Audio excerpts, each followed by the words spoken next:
Missy or Emily, quick question. I know Candace is running a couple minutes behind. And just want to make sure that when we read the normal rules, are we just pulling from the standard hearing rule sheet that was in the agenda? I can send you the rules that I sent to Candace to read. Yeah. Just in case.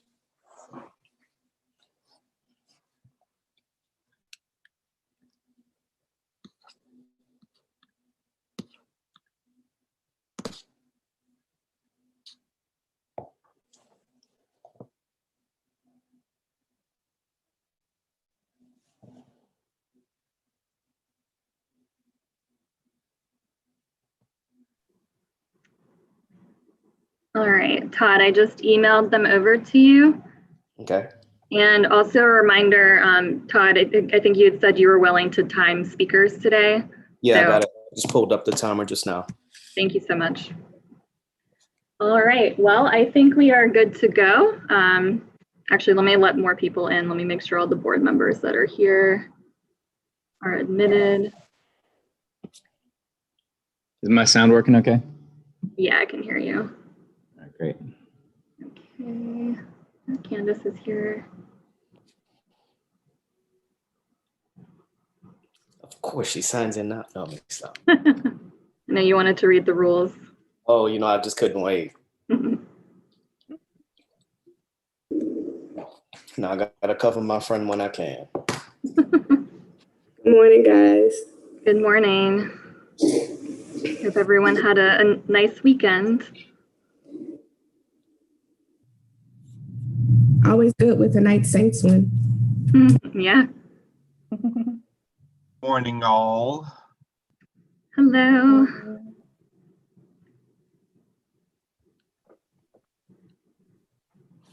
I wish I had better light, but I can't help the light behind me, so I'm gonna have to go with that. Valerie, have you tried inside the settings? Like when you go inside of your settings, they actually have like a low light. Oh, really? Yeah. Let me see. All right, so we have quorum. I'm going to go ahead and let all of the applicants in.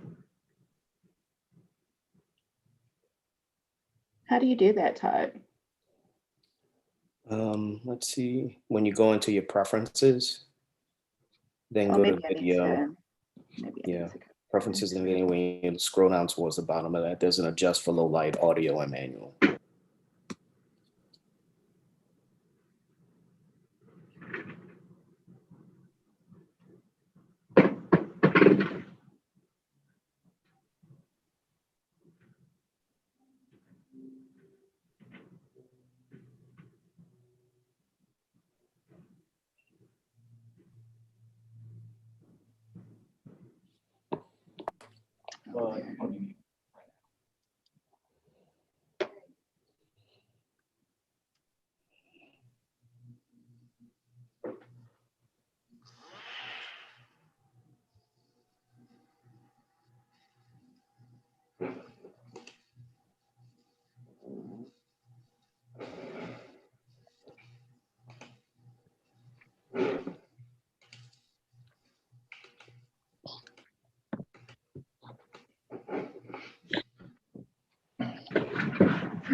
All right.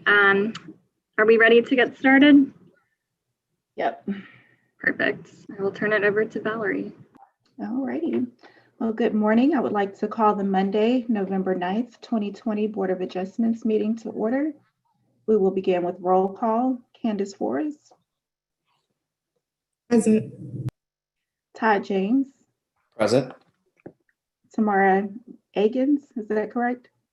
Present, correct. Jose Alvarez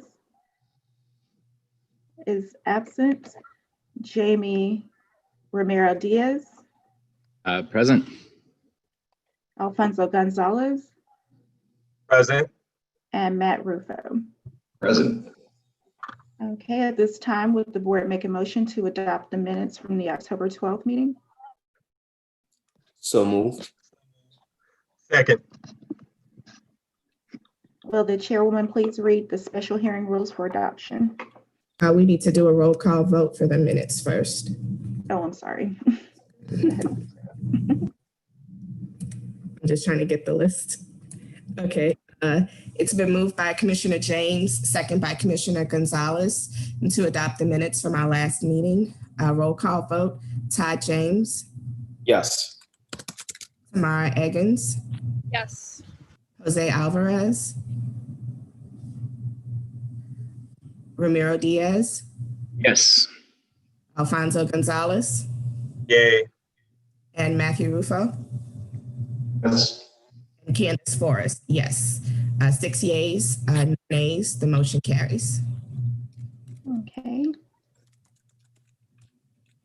And will the chairwoman please read the special hearing rules for adoption? Sure. Rules and procedures for special public hearings. The following procedures shall be observed during the hearing. Each speaker shall give his or her name and address prior to speaking on the proposal. Presentation by the applicant or their representative. The applicant may appear on their behalf or be represented by a duly authorized agent. Only one representative may speak on behalf of a request and must pre-register with the staff of the City Planning Commission. Other representatives or speakers may sign up to provide comments during the public comment portion of the meeting. The applicant shall be allowed a maximum of 5 minutes. Public comment rules. Written public comment will be allowed. Live public comment will not be allowed. No member of the public may submit more than one written comment per agenda item. Time allowed for public comment. The public comment form will be made available at the start of the meeting and will close at the end of the 30-minute recess. Public comments must be submitted electronically on the form provided by the City Planning Commission. Any comment missing this information will not be read aloud. Reading of public comments. A moderator will read into the record all comments pertaining to that item that have been submitted in accordance with these rules. Comments will be read aloud in a normal speaking voice. The moderator will discontinue reading a comment once it exceeds 2 minutes. The applicant or representative will be allowed a rebuttal. The rebuttal shall be limited to a maximum of 5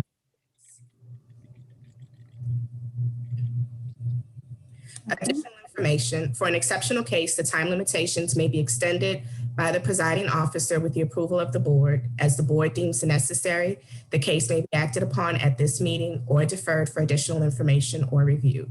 If the case is deferred, it will be acted on at a subsequent meeting as provided by law. All proper parliamentary procedures shall be followed, including recognition of speakers, relevance of argument, and absolute prohibition of applause or demonstration.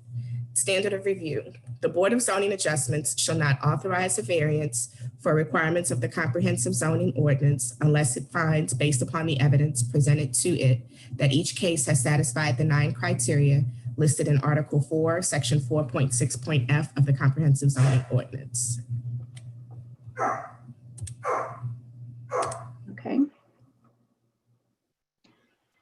All right, in accordance with the, would the board make a motion to adopt the special hearing rules? So moved.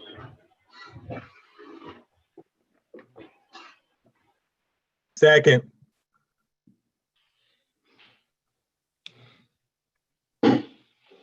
Candace, you're on mute. Sorry. It's been moved by Commissioner James, second by Commissioner Gonzalez to adopt the special meeting rules. Roll vote. Todd James, Yes. Tamara Eggins, Yes. Jose Alvarez, Ramiro Diaz, Yes. Alfonso Gonzalez, Yay. Matthew Rufo, Yes. Candace Forrest, yes. 6 yeas, no nays, the motion carries. Okay. In accordance with the adopted hearing rules, the public comment form link is available on the city's Granicus website, as well as at nola.gov/CPC. It will be available until the end of the 30-minute recess, after which public comments will be read into record as a part of consideration of dockets. One item on today's agenda has been withdrawn. Item number 1 for a property at 3321 St. Philip Street. We will now begin with unfinished business for appeals.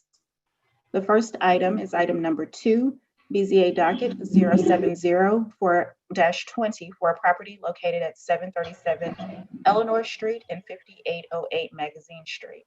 As a reminder, following the staff presentation, the applicant and property owner will have 5 minutes each to present.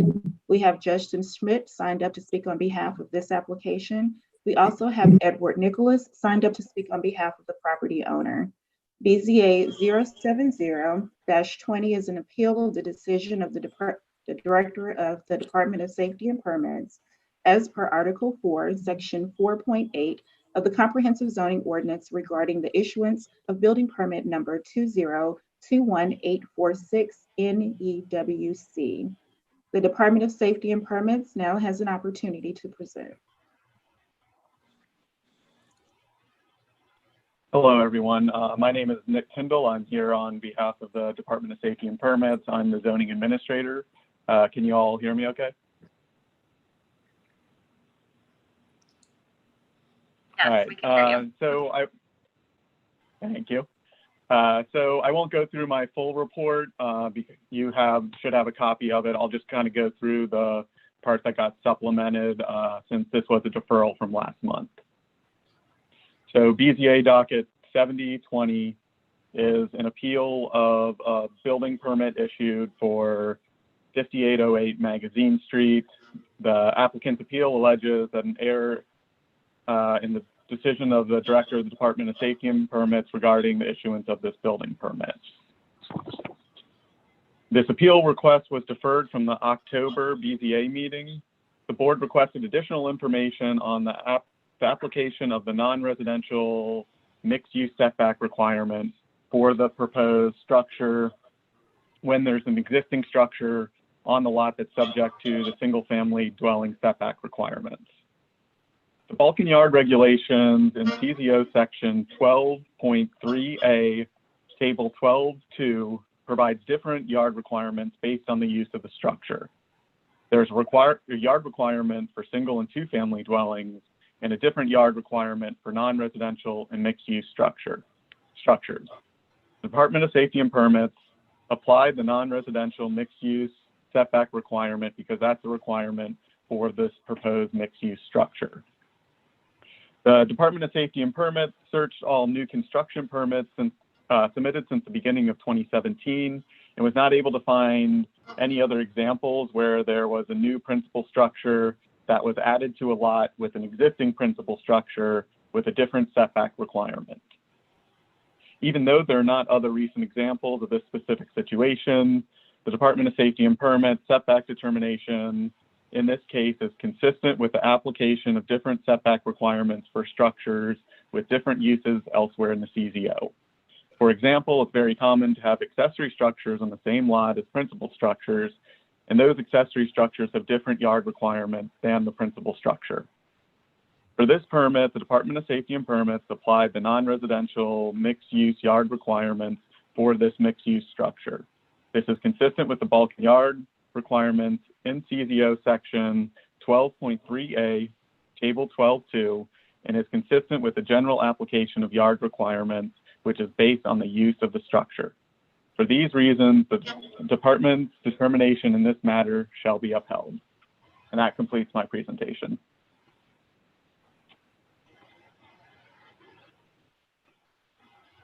Okay. Now at this time, the applicant, Justin Schmidt, has 5 minutes to present.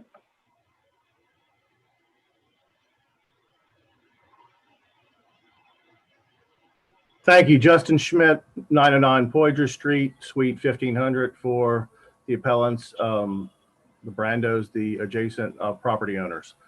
As I said at the last meeting, and you know,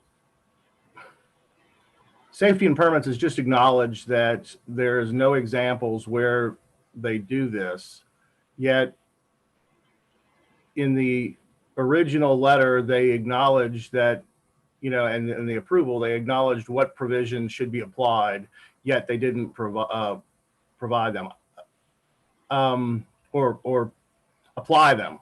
I guess what I'm suggesting is now that we've gotten, and this is the first we didn't have this information for the deadline to submit any kind of written analysis now that Nick has made his presentation. So I guess, I kind of need time to go back and look at the provisions that he cited as reasons for upholding this decision and not changing it based on the previous decision that they made, that they had those setbacks had to stand as residential components. So that's kind of that's what our position has been so far and continues, is that the city cannot, while they say that the residential bulk and area requirements should be applied, they did not do so in this case. And the mere absence that they haven't done that in all other or any other construction that they went back and looked at, and I'd like to know what those are so I can look at them myself and see if they're even applicable to this case. That doesn't mean that, there's been a ruling, there's been a determination. This is how you do it. And I don't see anywhere where they've reversed that. To date, they still haven't reversed that. So I guess I'm trying to figure out if you could point me to the directions, and I guess I need another month to look at them and say, where are we with this? Because other than saying the absence of these not being applied elsewhere means it shouldn't be applied here, doesn't necessarily make it law, especially since there is already a decision or a declaration that is outside of 45 days that this is what is applied. So I don't know where that takes us, other than, as I said, though, I guess I need to just see what Mr. Kendall has now presented as additional documentation, and go back and look at those. And I would like the list of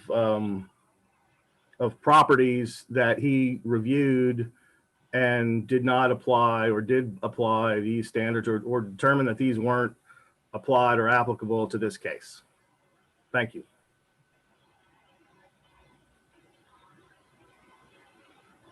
Okay, the property owner now has 5 minutes to present. We have Edward Nicholas signed up to speak. Hello, everybody. My name is Edward Nicholas, 5808 Magazine Street. This is my property. I am the GC as well. So I just find it actually crazy that Justin Smith still saying that he doesn't understand why, when Nick made it very clear that we are meeting all the provisions. No waivers, no variances were even requested in this building. I personally went to safety and permits like 4 times and spoke to zoning, city planning commission, safety and permits prior to even start talking with an architect. Hey, what can I do and what can I do? And they gave me very good information and made it very clear, what can I do? How tall can I build it? What my setbacks are of being a multi-use building.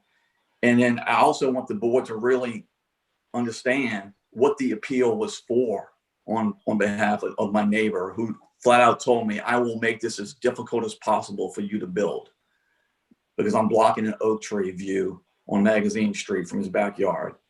So the appeal was, and please correct me if I'm wrong, that they were saying that safety and permits issued this permit basically because I filed for a re-subdivision and decided not to go forward with it. That was what this appeal was for. Nothing to do with setbacks. So now he's bringing all this stuff and trying to prolong it another 30 days, and what they want to do, and I'm just being honest, I'm 3/4 of the way finished building this property. The siding's on, the windows are in, the roof's on, electrical, plumbing, HVAC's in. We're getting ready to close walls. I know they wanted to get it to where this is going to hold up my occupancy certificate. This thing is fully leased, already have a signed lease prior to building this with a main local franchisee called Main Squeeze, who's owned, not that it matters, is owned by, a couple of Saints players. And they want to hold me up. We have neighbors coming by saying, you have a stop work order. You shouldn't be doing this, telling on all my employees. I got with Nick, I got with Emily and said, hey, what's going on? We're not doing anything wrong. There's no stop work order. Is that correct? And he said, no, sir, Mr. Nichols, you do not have a stop work order. They tried it. it failed, blah, blah, blah. They're saying that I'm not doing things right. I'm not protecting all this. And that's not true. If you look at my record and my history of all the projects that I've done, and I pay a lot of property taxes, and I take offense at what Mr. Schmidt said at the previous thing, that here's another greedy developer. I am not a greedy developer. I'm a one-man guy, born and raised in New Orleans, love this city, and want to see it flourish. Magazine Street, this side of Magazine Street toward the park has been let go. We had several buildings that are just literally crack houses and everything else. And I thought I was doing a good thing by taking a rundown shed that was boarded up with plywood that's rat infested and turning it into something that's prosperous for the city and for the development. This is a juice smoothie bar that's going to bring a good thing to the community. You know, good tax revenue for everybody, good everything. So please take in consideration what the true appeal was for. It was about the re-subdivision, nothing about setbacks, even though I still adhere to all the setbacks and have done nothing wrong. Thank you.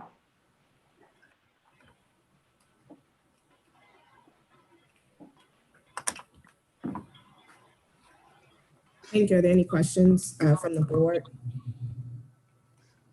Yeah, so quick question, Mr. Schmidt. I understand your point of just trying to get further clarity around what Mr. Kendall has presented as the justification, because it is different from last month. But I want to come back to the stance of your initial appeal, just making sure that we're understanding. We're talking about, well, just come back and let's come back to the initial appeal. And Sure. I'm looking for paragraph that was in the letter, but if just keep it brief in terms of the initial reason for your request, Right. So, and just inside of the framework for now. okay. When the developer owner originally filed his application for this project, he filed it with stamped plans showing 2 lots of record. So you had 2 different lots of record. On the 737 lot, he has right now a commercial short-term rental, which is legal there. That's a commercial short-term rental because that property is zoned commercially, as is this back lot. Now, at some point during the process, like happens often, when the city was reviewing the applications, there was a discussion that said, hey, you can't subdivide this because you're not providing because the rear yard setback for the commercial bed and breakfast or commercial short-term rental still applies to, you still apply the residential standards to it. And so at that point, it was pulled out of, he withdrew that re-subdivision application. And I agree that he has the right to review that, to pull that's correct. The problem is that even the stamped plans, the plans that bear the stamp of the Department of Safety and Permits tied to this permit number, on the front page, it still shows 2 lots. Okay. There was no amendment done. It shows 2 lots. That leads me to believe that this thing was reviewed as though it was 2 lots. It went through the whole design review process as 2 lots. Now at the end, before the permit was issued, he withdrew it. And so, yeah, it was not there. But if we're now looking at the residential use, you have to go back and look at since unless he wants to give up the short-term rental, and nobody's arguing that he can't. He can give up the short-term rental license and then put another commercial business in there. But as long as he has the short-term rental license there and it's permitted as short-term rental, you use the residential setbacks, and the bulk and area requirements, which are not accurate right now. I mean, he's not meeting, and so that's the whole premise. You can't say, all right, well, we're just going to add up the building, and that was the discussion as far as before. Now we have a justification, and as I said, I need to look now into this new justification, but you have to look at the since the properties are no longer re-subdivided, you look at all the property together and you got to count all the square footage. It's not this use, that use, that use. We went through that discussion before. I mean, but if you were going to do that, you could end up with some, 25,000 square feet of commercial space in this area and not need a conditional use if that's the interpretation. So that just is kind of nonsensical. I appreciate the development, and I know you wanted, well, I'll save that for rebuttal because that's outside of the scope of what you just asked me. But I do want to address on rebuttal later on in the meeting, I'll address the other comments that the developer made. Right. So, no, I appreciate that, Mr. Smith. And I think one thing that we need to make sure that we're staying within conversation, it's not about what the intended uses are per se. It's just that we're talking about two principal uses on a singular site.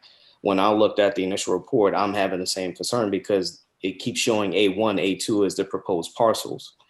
Where I'm still getting some point of confusion is that building A2 still within what's considered the allowable building area? It's just, I seem to get a little bit more confused because of the same issue.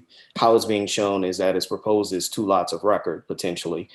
And I know in traditional models, and I'm not sure how this works whenever a project is permitted by right, if that's the case and the intention of the project is to have a re-subdivision, usually I think either the C of O is held up until that re-subdivision is obtained, or in some cases, I think that you can't really pull a building permit until it's applied for. Well, So- and I'm sorry, but in this case, that's what happened is once, and I don't know whether it was the zoning folks or the BZA folks, but once it was identified that that rear yard setback would have to be established, that would then narrow the proposed building at 5808. And that's when the developer said, no, I don't want to make that a smaller building, which again, though, is the whole purpose of the regulations. We're trying to, and remember, this was one lot that was demolished that had accessory parking on it. So it was parking. So we granted it's commercial. If you go back to the principles of it, it had required parking, or it had parking even though it was not required.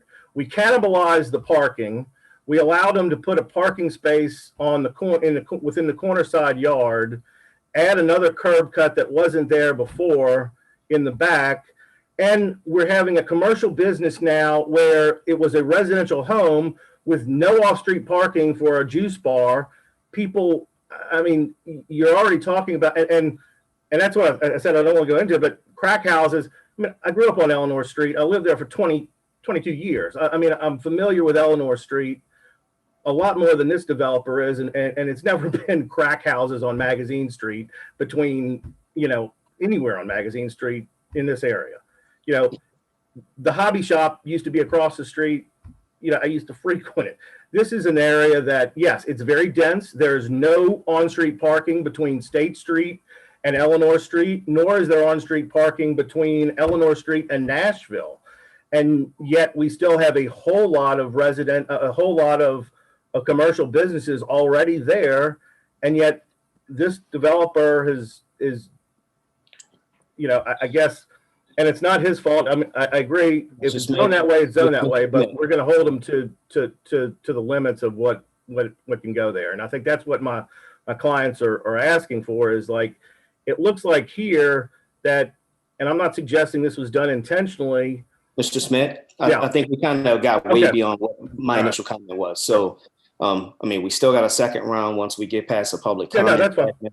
Yeah. So let's just try to, just for the abundance of, everyone's time.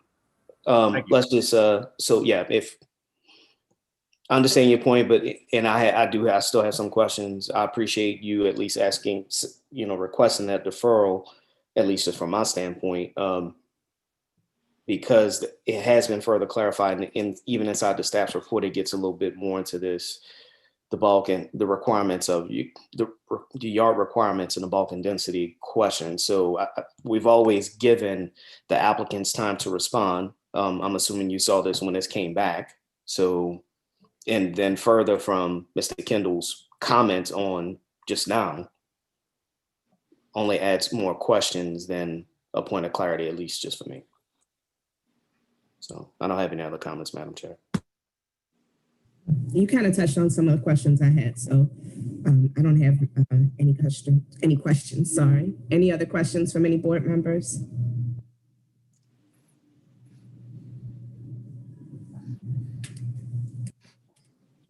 Hearing none, we can move to the next item.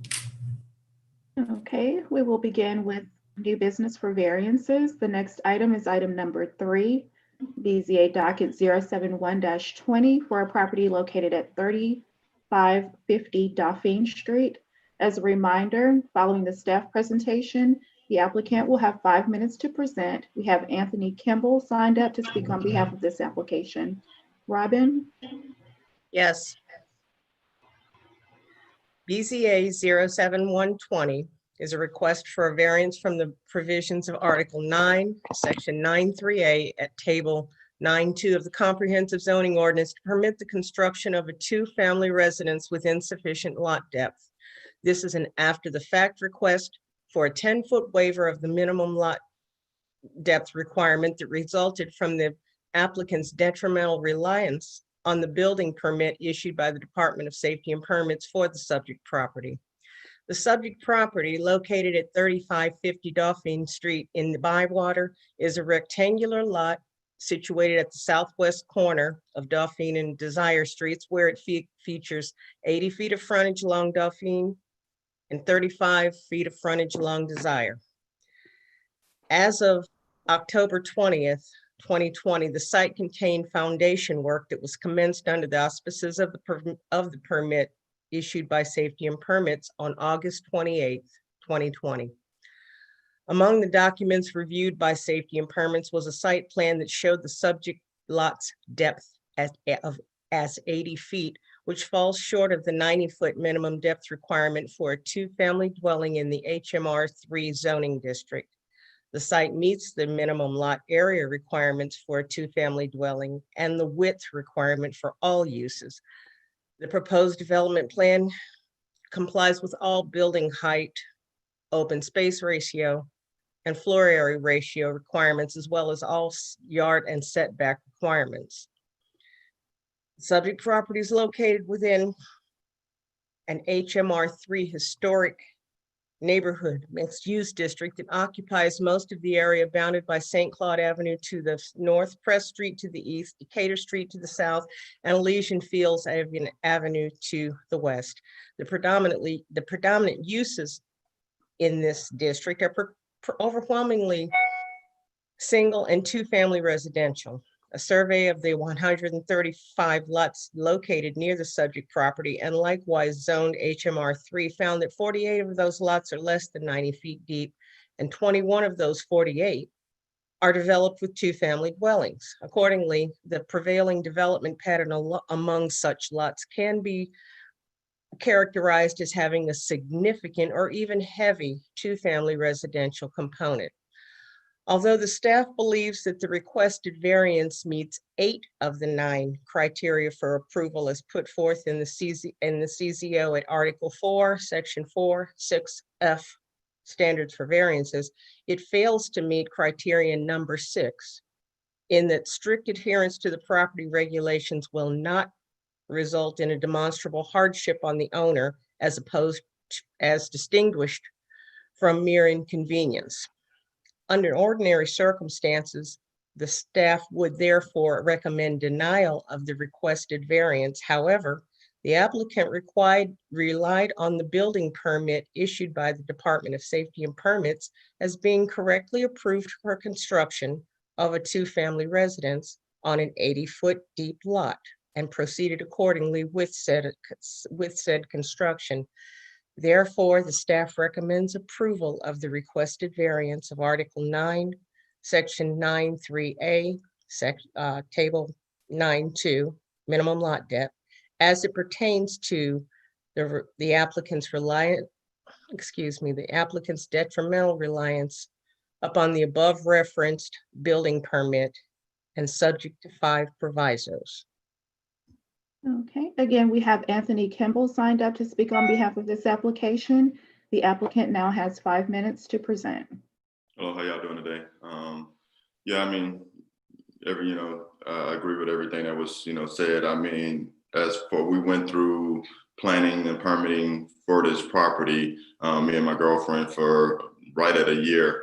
So, I mean, that this was missed in that year. I think we did 5 or 6 ARC meetings, was kind of disappointing to us. And, I know it was said that it doesn't put any hardship, but at the end of the day, this property, my underwriting, my construction loan, everything about this property was done based on this being a 2-property dwelling, where I would have a secondary unit. So, for it not to be a duplex when we already have closed on our construction loan and everything would actually put some type of hardship on us, because that wasn't what the intended use with the bank or us, as far as how we did our numbers on, with this property. And we never planned to also have a 3,000 square foot, single family home for just me and my girlfriend.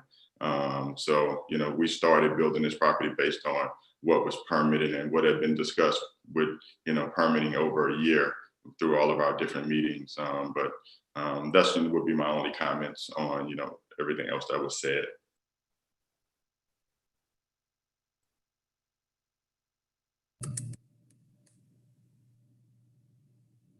Thank you. Are there any questions from board members?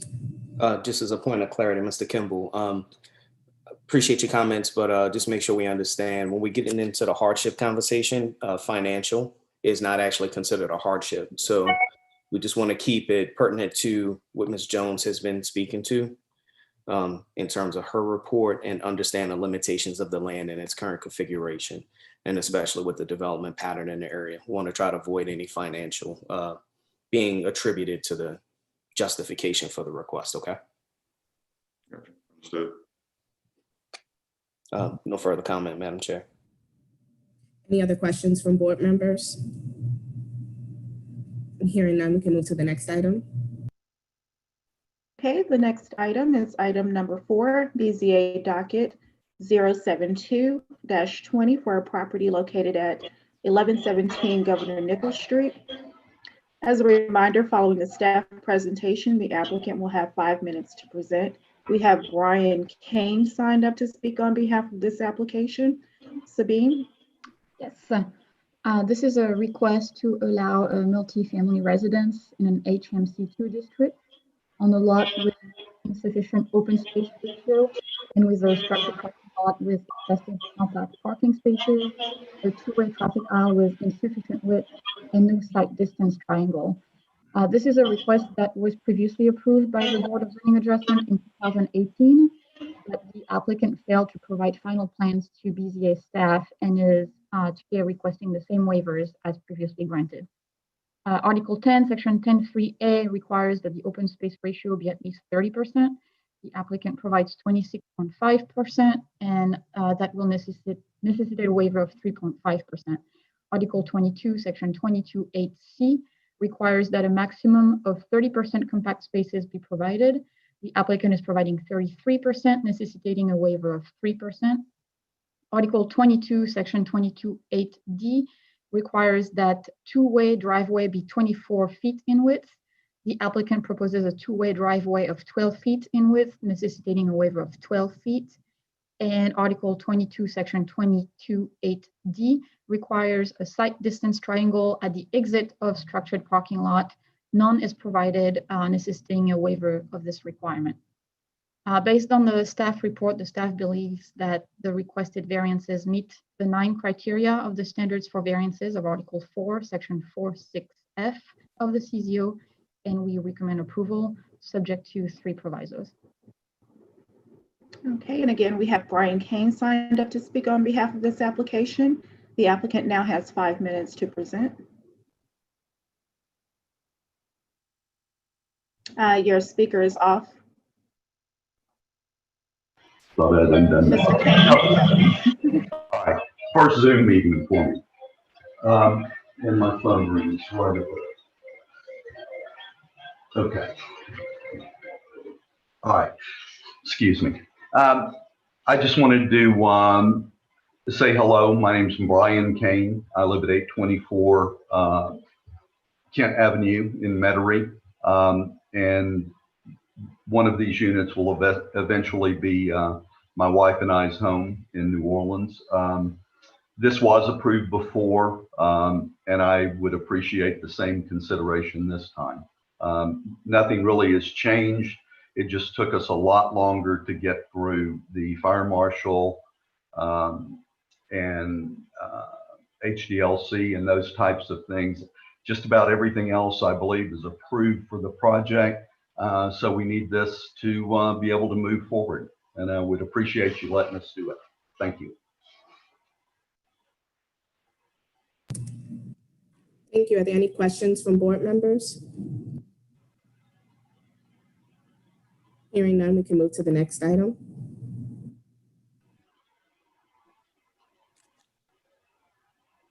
Yeah.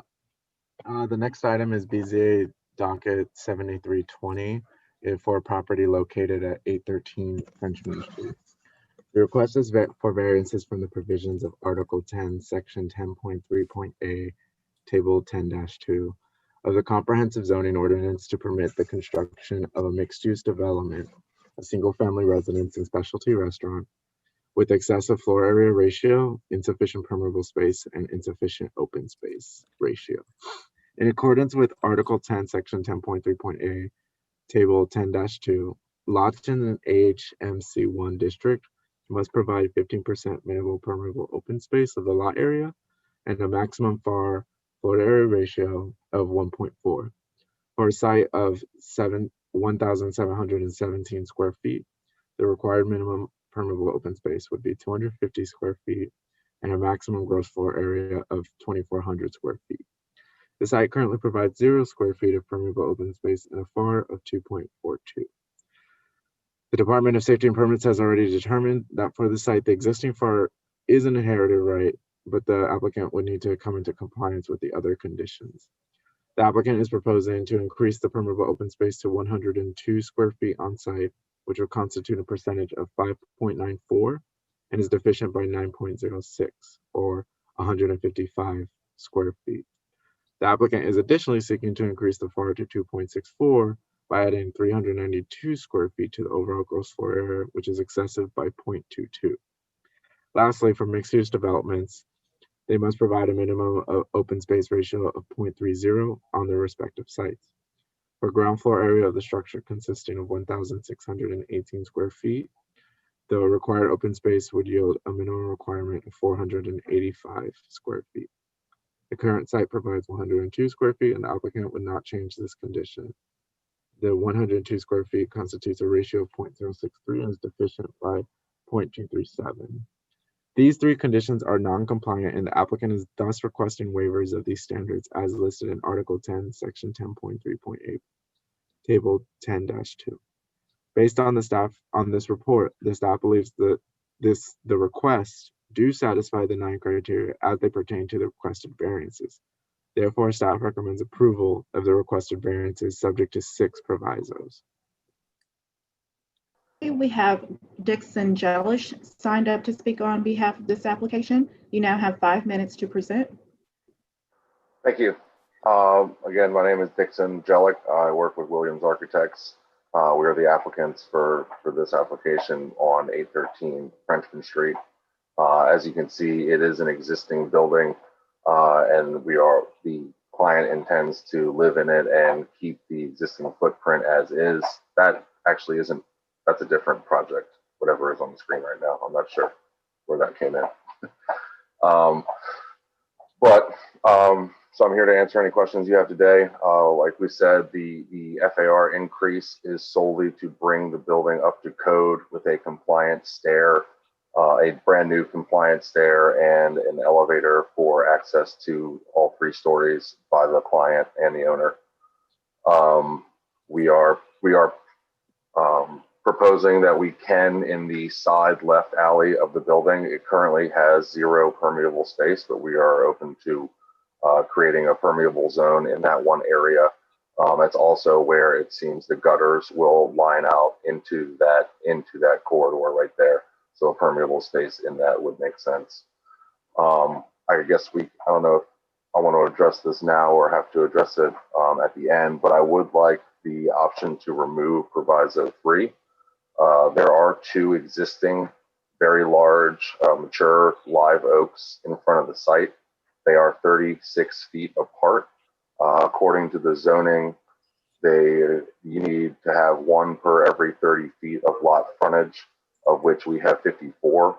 So the existing trees, which we have no intent of removing, will remain and exceeds what is required by zoning.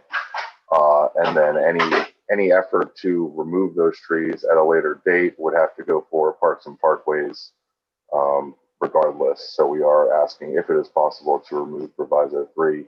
Otherwise, we are amenable to all the other provisos and currently have conceptual approval at the HCLC level.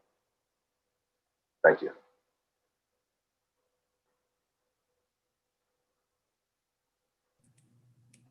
Thank you. Any questions from the board? I don't know if we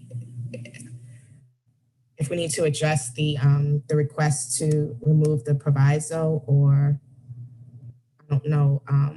I can just say generally when there is a proviso related to, I'm just trying to pull up the specific language. 1 second to make sure I'm speaking correctly. I could just add, Candace, it sounds like this is one of the standard 3, and Joseph, correct me if I'm wrong. But, in this case, we typically have applicants go to Parks and Parkways for review. And if Parks and Parkways says, no other trees are required, then that meets the requirement for the proviso. And that's what I was going to say. I was just checking to make sure, but that was the point that I was going to bring up. It's put in, Mr. Is it Jelich? I'm sorry, I don't want to mispronounce. Thank you. It's Jellic, but close enough.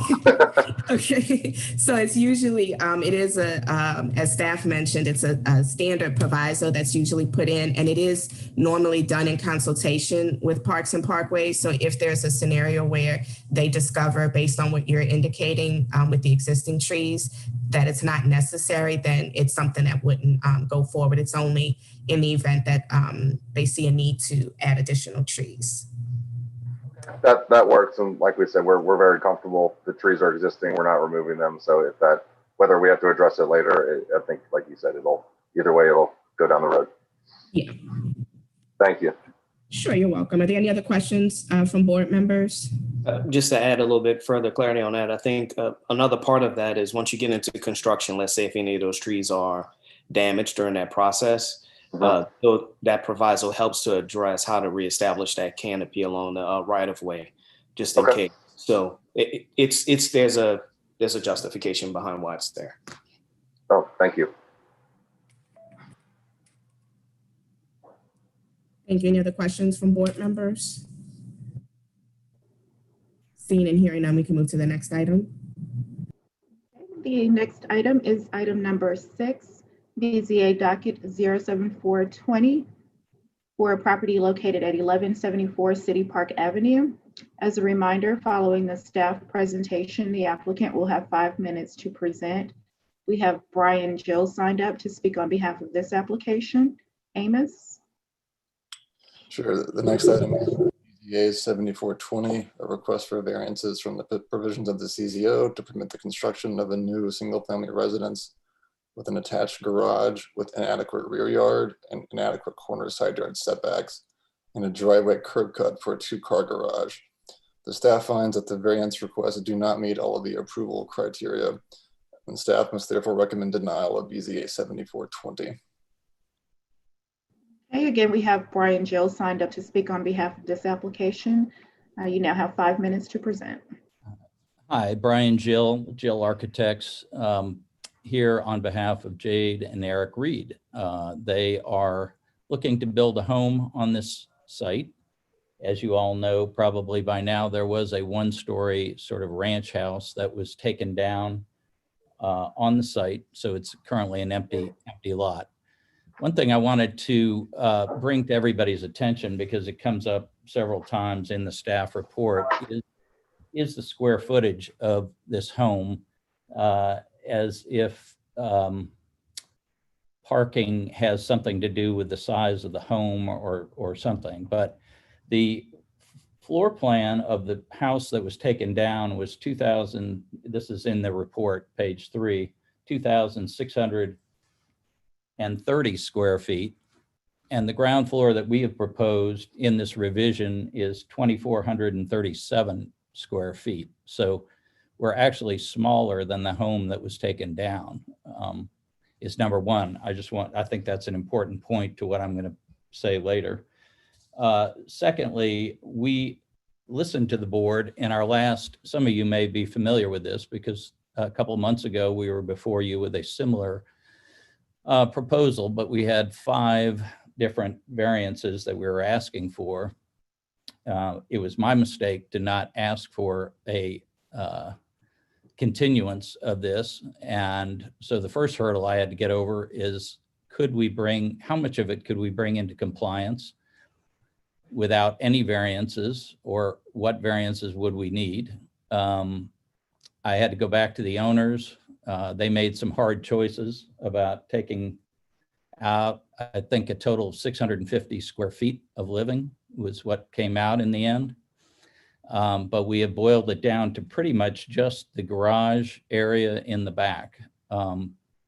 They would like still to have the safety of being able to pull off of Carrollton, a very heavily trafficked thoroughfare, and be able to park their automobiles on site and be able to have his wife or he unload his children safely in a garage and go directly into the home.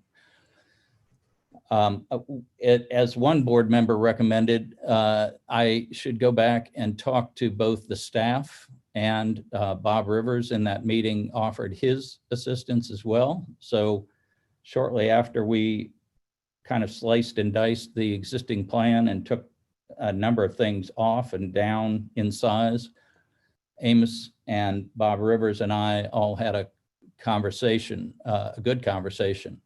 One of the recommendations was that we hire a traffic engineer to look at the corner of Carrollton and City Park Avenue. Urban Systems was called in. You should have a copy of their report in your files. And you can see from that pulling into the garage is much safer when it's done at an angle, not like the current curb cut, which is perpendicular to the angle of Carrollton Avenue, but perpendicular to the home, because you're dealing with a one-way street on that side of Carrollton. All the traffic is flowing toward, say, Canal. So it'd be much easier to pull in and back out onto Carrollton. That was number one. We also, in redesigning the home, we said, let's look at where the garage or parking could go on this site. Have we made the right choice? The previous home had a carport all the way to the rear property line, as you can see on that survey, still standing there today, but maybe that wasn't the right place to put the car.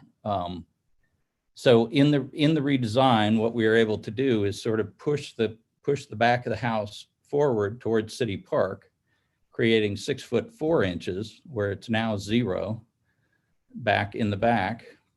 But in concert with Urban Systems, we were able to determine that this is the safest place, given the way cars line up at City Park Avenue, make the right turn right there. Carrollton, North Carrollton, I sat out there and observed one day, it looked like they're ready to hit the gas as soon as they leave City Park headed toward Canal. So getting it as far back on the property seemed to make sense to me. We also went around and since that meeting and identified some 10 properties very, very close to this one who do enjoy the same benefit of having off-street parking for multiple automobiles, garages, and such. They are listed in my letter on page 3. And I think do speak to— If you could bring your comments to close, Mr. Joe. Okay. So anyway, I just would urge you to look at the size of the footprint of the home now that we've been able to redesign it and downscale it.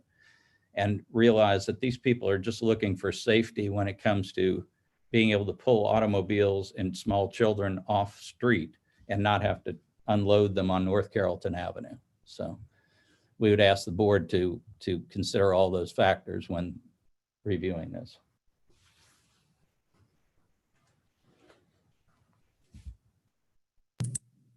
Thank you. Are there any questions from board members?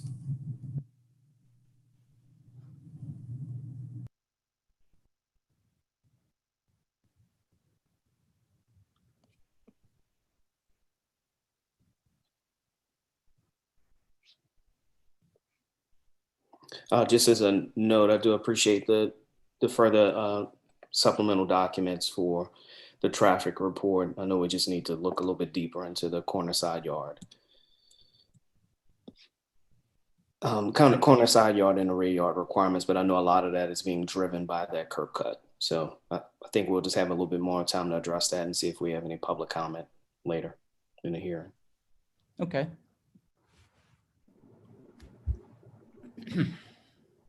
Any other questions from board members? Hearing none, we can move to the next item.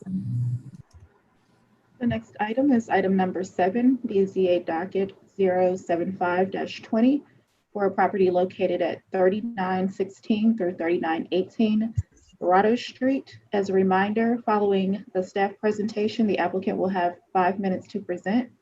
We have Alex Barthel signed up to speak on behalf of this application. Aspen. This request is for variances from the provisions of Article 11, Section 11(2)(a)(1), Table 11-2A, and Article 11, Section 11(3)(a)(2), and Article 22, Section 22.11.b to permit the construction of a two-family residence with excessive front yard setback and built to line and more than one curb cut. The applicants are proposing to construct a two-family dwelling with a front yard setback of 19 feet and 1 inch, when the required setback is 10 feet, resulting in a waiver from Article 11, Section 11(2)(a)(1), and Article 11, Section 11(3)(a)(2) of 9 feet and 1 inch. The applicants are also proposing two curb cuts that lead to off-street parking spaces in a two-car garage located on the ground floor of the building. Article 22, Section 22.11.b limits curb cuts for single and two-family residences to 1 per development, resulting in a waiver of 1 additional curb cut. Staff believes the 3 requested variances fail to meet 7 of the 9 criteria of the standards for variances of Article 4, Section 4.6.f in the CZO, in that there are no special circumstances which are peculiar to the land. Literal interpretation of the ordinance will not deprive the applicant of rights commonly enjoyed by other properties in the district. The special circumstances were caused by the applicant. The variance will confer on the applicant special privileges. Granting the variance will alter the essential character of the locality. The property regulations will not result in a demonstrable hardship. The change is exclusively for the convenience and profit of the owner. Therefore, the staff recommends denial of the requested variances. And I'm Alec Adamek. I'm the architect of record, and Alex put the project together. But I'll be speaking today. And so here, we see a pretty typical design that we see all over the city of New Orleans with doubles that have garages below them. And, in the case of this particular project, on this block face, there's actually there's only 5 residences on the block face, of which, and this is one of 5. And then of the other 4 residences, 2 of them do have large setbacks, like what we're proposing here. And if you look at kind of the neighborhood in general, like the owner of the property's nephew owns a house on the block on the same block, but on the street parallel to it, on the opposite side of the lot. And you see another instance of this exact same configuration, which is why this owner really wants to have this. So it really won't affect the overall characteristic of this neighborhood. It'll just fit right in. And that's why we don't think that this is like an onerous or unreasonable request. In terms of the parking, while there is an exemption granted for lots that are 30 feet or less in width for parking, the reality is that we want one parking spot per dwelling unit as per the CZO. And so I think that's pretty important. Again, this design includes 2 garages underneath the house. And so therefore we would need 2 curb cuts. Now, the other thing is, technically speaking, there's no curb to cut right there. This is a mountable curb. So I'm not really sure why we even have to apply for a curb cut. We don't, because there's a mountable curb. So I guess that was unclear to me. And we did mention that to city planning previously. I don't understand. Typically you don't need a curb cut when there's a mountable curb, but in this case, I guess there's we're triggering something. And so, we just like to ask you to take this into consideration. Again, there are 2 other residences on the block. There's only 5, there's only going to be a total of 5 residences on this block face, 2 of which will have a similar setback as to the one that we're proposing. Again, I do think it's important to provide off-street parking when we can. And in this case, the owner, these are gonna be long-term rentals, and the owner would like to give his tenants off-street parking and garages. Okay, that's about it. Thank you. Are there any questions from board members? Yeah, just to kind of address some of your comments, I'm gonna have to disagree with you on quite a bit of them. Just because you have a rollover style curb doesn't grant you the ability to increase how you access a property via driveway. As I appreciated, with any permit that's applied for, the curb cuts help to dictate where driveways actually intersect with the right of way. And that way we're able to control the amount of runoff. This gets into stormwater management, also helping to control and manage the amount of on-street parking spots that may develop within a certain area. So all of those things come into play. Another concern that I have just looking at the plan, you just have it as a traditional double shotgun approach that's just built on the second floor with a garage on the first floor. So I think, I'm just going to say, I don't see where much thought was put into how to stay within the limits of the CZO and to provide those 2 off-street not required, but desired 2 off-street parking spots could have been provided within the site. You could have come up with a series of different applications on the ground floor that may have worked in order to help address what that desired need may have been. So, can I just interject really quick? So I'm gonna have to. Not really, actually, because I have the floor. Okay, sorry. Thank you. So I'm not sure where there's much of an objection at that point, but I'm talking about when we deal with the premise of how design is approached for this in order to address. The CZO is there with a certain amount of guidelines and rules in place in order to help us establish what we need to protect from a development pattern within the area. So what was your comments? Sorry.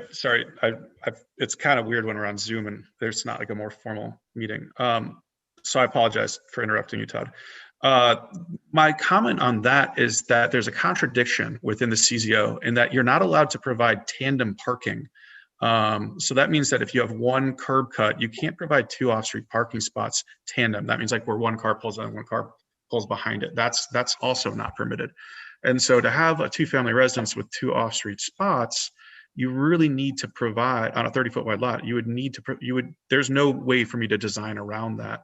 You would need to have two curb cuts. There's literally no way to do it. So I'm gonna disagree with you one last time on that, because you could have provided 1 curb cut and then allow those 2 parking stalls to share a single driveway. The parking may have been provided a little bit further within the property, or it could have been provided even at an angle on the first floor of that structure. But I mean, we're not here to go through the design process, but we see a whole host of these come through. And there are some people that do get pretty creative in terms of understanding how to still provide what they desire to provide on site. I think you're being driven a little bit too much by the limitations or perceived aesthetic of how a shotgun double may appear. Not sure how much that's being driven in the report at all or by any other regulatory entity. So I'm just seeing too many ways that this can be addressed, and a lot of this is still being pushed more by a desire to provide 2 off-street parking stalls as opposed to what's required. Quick comment. I'm looking at the Google and also the site plan, and there is also a catch basin where one of your driveways is, which is problematic. And we actually spoke with the DOT about that, and they said that that it would not be expensive to turn into a rollover. Where the catch basin? DOT or Public Works? Or Public Works, sorry. Okay, well, I mean, that just seems, and given the context as well, I mean, looking at it's a pretty, yeah, there's one down the street, but it's not it's not the garage type. I don't know. I feel like you've got a pretty, you don't have much context here to respond to, so you could come up with a more, it doesn't have to be a 1930s shotgun type necessarily to match. So I just see options. So given that, I have a hard time seeing how the 9 criteria are met here.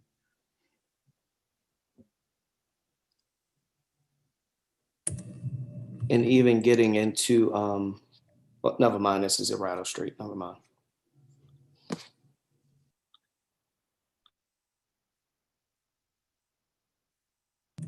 Any other questions from board members? And hearing none, we can move to the next item. We will now begin with new business for minor map adjustments. The next item is item number 8, BZA docket 076-20 for a property located at 1919 St. Claude Avenue. Following the staff presentation, the applicant will have 5 minutes to present. We have Craig Leonard sign up to speak on behalf of this application. This is a request for a minor map adjustment pursuant to Article 4, Section 4.7 of the Comprehensive Zoning Ordinance to the official zoning map change the official zoning map change of the zoning for an area measuring approximately 53.292 feet in width, 36.87 feet in depth, and 1965.14 square feet in area from an HMR2 district to an HMC2 district. The applicant is proposing to address the split zoning condition of Lot X, which is located at 1919 St. Claude Avenue. The minor map adjustment does not constitute a substantive change in zoning or land use that would adversely affect the adjacent property. The minor map adjustment does not grant a less restrictive classification to the lot sufficient size or configuration as to constitute a building site. Therefore, the staff recommends approval of this requested minor map adjustment. And again, we have Craig Leonard signed up to speak on behalf of this application. You have 5 minutes to present. This is Craig Lenhart on behalf of NOLA St. Claude, and just here to answer any questions that you might have regarding the minor map adjustment.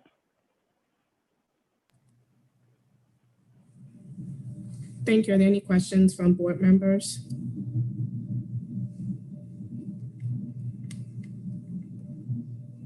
And just want to make sure for the board members to recognize the distinction, because I know we normally have the binders that have the various provisions that we would consider. And I don't have the script for minor map adjustments, but just wanted to point out that our standards are a little bit different for minor map adjustments as opposed to variance requests. So I don't know if staff is able to share that with board members just so that they can see it once we come to our decision part later in the meeting.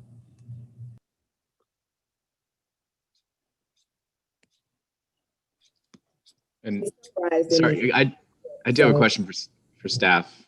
It's been a while since we've done one of these. The boundary was generated by it was kind of the land use map, right? Is that how? I mean, I'm just curious because it looks like someone drew this, right? This was kind of they were following the boundary of a previous map maybe, and it just doesn't line up with the property line. That's the. Are you speaking of the map that's on the screen right now? Yeah. I mean, how the zoning was determined back during the the process for the CZO, just for folks that maybe don't know this process, because I'm remembering these maps years ago when we were reviewing them as a community, and so this is not this is addressing, I guess, almost like a drafting error. Am I correct in reading that?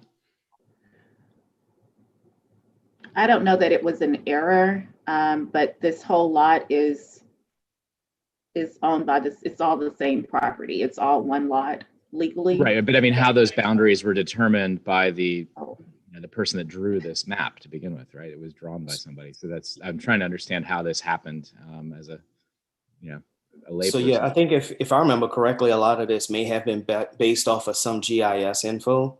Some of this may have been driven by what may have shown up as the initial lot dimensions. So you may have conditions where you have like a lot 1 and lot 2, or 1 and 1A, and it wasn't necessarily a lot of record. So yeah, sometimes we've run into these where it's a lot of it is based on digital and not necessarily by visual inspection. Right.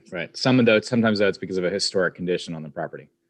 So right, and just to think back. Yeah, and if I can, this is Bob. If I could just weigh in, Todd's absolutely correct, and this goes back to when the master plan was first done, and there was a GIS layer created, in connection with that, and there were prior zoning maps that were on Mylar that were hand drawn, and so all of that information and aerial photographs and everything went into the determination, and the staff that put the map together really relied on kind of that collective input and made a best guess in some cases. And so, which is why we have these processes to be able to correct, to make corrections and adjustments when they come up.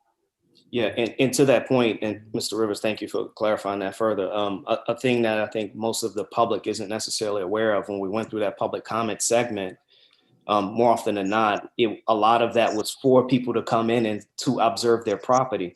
So if you had properties like this, which may have been dormant or vacant at the time of when the CZO came into play, most people didn't know to actually come to those meetings to see how it may have actually impacted them, even though there was enough public notice provided. So unfortunately, when these transactions take place and then it actually gets earmarked once the transaction is getting finalized, that's why we're going to constantly see these applications. Well, whenever we do see these applications, that's what's going to drive it. It's usually going to be a transaction that pushes this forward or pushes it to the surface.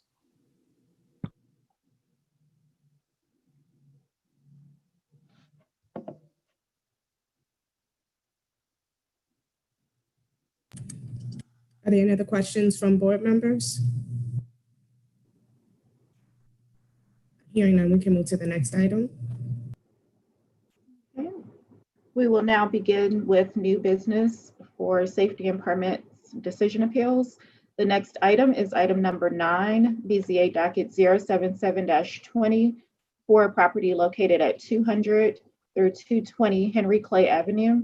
As a reminder, following the staff presentation, the applicant will have 5 minutes to present. We have Henry Kenny signed up to speak on behalf of this application. We also have Sharonda Williams to speak on behalf of the property owner. BZA docket 077-20 is an appeal of the decision of the Director of Department of Safety and Permits as per Article 4, Section 4.8 of the Comprehensive Zoning Ordinance regarding the determination that a new helicopter landing structure is a helistop rather than a heliport, and that the decision is invalid because it was not issued by the Director of the Department of Safety and Permits. The Department of Safety and Permits now has the opportunity to present. Good morning, board. Thank you. Just wanted to give you a summary of our position relative to this appeal. Relative to 200 Henry Clay Street, the applicant's appeal alleges an error in the decision of the Director of the Department of Safety and Permits regarding a zoning verification regarding whether the helipad at Children's Hospital was more properly classified under the CZO as a helistop or a heliport. When the city receives a request for zoning verification, it reviews the documents submitted as well as relevant zoning maps and ordinances in order to answer the questions set forth in the request. In this case, the city received a zoning verification request from Sharonda Williams, representing Children's Hospital. The request read in material part, in connection with the relocation of the helicopter landing area, Children's Hospital seeks a zoning verification related to the following issues. Children's Hospital is located in an MC Medical Campus Zoning District at 200 Henry Clay Avenue, New Orleans, Louisiana, 70118. Because Children's Hospital operates a hospital in the MC zoning district, is the helicopter landing area considered a related facility to Children's Hospital based upon how hospital is defined in section 26.6 of the CZO, and goes on to quote the hospital definition. And it continues, if the hospital landing area is not considered a related facility, is it considered a helistop under the CZO, which is a permitted use in the MC district and includes the definition for helistop. After a review of the relevant ordinances, the city first addressed the question of whether the helipad was more properly classified as a helistop or a heliport. Upon request, applicant provided clarification and documentation regarding the use of the helipad. These documents included a lease for the helicopter at Lakefront Airport, an email averring that the helicopter at Children's Hospital is owned and operated by Acadian companies and that they control the positioning of their helicopters, and further clarifying that the helicopter's permanent base is the leased space at the Lakefront Airport. The CZO defines helistop as follows: land, water, or structures used for the landing and takeoff of helicopters with no facilities for service or permanent basing of such aircraft. Conversely, heliport is defined as land, water, or structures used for the landing and takeoff of helicopters and having service facilities for such aircraft or providing for permanent basing of such aircraft.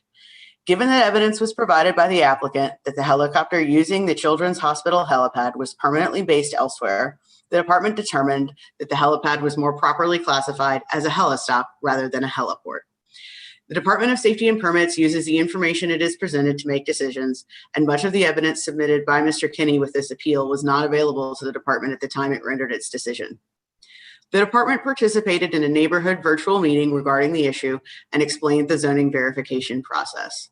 We also heard several complaints from neighbors regarding the noise issues posed by the helipad at Children's Hospital. More complaints were emailed to Department of Safety and Permits employees, and Mr. Kinney presents evidence of potential noise issues with his submission to this board. The department is sympathetic to these noise issues. However, it has no jurisdiction over noise regulation in the city of New Orleans. Under City Code Chapter 66-137A, that responsibility lies with the health department. Mr. Kinney has also raised issues related to whether the hospital obtained a building permit for work related to the helipad. That is beyond the scope of the appeal today. This appeal stems from a zoning verification which was limited to how the helipad's use would be classified under the CZO. Finally, Mr. Kinney questions whether the chief zoning official may issue decisions of the Director of Safety and Permits under Chapter 4 of the CZO. The authority to render a zoning verification has been delegated by the director to the chief zoning official, the zoning administrator, and the assistant zoning administrator. Recently, this delegation was enlarged by policy to allow zoning verifications to be issued by zoning inspectors in certain limited circumstances. And that is our summary of our position regarding this appeal.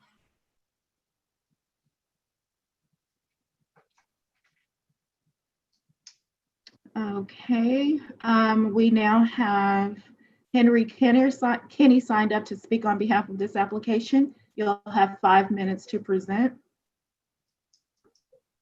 I'd ask that I have a couple of minutes extra if during the course of it we can't finish up. It's a relatively complicated issue, but we'll do the absolute best we can to make it as brief and succinct as possible. I represented 103 individuals, and you can see from the exhibit where they're located immediately adjacent to Children's Hospital. I also represent the neighborhood association. I've been practicing law 48 years. I'm in my 49th year, and I started my career as an assistant city attorney. I represented the Board of Zoning Adjustments and the Department of Safety and Permits. In my 48 years of practicing in this area, I've never seen a more egregious determination, nor a lack of follow-through or interest on the Department of Safety and Permits than the one before you. It is absolutely rife with some type of favoritism that led to a determination that defies logic or reason. This appeal focuses that laws are for everybody. The laws are for Children's Hospital. The laws are for you and I, for every one of these 103 neighbors. and they should be applied equally for everybody. It's very, very, very simple. We're going to be explaining two definitions. One is a heliport and one is a heli stop. Okay, so a heliport is defined very succinctly: land, water, structure used for the landing and takeoff of helicopters and having service facilities. We'll take a look at that PowerPoint. Okay, there's the service facilities together with a 5,000 gallon Jet A fuel tank that makes this unequivocally a heliport. The second aspect of it goes to the determination of what is a heli stop. A heli stop's the flip side of that. That is, it cannot have any service facilities and it cannot be permanently based there. It's very, very, very simple that this is not a heli stop. The application for the zoning verification by the former city attorney, Ms. Williams, came on July the 13th, 2020.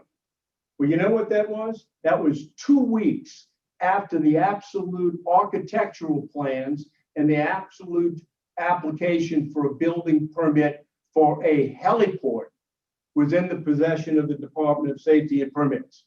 So when Ms. Becknell says they didn't have it, that's not true. All she had to do is to turn on a computer and take a look at the permit, the building permit application, to take a look at the pictures, to take a look at the actual architectural plans. And let me tell you what the plans say, talking about zoning service facilities. It contains, and this is from the affidavit of one of the professors of architecture at Tulane. They contain fuel water separators, fuel containment tank, fuel pipes, jet fuel lines, foam storage tanks, pilot sleeping rooms, flight planning office, a second pilot sleeping rooms, bathrooms and showers for the pilots, a transfer center, a support staff room, a mechanical room, and a command center. All. Now, if that isn't enough for service facilities, we don't know what is. And take a look, and that's our PowerPoint, the one before this, and the plans are Exhibits H, the photographs are Exhibit I, and the actual pilot's refueling are Exhibits J.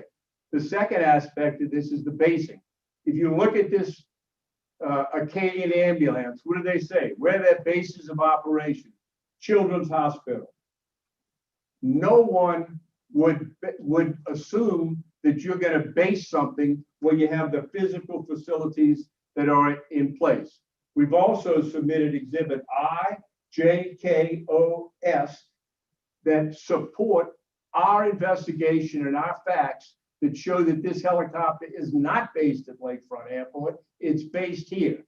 The only refutation to our suggestion is a lease that, by the way, that expired.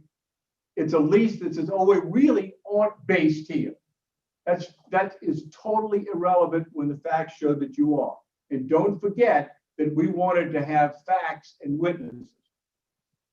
This helicopter is based here, which completely refutes the concept and adds to the definitions, okay?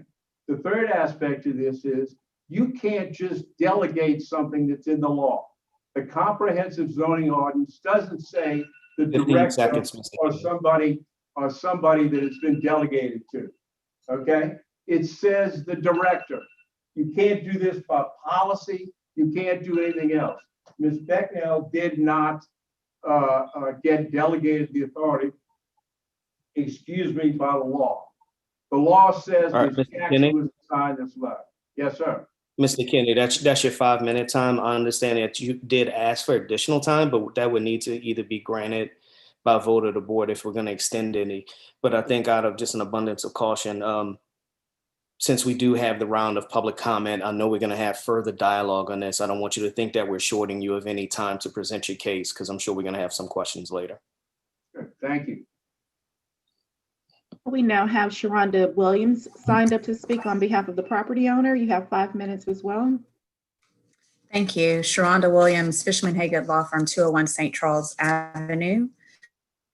Next of the issue that's before the board is the servicing facilities and whether the helicopter has a permanent location at Children's Hospital. As Ms. Becknell indicated, we provided a copy of the lease, which demonstrates the permanent location at Lakefront Hospital, for the helicopter in connection with the zoning verification that was provided. In addition, with the comments that we submitted last month, a copy of the current lease demonstrating that there was no lapse in the lease with Lakefront Air. The lease that Kenny referenced did expire after the zoning verification was issued. However, a new lease was put in connection with our comments set forth last week. So the lease demonstrates that the permanent location is not at Children's Hospital. The other issue that Mr. Keith focuses on is the issue of servicing facilities. Contrary to what Mr. Kenny suggests, we informed the city in correspondence in connection with the zoning verification that there was an ability to provide fueling or maintenance to the helicopter on an emergency basis as hospital operations continue and the helicopter is being used. In addition, city inspectors went to the helipad, helistop, and saw those fueling facilities during the zoning verification process. Nonetheless, out of an abundance of caution and considering the issue that have been raised by Mr. Kenny, and attached that in addition to our comments that were submitted last Monday, Children's has taken the step of removing fueling facilities and actually getting DEQ to decommission any fuel storage facilities that were underground as of last Friday, just out of an abundance of caution. Regardless, this slide that continues to be on the screen contains the alleged facilities that also are included in Mr. Kenny's appeal documents. And some of these basically demonstrate a lack of understanding about what the fueling facilities actually are. Many of the items listed on this document that are on the screen, the slide that's on the screen, have nothing to do with fueling capabilities, but are in fact safety measures that have to be present in a helistop in case there is some sort of incident related to fire, et cetera. So water separators, they will need to remain there, even though we have taken the steps to remove fueling capabilities. The fuel containment tank also would need to remain in place in case there is some issue with a fuel spill, et cetera. So those are not fueling facilities. The fuel pipe is being removed. Jet fuel line is also being removed. Foam storage tanks, these also need to remain in place for safety reasons in case there is a fire at the helistop. The fuel dispense cabinet is being removed and the emergency fuel shutoff is no longer applicable at this point with the pumps for the fueling capabilities being removed. So all of those issues that he's referencing are safety measures and the others have already been removed. As to the other items listed on this slide, sleeping rooms, et cetera, this is not uncommon in terms of just hospital operations. Sleeping rooms are common at healthcare facilities when there needs to be staff on site 24/7. Some of these rooms are for hospital staff, nurses, et cetera, who are a part of the transport team, but who also provide other services at the hospital during times that they are not required to be involved in transport.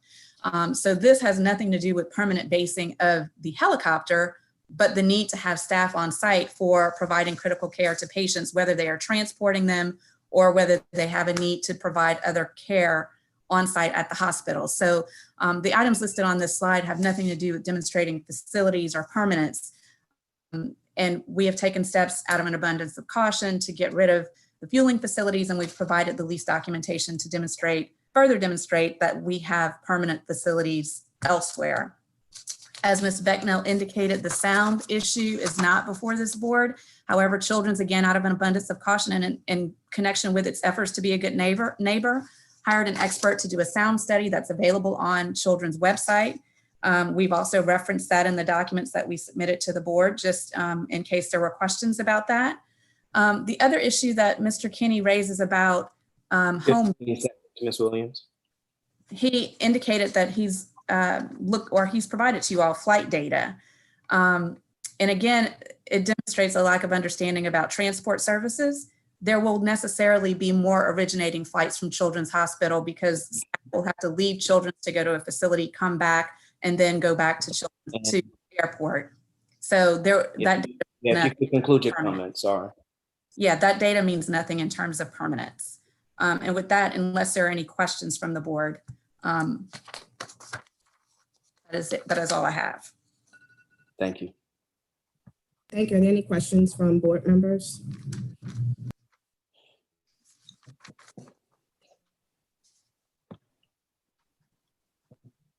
Seeing none, I know we're going to have probably additional comments later, so we can address concerns after public comment. Next item. Okay, the next item is item number 10, BZA docket 078-20 for a property located at 137 Carondelet Street. As a reminder, following the staff presentation, the applicant will have 5 minutes to present. We have Earl R. Silverstein signed up to speak on behalf of this application. BZA 078-20 is an appeal of the decision of Director of Department of Safety and Permits as per Article 4, Section 4.8 of the Comprehensive Zoning Ordinance regarding the determination that short-term rental licenses 18 STR 14843, 18 STR 13802, 18 STR 13800, 18 STR 13799, 18 STR 13797, 19 STR 14579, 19 STR 14583, 19 STR 14584, and 19 STR 14585 were properly denied due to material misrepresentation on license applications. The applicant now has 5 minutes to present. The Department of Safety and Permits now has the opportunity to present. Thank you, board. The applicant, the safety and permits. Thank you, board. And after hearing all of those numbers read aloud, I'm just going to refer to the short-term rental permits in Globo to save us a little bit of time. The issues are similar with all of them. So relative to 137 Carondelet Street, the applicant's appeal alleges an error in the decision of the Director of Safety and Permits regarding the denial of the short-term rental permits. Mr. Earl Silverstein, the attorney for the owners of the properties listed above and part of this appeal, which will be referred to as the properties to make life easy, reached out to the Department of Safety and Permits regarding the renewal of short-term rental permits for the properties. After a lengthy review, the department determined that prior permit applications had been properly denied. These applications were denied due to material misrepresentations being made on the license applications. Our correspondence denying the application specified material misrepresentation on license application. This property is not in compliance with the Department of Safety and Permits due to ongoing unpermitted construction. These denials were communicated to Sonder, the designated contact for the licenses, by email at neworleanspluspermits@sonder.com on September 16th, 2019. Our records also revealed that this property was inspected as early as August 15th, 2019 by our building department for working without a permit. As a result of that and subsequent inspections, a stop work order was issued on the property on September 16th, 2019. This violation was not closed until April 23, 2020. A building permit application was submitted on September 23rd, 2019. Comments from our plan review department were sent to the applicant's representative, Gary Timpany, timpanyconstruction@gmail.com, by email on September 25th, 2019.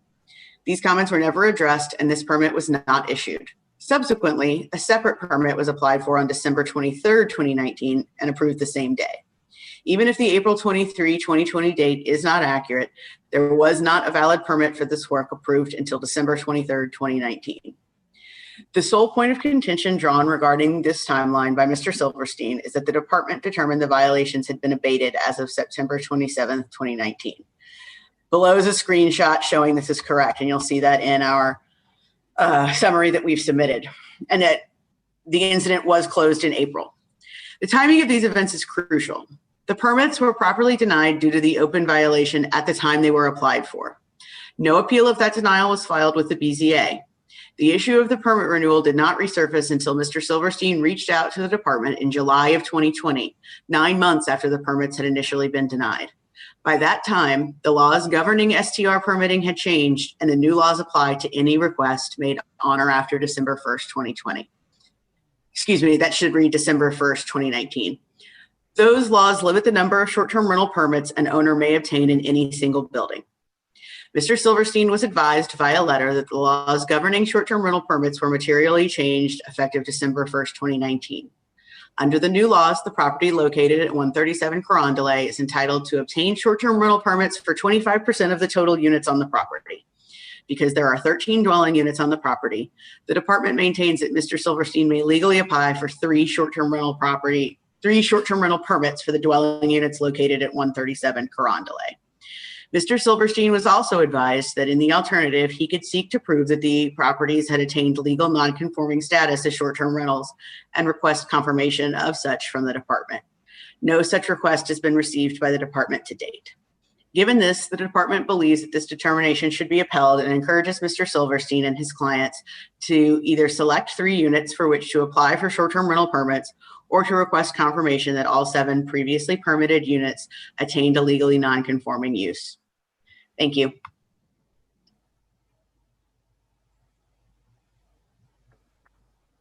Okay, now the applicant has 5 minutes to present. I'm ready to present. My video is not allowed my video to turn on. We can hear you. All right, well, let me just respond. First of all, I'm somewhat confused and was somewhat confused by the statements made by Ms. Becknell regarding the sole point of contention.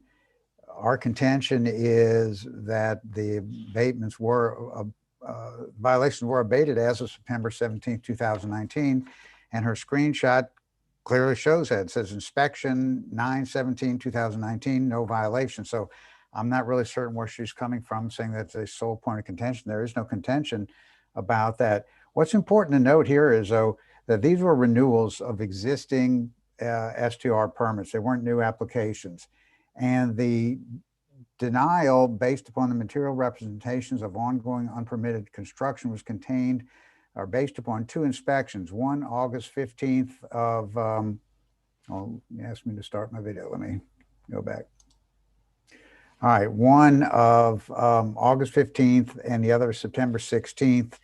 And the August 15th inspection, which is in our exhibits, was done by Brian Meter, I believe it is.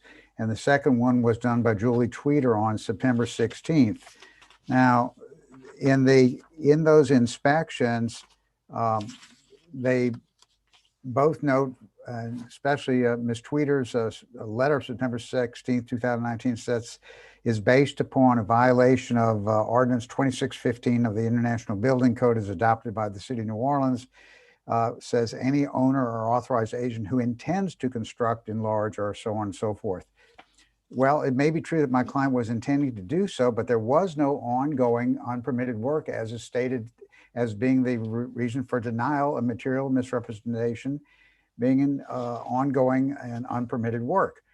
The incident report, which was supplied by the City of New Orleans, the Lama incident report, both shows no work in progress. And on September 13th, Inspector Mario Anderson says complete. We've attached an exhibit from our owner and contractor stating that there was no ongoing work at the time of August or September of 2019. And if you go back and you look at the exhibits, Exhibit 4, which is 118 photographs taken by Inspector Tweeter, there's not one photograph showing ongoing work, let alone unpermitted work in this property. So again, the basis for denial is material misrepresentation based upon unpermitted ongoing work, not failure to file a permit, but unpermitted ongoing work. There is absolutely no evidence whatsoever of unpermitted ongoing work at this property at the time. There was a subsequent building permit obtained by the owner and the contractor, and That is our Exhibit 5, which is for permit number 1930004 RNVS, requiring a letter from the city says requiring a plan review, and approval from fire marshal was required. The work that was being sought at that time was for, in the permanent application, it says cabinet restoration or reset, fire separation, HVAC and electrical. The fire marshal, and that some of that was based upon Ms. Tweeter's comments that you need the fire separation. The fire marshal came in, issued a report saying the building was not in violation, that fire separation was not required. That's our Exhibit 6. And interestingly, the permit status on One Stop as of September 16, 2019 for each of these permits shows approved. It doesn't say that they were denied. It says they were approved. Finally, the notice that went to Sonder by email doesn't say your permits have been denied for material misrepresentation. They only say the status of your short-term rental license, and there's one for each license. This one is YEVAGN, has changed. The current license status is material misrepresentation on license application. This property is not in compliance with the Department of Safety and permits due to ongoing unpermitted construction. Again, no evidence of that anywhere throughout these documents, either supplied by the city or the documents that we had to get at a public records request. I will tell you that this particular inspector, Julie Tweeter, approached my client and said, I'd like to have one of your units available for Mardi Gras. And of course, my client was taken aback by that and said, I can't do that. 15 seconds, Mr. Silverstein. Thank you. I'm here to answer any questions you have, but again, the key is there's absolutely no evidence to support a material misrepresentation of unpermitted ongoing work.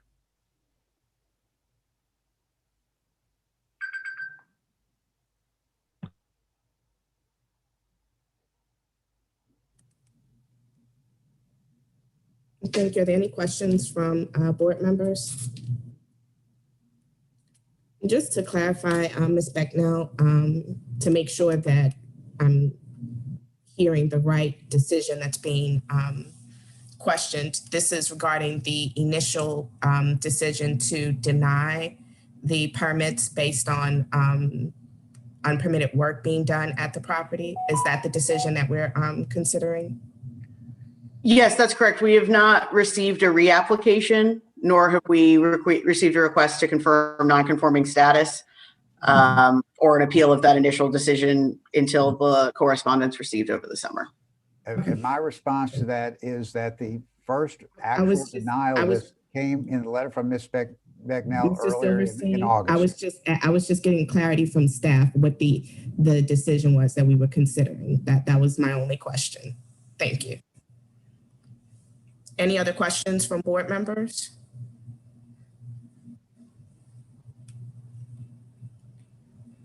Hearing none, we can go to the next item. Again, I know we'll have public comment, so we can further discuss this at that time. Okay, so this concludes the presentation of dockets. The board will now recess for 30 minutes. Let's see, it's 11:47. So do you want to do a 12:20?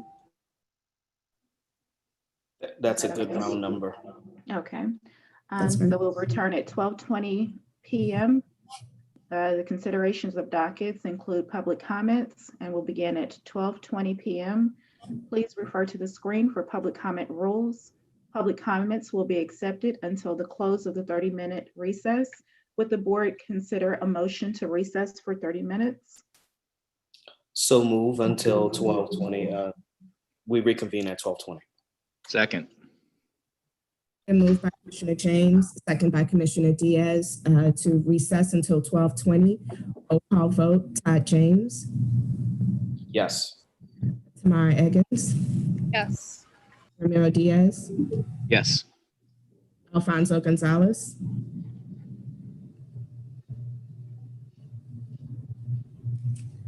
You're on mute if you were speaking, Alfonso. Matthew Rufo. Yes. And Candace Forrest, yes. That's 5 yeas, no nays. The motion carries. So we'll be in recess until 12:20.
All right, looks like all the board members are back.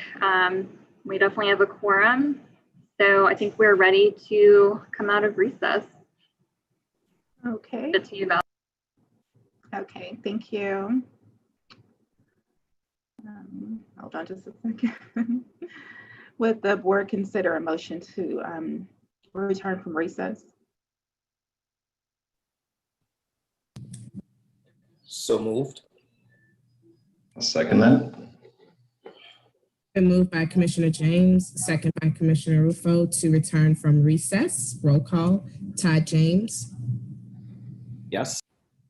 Tamara Eggins. Yes. Ramiro Diaz. Yes. Alfonso Gonzalez. Yay. Matthew Rufo. Yes. And Candace Forrest. 6 yeas, no nays. The motion carries. We are back from recess. Okay, the digital comment forum is now closed. We will begin with the consideration of dockets, including public comments portion of the meeting. Item 1 was withdrawn, and we will now begin with unfinished business for Director of Safety and Permits Appeals.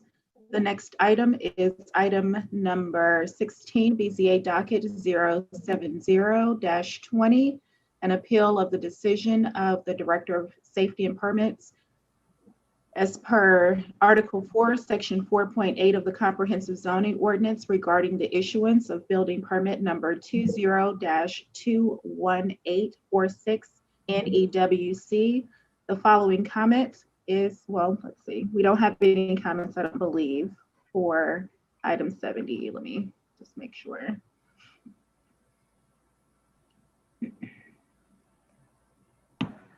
That's correct.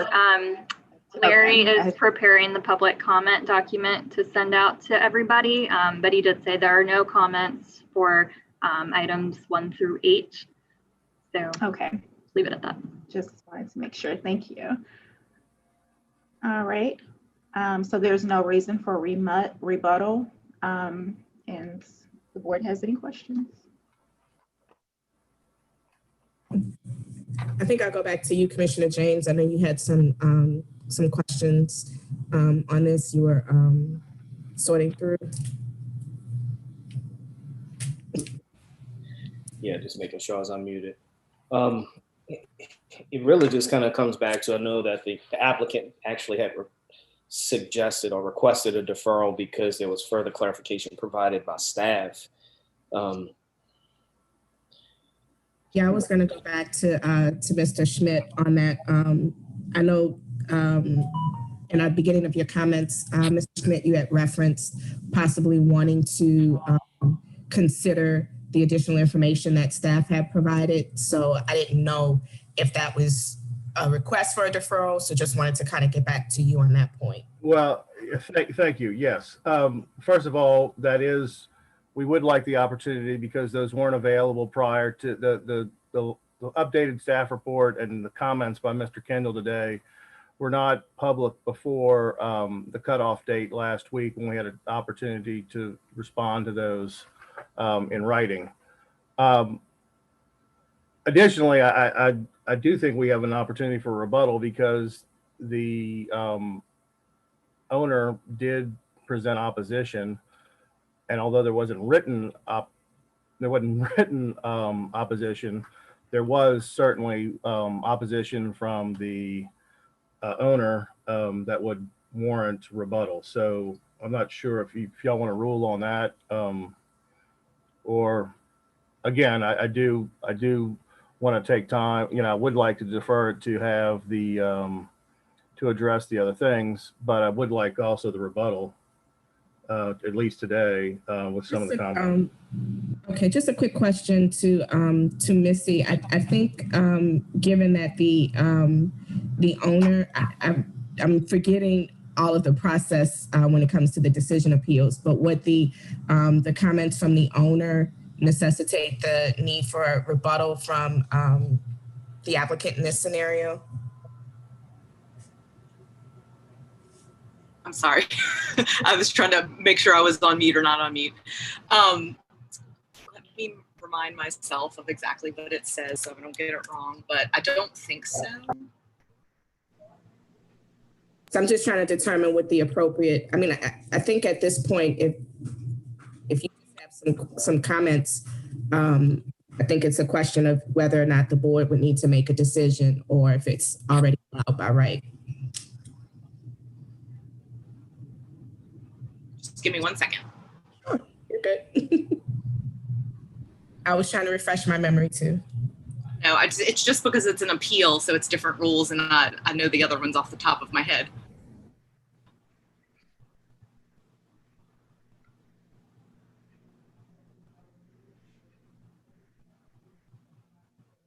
No, it's only if there's public comment.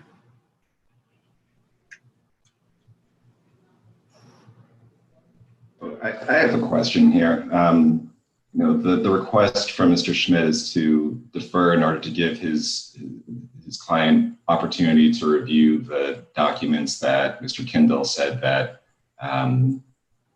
provided the basis for part of the decision or a recommendation here. I thought what Mr. Kindle said was that he reviewed instances in which these two uses were adjacent on the same large parcel and couldn't find any examples, and therefore there wasn't any additional documentation. But correct me if I'm wrong.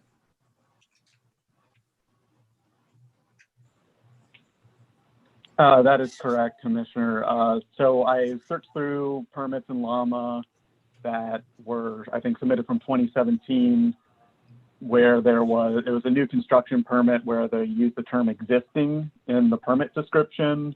And there were, I think, maybe 65 permits, none of which were this exact same situation. I think I did find one example where there was a commercial structure on a lot where they were adding a two-family structure on a lot, but in that case, the setback was the same. So it didn't matter if it was a two-family structure, a commercial structure, they had the same 15-foot setback requirement. So yeah, like in the additional information I submitted, it was just more kind of reiterating our position, which has been consistent throughout, that we treat the structure in terms of setbacks based on the use of that structure. And so as a mixed-use structure, we applied the setbacks that are required of a mixed-use structure. In that case, it's unclear to me what the deferral, what the purpose of the deferral in that case would be. I think that's coming back to Mr. Schmidt. I mean, it was him making a request saying that he still needed to review it and do further context. Is that correct? Well, right. So this is where I am. On page 94 of your packets is where the plans that were stamped begin. The plans that were stamped, approved, and a permit was issued begin. On that page 94, I mean, that is the title page of 5808 Magazine Street. We have still two lots being referenced and everything attributable to them as if it is two lots. I understand Mr. Nicholas's frustrations with the process, but I can only say that he is the one who caused these plans to be submitted, and they should have been corrected before. If he wasn't re-subdividing, then there should have been corrections submitted, and that should have been what was reviewed and stamped and so forth. Here, we have a decision by Ashley Becknell that's in the file that said, all right, because you have a short-term rental license on 737 Eleanor Street, you have to follow the setbacks for residential uses. And that was not established anywhere in the plans, or it was not established in the approvals. It was, or the design review. They were simply used, all that was done was when Mr. Nicholas determined, or when Mr. Nicholas was informed that he would have to, or they could not re-subdivide as proposed, he then simply withdrew the application for the re-subdivision and nothing else happened from the city. The city didn't look at it again. The city didn't do any of this, but we've got plans. And I guess, Mr. James, we don't need to go into a whole lot of detail, but when things get sloppy, they get sloppy, and we just need to get things straight and get them correct. With respect to the deferral is warranted because Mr. Kendall just gave new information that wasn't able to be commented on prior to this hearing. I couldn't submit. I mean, when he's so yes, that warrants a deferral so I can address those specific comments that he made at today's meeting. That is just notice and opportunity to be heard, basic due process. Now, Mr. Nicholas complains that might hold up the occupational permit, the use and occupancy permit. Mr. Nicholas hadn't stopped day one for anything that's been filed on this. He's been going full bore the entire time. So I think that's a somewhat disingenuous argument that deferring this another 30 days. First of all, I don't think there's any representation or warranty that he's made today that says he's going to be ready for a certificate of occupancy in 30 days anyway. But even if it has, that hasn't stopped him from building this or any kind of clarification from getting it built once we filed this application back in July. It's not like this is lingering. He just submitted these on May 27th of this year. They were just submitted. So given that was basically June, July, August, where we were, this isn't an unreasonable time to be trying to understand where all this is under the circumstances. I know he's been working on it for a longer time, but that's really what the documents say here. And that's all we're asking for is, again, the opportunity to address what Mr. Kendall is now, sounds like is a revised opinion from what was said before. And so we just like the opportunity to be able to address that in writing for the record. Thank you. And so to that point, I think, and I mean, I'm gonna come in up, Mr. Nicholas, I see you have your hand up, but just we have the floor right now. Even in his comments, he said they're about 75% complete. I mean, we can't really make any assertion to when he actually will be complete. I mean, he could give us a date, but there's no real mechanism for us to hold that in check in any capacity. And he's even acknowledged that he does not have a stop work order on a project. So they are progressing in some capacity to continue on. So it's not stopping work on site. Question to Nick, because Mr. Schmidt touched on this a couple different ways. The functional, what is the primary use on the property as it currently stands? That's to Mr. So there's two uses on the property, or two structures on the property. You have the single family dwelling, which I believe is a licensed commercial short-term rental, as well as you have the new structure, which is a mixed-use structure that contains commercial on the first and second floors, and then a residential dwelling unit on the third floor.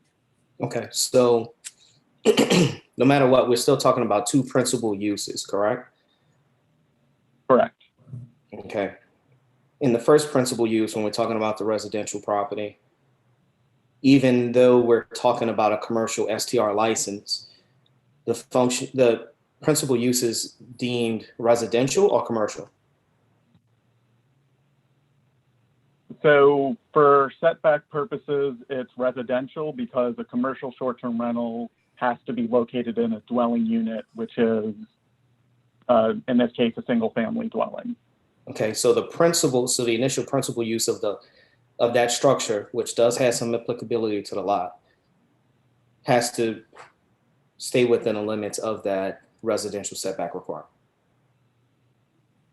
Correct. And so that single family dwelling does meet those setback requirements because that structure setback or has, a 40 or 50 foot setback from the rear property line when it's only required to have a 15-foot setback. So that structure does meet the rear yard setback requirements. And that, so, and that works in both scenarios where if it was the singular lot or if it was subdivided?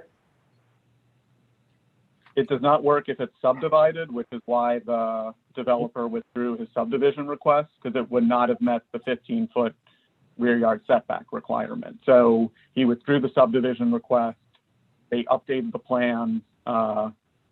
And if you do look at the plans that were stamped and approved by Safety and Permits, it shows this as being one lot. There, I believe, was an older set of plans that showed an additional lot line on the site plan, but the site plan, I believe, is on page 103 in your application packet, does show this as all being one lot. And that's how it was reviewed by both the City Planning Commission and the Department of Safety and Permits as two structures on one lot. Wait, so let's make sure we say that clearly, because you kind of threw me a curve. Page 1 shows 2 lots, which was the existing condition, right? Or proposed 2 lots. Yeah, so, and this is just in my report to show what was proposed, to kind of give you all sort of that timeline of what happened, because the applicant requested to re-subdivide into 2 lots. They were going through that process. They found out they were going to have a setback issue with the rear yard setback for the single family dwelling. So they then withdrew the subdivision request. And then I think they initially had plans that were drawn showing this being 2 lots. They then updated those plans showing it all as 1 lot and submitted those plans to City Planning Commission for their design review. Those plans were approved by the City Planning Commission, and then they were submitted to Safety and Permits. And those plans were then approved by the Department of Safety and Permits, showing 2 structures on 1 lot.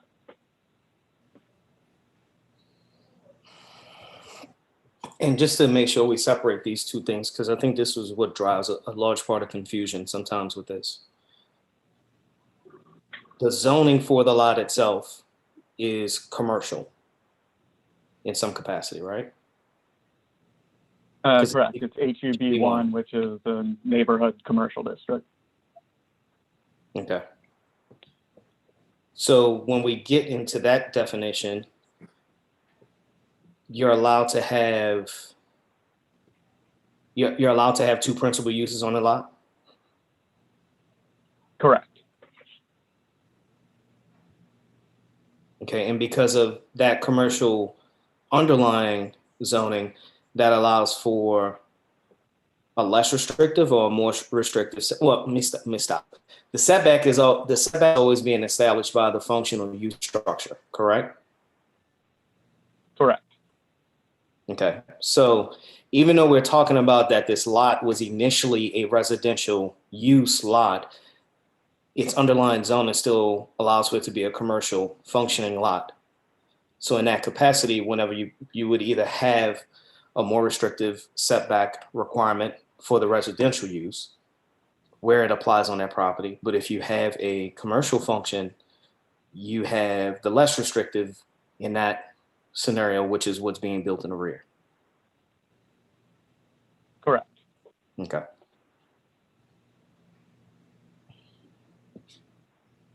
So no, look, I mean, I'm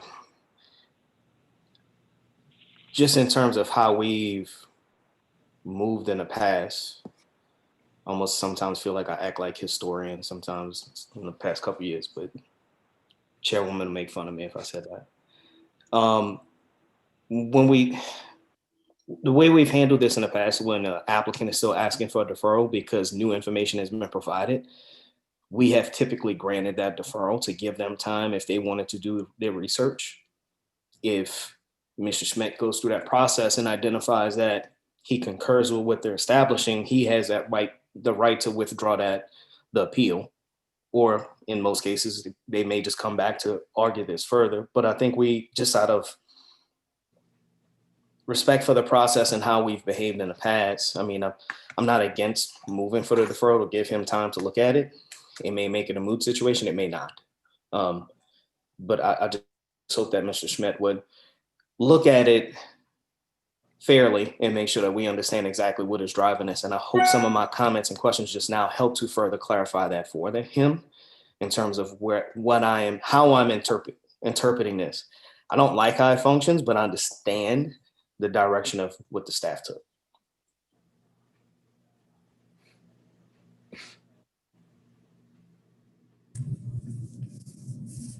Any other questions from board members?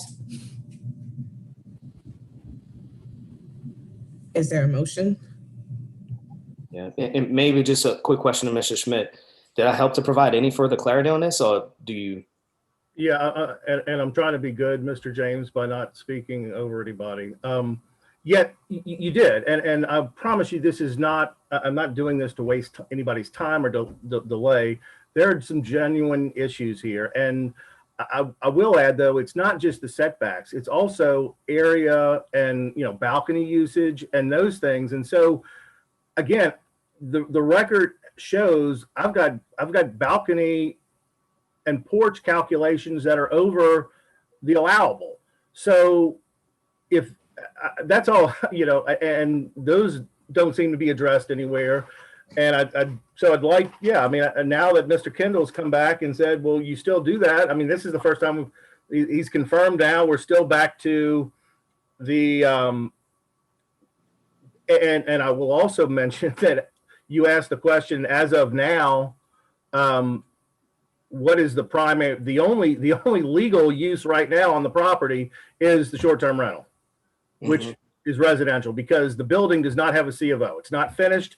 It doesn't have a C of O. So the only use right now, to answer your question, is that it's not that there's two uses. There is only one use on this lot of record right now, and it is the short-term rental. And so that's why it is important that we go through and make sure that those requirements driving that short-term rental are still there as long as that license is there. Now, again, I will concede that if Mr. Nicholas gives up the short-term rental license, he can put another commercial use in there because it is zoned commercially.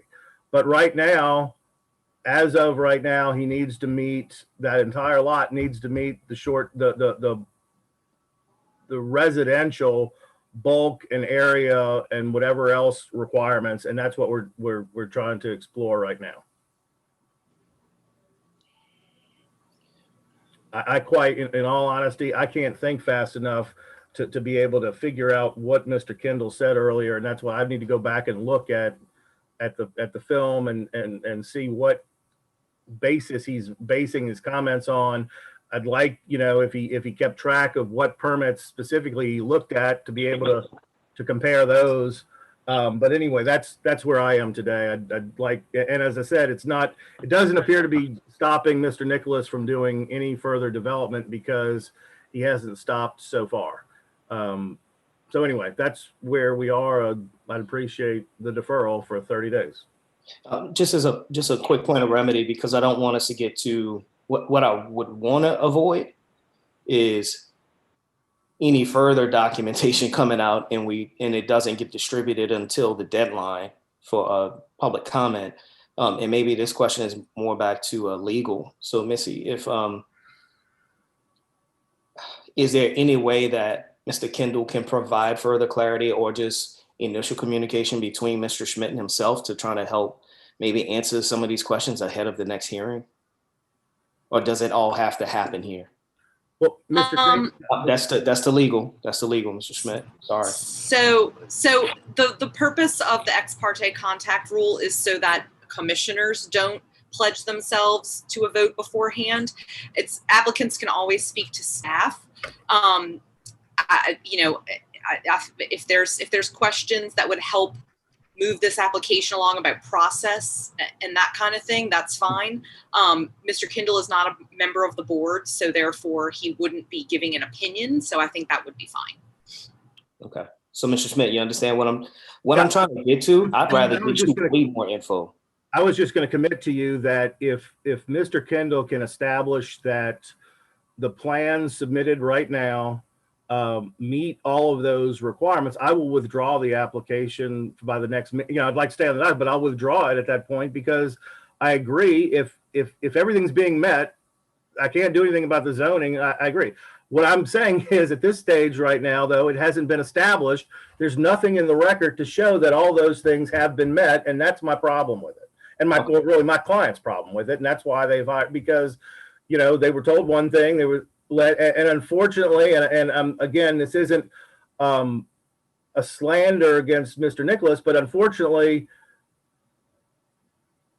it's just the way things unraveled. It happened to create, and I think unintentionally here, the perception that there was a switch in the process that we got down, and so it's just added another level of distrust or concern that they wanted to go ahead and ferret out. So as I said, if I am happy to sit down with Mr. Kendall and to go through the process and figure out, and if that's the case, this will be withdrawn before the next meeting. Okay. So just another quick point of reference just to Mr. Nicholas. I hope you do understand at least what, just from my standpoint, what I think is appropriate here. I'm trying to address a little bit of what Mr. Schmidt said earlier, but at the same time, take the contention out of this and really just help to build this conversation more around the substance of how this is all being applied. In that way, hopefully we could just help resolve this so it doesn't become a bigger legal hurdle down the road. I would hate for us to take action and then it only further exacerbates the issue and you're just in more of a point of discontent with your neighbors. I'd rather push, have a conversation, allow that to, not us to have the conversation, allow for the conversation to occur so that at least everyone could get to some even level field to make sure everything's addressed appropriately. So Madam Chair, with that, if I move for 30-day deferral.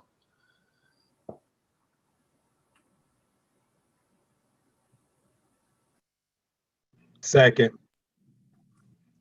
Thank you. With regards to docket 070-20, it's been moved by Commissioner James, second by Commissioner Gonzalez to defer the matter 30 days at the request of the applicant.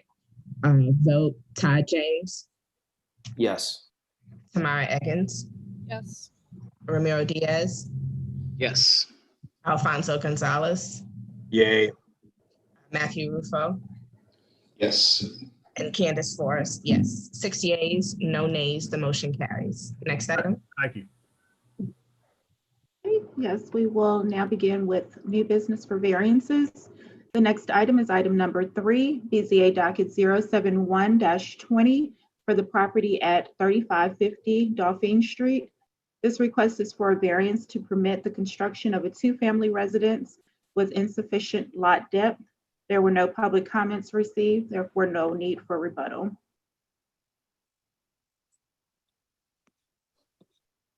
Are there any additional questions or comments from board members?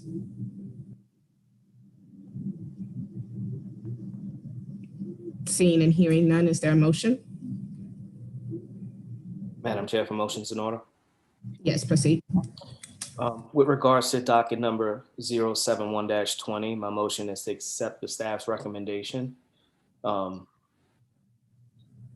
make sure we establish that the strict adherence to the property regulations will not meet the demonstrable hardship for criteria 6. But however, therefore the staff would ordinarily recommend denial, but in this case, move for the approval of the requested variance for Article 9, Section 9.38, Table 9.2, from minimum lot depth, and move for that approval with the 5 noted provisos. And just making sure we clarify that we do strike some of the comments that the applicant did provide initially, that we don't want to in any way allow this to, advance this where we think financial hardship is a contributing element to this request.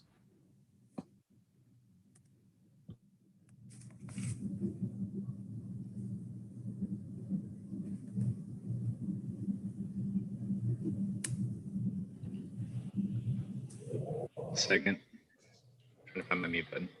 Oh, thank you. It's been moved by Commissioner James, second by Commissioner Diaz to grant the requested waiver, adopting the staff's report regarding detrimental reliance in support of establishment of the 9 criteria, subject to 5 provisos. Roll vote, Todd James. Yes. Tamara Eggins. Yes. Ramiro Diaz. Yes. Alfonso Gonzalez. Yay. Matthew Rufo. Yeah. And Candace Forrest, yay. 6 yeas, no nays. The motion carries. Next item. Okay, the next item is item number 4, BZA docket 072-20 for the property at 1117 Governor Nichols Street.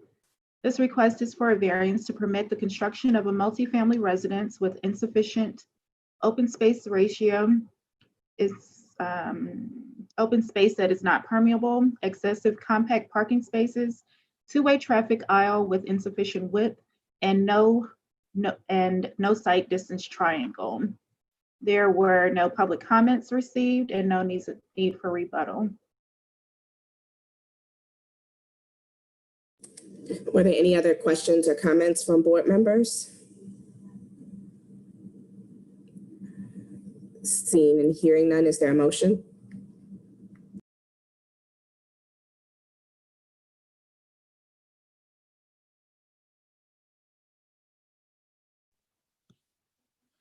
If a motion's in order. Yes, proceed.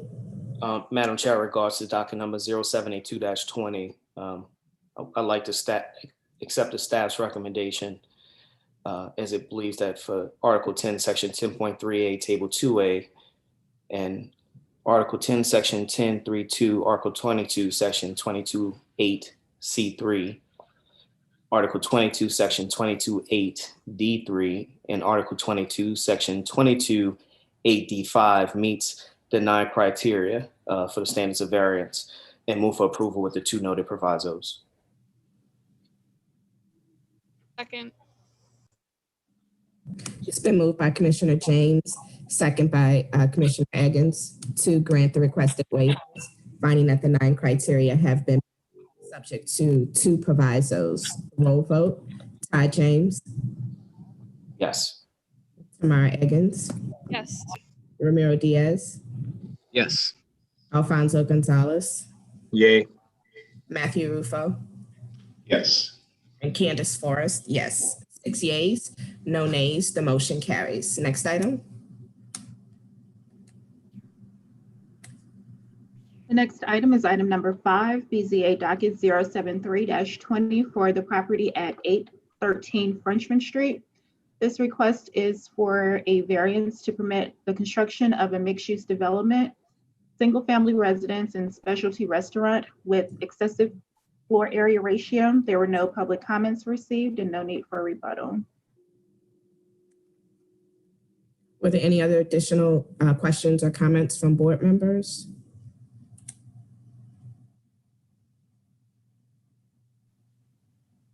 Seeing and hearing none, is there a motion?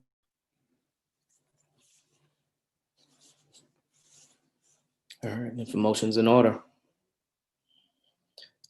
Madam Chair, at docket number 0783-20, my motion is to accept the staff's recommendation as it believes that the requested waiver for Article 10, Section 10.3A, Table 10.2, open space ratio, Article 10, Section 10.3A, Table 10.2, minimum permeable open space requirement, and Article 10, Section 3.3A, Table 10.2, maximum FAR, that the 9 criteria have been met and move for approval with the 6 noted provisos. Second.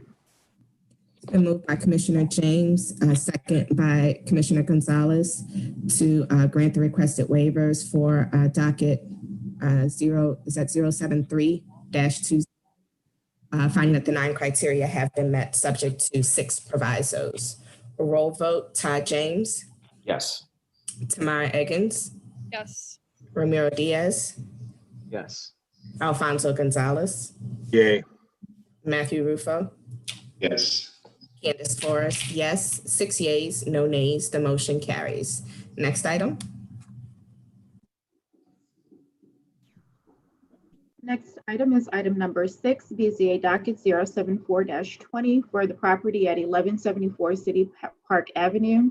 This request is for variances to permit the construction of a single-family residence with insufficient corner side yard setback, insufficient rear yard setback, and excessive curb cut width. There were no public comments received for this item, therefore no need for rebuttal. Any questions or comments from board members?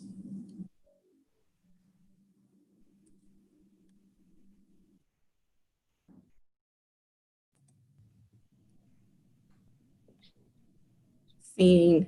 Okay. Yeah. Sorry. No, it's just to Mr. Jill, if he's on. Yes. Can you hear me? Yeah, knocking. Okay. Yeah.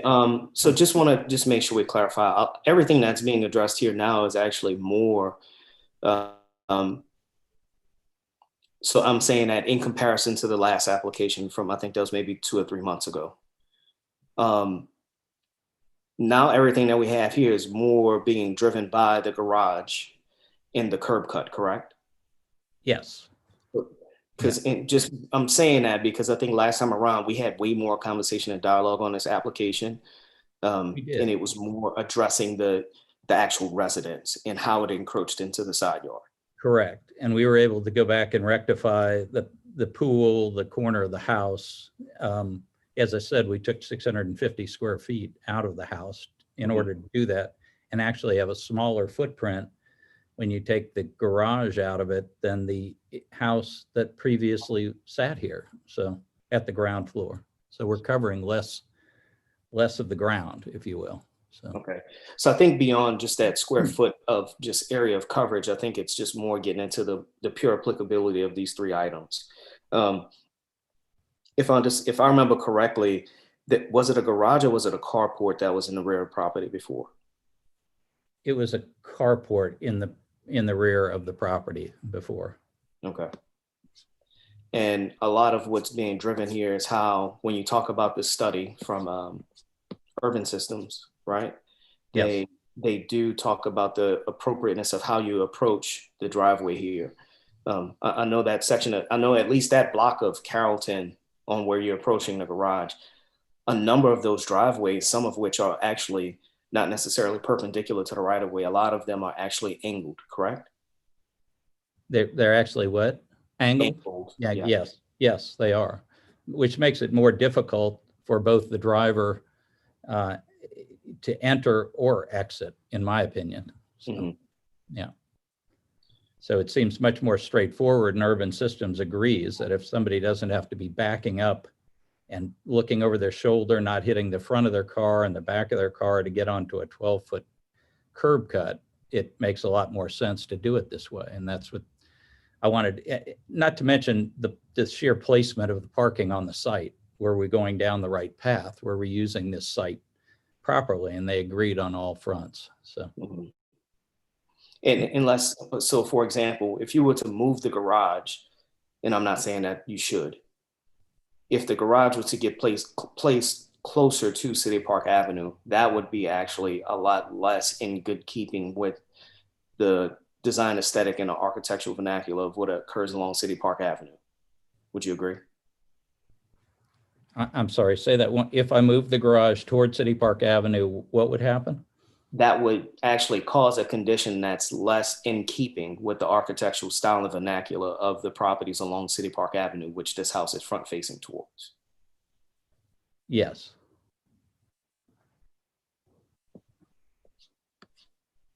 Okay.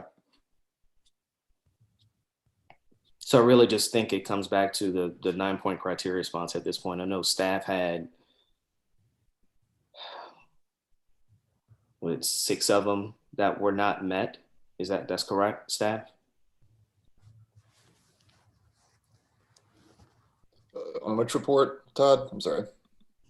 Unless I'm looking at the wrong section. The staff report, I'm on page 28.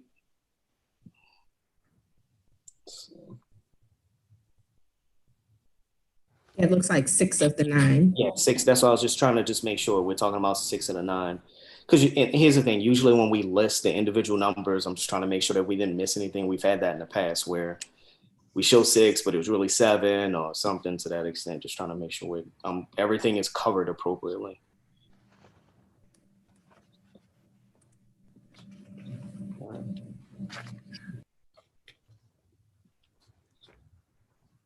All right, I'm good. Madam Chair, for motions in order, unless anybody else has questions. I just have one quick one, and maybe I'm not finding it in the drawings. Where's the existing driveway? Is it shown on the drawings? Is it dashed in lightly? Yes, it's dashed in on the site plan. Okay, I see it now. Yeah, I see it now. Sorry, I just was having trouble finding it. I see it now. So we're restoring curb cut to create the new driveway, so. And Commissioner Diaz, I think that old carport ran more parallel to Carrollton before. Yeah, I was trying to look at Google Earth to figure out what was going on. So I saw there was a pretty big curb cut that was already there. So I was trying to figure out if you're using the same curb cut, but you're not.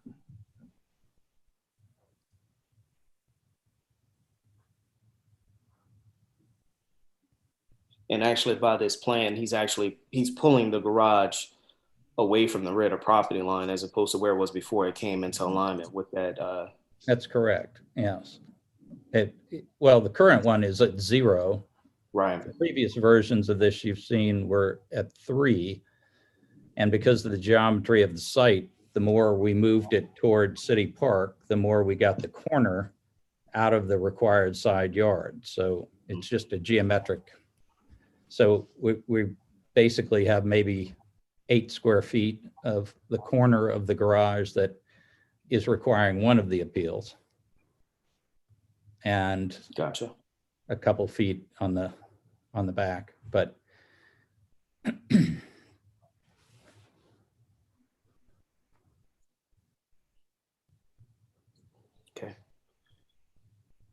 You good, Commissioner Diaz? I didn't want to make a motion without. All right. I thought you was gonna use your emoji thumb up and said no.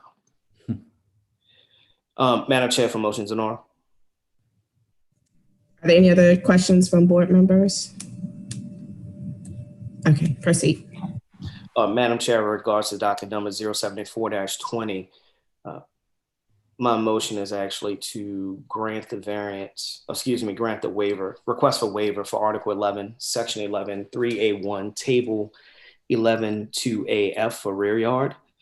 The request for waiver of Article 11, Section 11, 3A, 3A, corner side yard, attached garage.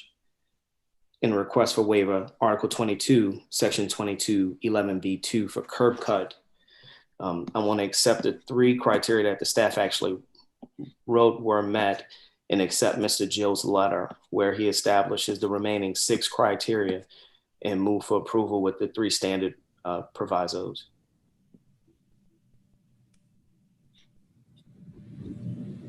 And letter was, just for clarity, Madam Chair, his letter was dated October 2nd, 2020.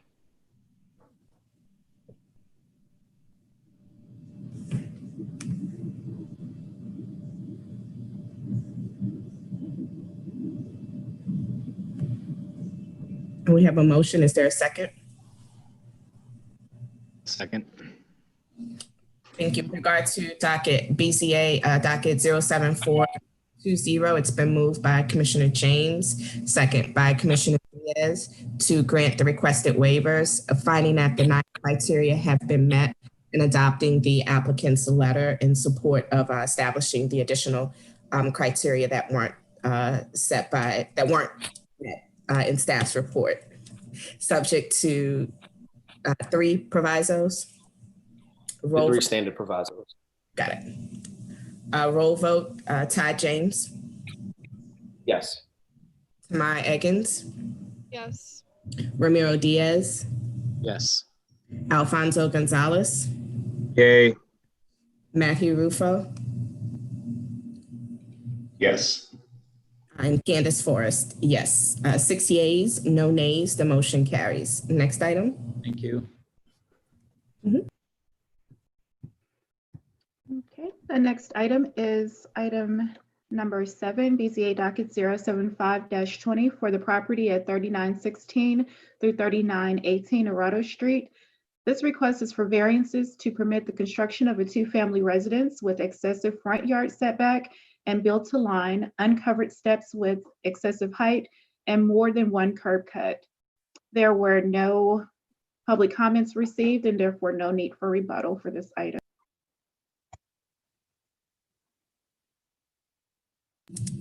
Were there any other questions or comments from board members?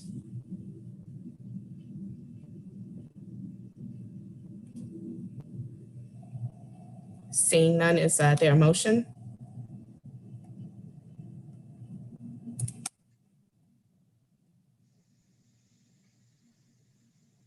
Is I'll Mr. make Adams them- still on call? Yeah, I'm here. Okay, do you understand that, I know that you heard some comments, at least from me. I know Commissioner Diaz also spoke to some items as well. Do you understand where we're coming from in terms of how at least we, the two of us, saw it? I mean, you know, again, I truly believe that this is kind of a standard building style in New Orleans, what we're proposing. And, you know, look, I understand like the setback and trying to keep uniformity. Yeah, I do understand that. But I guess, you know, I guess I don't understand the inability to put the two driveways or garages on it, which I think is honestly what the client would really want, not so much the setbacks, you know. And I guess those uncovered stairs could go into the front yard setback. And so I guess he really wants it as far back from the street. This is a client driven request, and that's okay. And I'm here to represent my client, right, and make whatever argument I can for it. So I guess I would, you know, just ask the board to consider maybe modifying, or just, you know, maybe if you guys would consider, you know, I understand that you don't want the setback, and that it is pretty clear that, you know, you believe that the staff's report is correct, that the setback is too far. I don't necessarily agree with the staff's report, and I believe that the fabric of the neighborhood warrants a deeper setback. I think it would be okay. That's my opinion here, and we could argue about that all day, but really this is for you guys to make a decision. I think what the client would really like, though, to see would be to have that to have the two garages so that he can provide off-street parking in a garage for both of his tenants, you know. And I don't think that's unreasonable or unwarranted, because, you know, again, we see this all over the city. I think any of us could walk out of our house right now, walk within 1 or 2 blocks, and see a very similar design. So that's, you know, and I guess sometimes I understand that the staff has to follow very strict guidelines when they write reports. And I think that, you know, these when we write guidelines, you know, it becomes black and white, you know. And I think that sometimes it's up to the board to kind of look and think about what's actually reasonable and what does our fabric of our city actually have in it. And I guess here I'm kind of appealing to, you know, just your judgment that this is not an unreasonable request. So just to that point, let me just help further clarify, and I'm gonna take some of what you just said. Here's one thing, and you actually may have heard me speak to this on the one of the earlier items. I want to say that might have been docket number 7120. Again, we're talking about a desire by the property owner who is actually getting ready to rent this. So because it's going to be rented, you're going to actually have a further gain in profitability by providing that off-street parking and providing a garage stall for each one of those units. So inherently, he's asking for a waiver request would drive his profitability on this project. That in itself already strikes, I believe that's criteria 6. So even if we were to feel as if though that there was something else there, a lot of this is being driven by a desire, not necessarily limitations or hardship driven by the land in any configuration. So also, because it is a vacant parcel, there's so many other ways that this could be done. And here's the other thing, when we get into trying to push for 20-yard setbacks, which is what you're showing, that's more consistent with a suburban model as opposed to the historic urban core, which this district is actually defined as. So we're trying to help it to preserve and protect the historic character in some capacity. And you could still have a modern design within those inherent limitations. You could see that in design in a multitude of places as well. So again, it's something that's being driven out of a point of desire, not necessarily from a point of need in order for this to be developed. So to follow up, I echo what Commissioner James has brought up, but also just wanted to clarify when you spoke about the process and that the standards that are set forth are guidelines. And just wanted to clarify the board's role and the board's position in reviewing requests. When a request comes before us, we have to make those determinations in light of whether or not that request satisfies the 9 criteria, which is part of what's presented by the staff in their report. So it's not a situation where we're given guidelines that are permissible. These are our responsibilities as dictated by the comprehensive zoning ordinance and by the standards of this board. And specifically, when you make a request, if you feel that your request does satisfy the 9 criteria, that's your role as the applicant to provide to us information that shows where you have satisfied those 9 criteria. And as Commissioner James has brought forth, one of the biggest pieces is in looking at this plan, we can see where there are reasonable alternatives, which clearly makes the argument that of a demonstrable hardship hard to meet once you've gotten to that point. And so that's where the conversation that Mr. James and Mr. Diaz had with you earlier in terms of the other alternatives exist. That's why that conversation was brought up initially. So, Madam Chair, for motions in order. Are there any other questions from board members? And just wanted to give you that information just to make it clear kind of how this process plays out and how these decisions are arrived at so that it's, made a little bit more clear. So I hope that kind of helped bring some clarity to this. Yeah, and I don't think that it's a desire for profitability in this case. I did draft a letter that how I felt that it did meet the criteria. And, again, I do think that my letter expounds on that, and I don't think that, again, I guess my argument once again is that because there are similar conditions, within the block face, within the neighborhood, with the setback and with the double driveways, that, it's more of that basically is what my answer was for all of these in the past. But I think I guess I took it a step too far and, asked you to kind of just use, what I would say would be, but just use something that you can't use, which is, a judgment call here, right? So I guess if you're not, I understand that you're unable to kind of consider that, but I think that that's also, I think that's maybe unfortunate, to be quite honest. And I put that on the record that I think that there should be that you guys should be allowed to use some judgment sometimes in cases where, this is kind of again, an archetypal building type in New Orleans. We see it everywhere. And, it's neither here nor there. I write master plan amendments all the time because I do think that some of the CZO, prohibits us from kind of continuing in some of the traditions that we have here in New Orleans architecture. And I could elucidate on that for a long time, but I'm not going to. So yes, thank you for clarifying that, Madam Chairman. Are there any other questions from board members? Seeing and hearing none, is there a motion?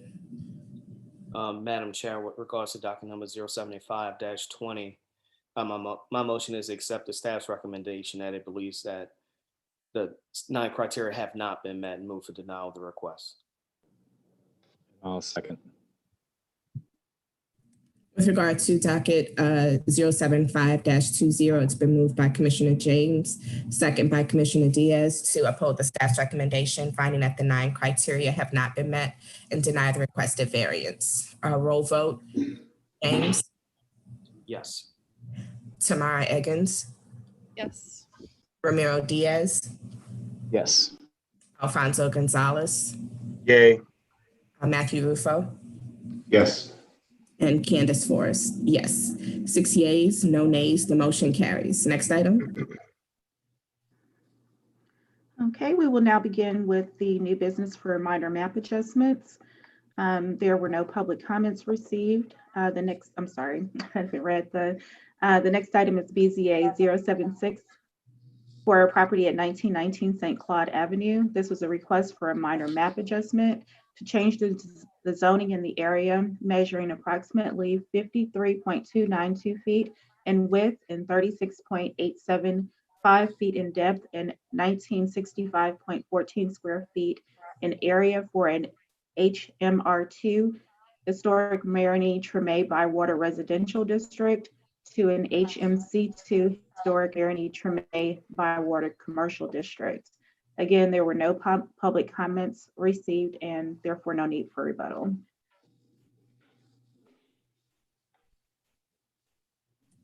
Are there any other questions or comments from board members? Seeing and hearing none, is there a motion?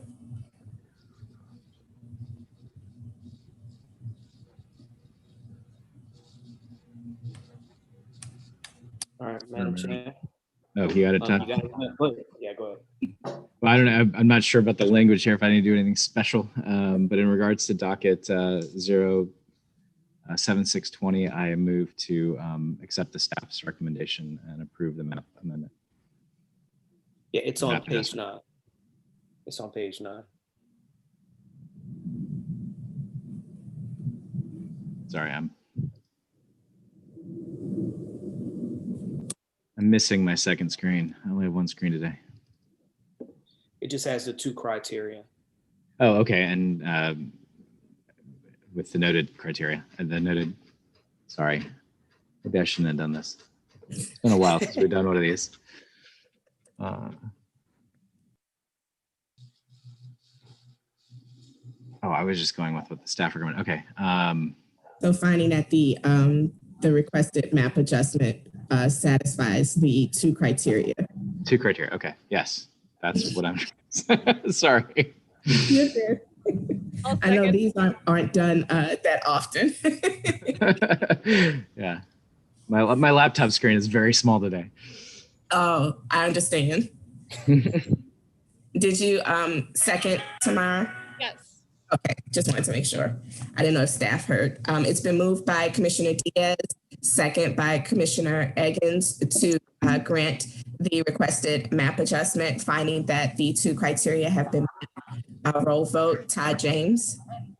Yes. Mara Eggins. Yes. Ramiro Diaz. Yes. Alfonso Gonzalez. Yay. Matthew Rufo. Yay. And Candace Forrest, yay. 6 yays, no nays, the motion carries. Next item. The next item is BZA docket 077-20. It's an appeal of the decision of the director of the Department of Safety and Permits regarding the determination that the new helicopter landing structure is a helistop rather than a heliport, and that the decision is invalid because it was not issued by the director of the Department of Safety and Permits.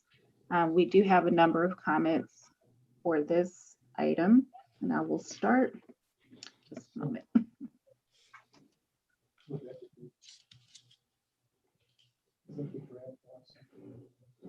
Okay, the first comment was received by Kimberly Navad at 219 Bermuda Street.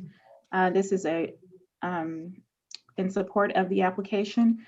My son Saul lived just 20 days. He spent his whole life in the neonatal intensive care unit, first at East Jefferson Hospital, where he was born, and second at Children's Hospital New Orleans, where he was transferred after experiencing a significant brain bleed.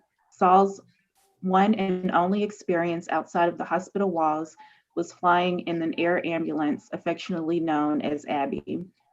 The Audubon Riverside Neighborhood Association asserts that the level of sound from Abby is loud enough to shake windows, stop conversation, and is disrupting their lives. What I ask is them and you to consider today is how missing the most crucial minutes after a baby's premature birth or child's drowning because the medical care was too slow to arrive, disrupt the lives of families in the community. In addition, the additional minutes saved by landing on top of the helistop are priceless, whether they extend someone's life for days, weeks, or years. Losing a child is the most devastating experience a parent can go through, and anything we can do to prevent this happening must be done. This is why the Helistops new location directly above the intensive care units is necessary and must be utilized. I recognize that neighbors view this as quality of life issue. I hope they recognize that the parents like me view this as a life or death issue. When it comes to a child's life hanging in the balance, every moment counts. Next comment is in support of the application. Joshua Keller at 432 Calhoun Street, New Orleans, Louisiana, 70118. My name is Josh Keller, and as I type this, I can hear the helicopter taking off down the street. 4:17 p.m. on 10/27/20. Check the flight's records. That didn't happen when LCMC operated from the old heliport location at the back of their campus. I lived in the 400 block of Calhoun for 41 years. I have lived in peace and harmony with the hospital my entire life. I never had a problem with the heliport at the old location. My problem started when it was moved to the front of Tchoupitoulas with no notice to the neighbors. Instead of fixing the problem, LCMC started a smear campaign against the neighborhood on social media. LCMC believes that the cost of their services and the new heliport outweigh the health and safety of the surrounding neighborhood. During a Zoom conference, I asked if they consider any of the locations for the heliport before constructing the new current location. They confirmed they did not. They told me they did not think the noise would be a big deal, so they did not think it was necessary to consider an alternative site. This is the type of ignorance and mismanagement that concerns me most. In their haste to quickly finish their massive construction project, they ignored the neighborhood. They disregarded safety protocols. They did not conduct a sound study before they moved their military-grade helicopter a few hundred feet from the residential homes because they did not think the noise was a big deal. Really, have they ever witnessed their own helicopter take off and land? Come on. If they truly cared about the neighborhood, like they say they do, they would have measured the potential impact the helicopter noise might have. They would have at least considered the alternative sites. They did neither. Please make sure the right permitting process is followed here. This is a heliport, not a helistop. Treat them like all the other major hospitals in the country and make them follow the rules like everyone else. In support of the application, this is from Connie Rubin, 6309 Tchoupitoulas Street, New Orleans, Louisiana, 70118. As the owner of 6309 Tchoupitoulas Street, my intention is that justice be implemented and they move the helicopters to the area where they were originally, that created no disturbance for the neighborhood. In support of the application, Mark Hightower, 409 Henry Clay Avenue, New Orleans, Louisiana, 70118. There is no doubt that the Children's Hospital is fine and distinguished hospital that serves the needs of our children with top-notch care. However, the move of the landing area to the top of the building as opposed to the old site behind the building has brought an extraordinary amount of noise pollution to our neighborhood.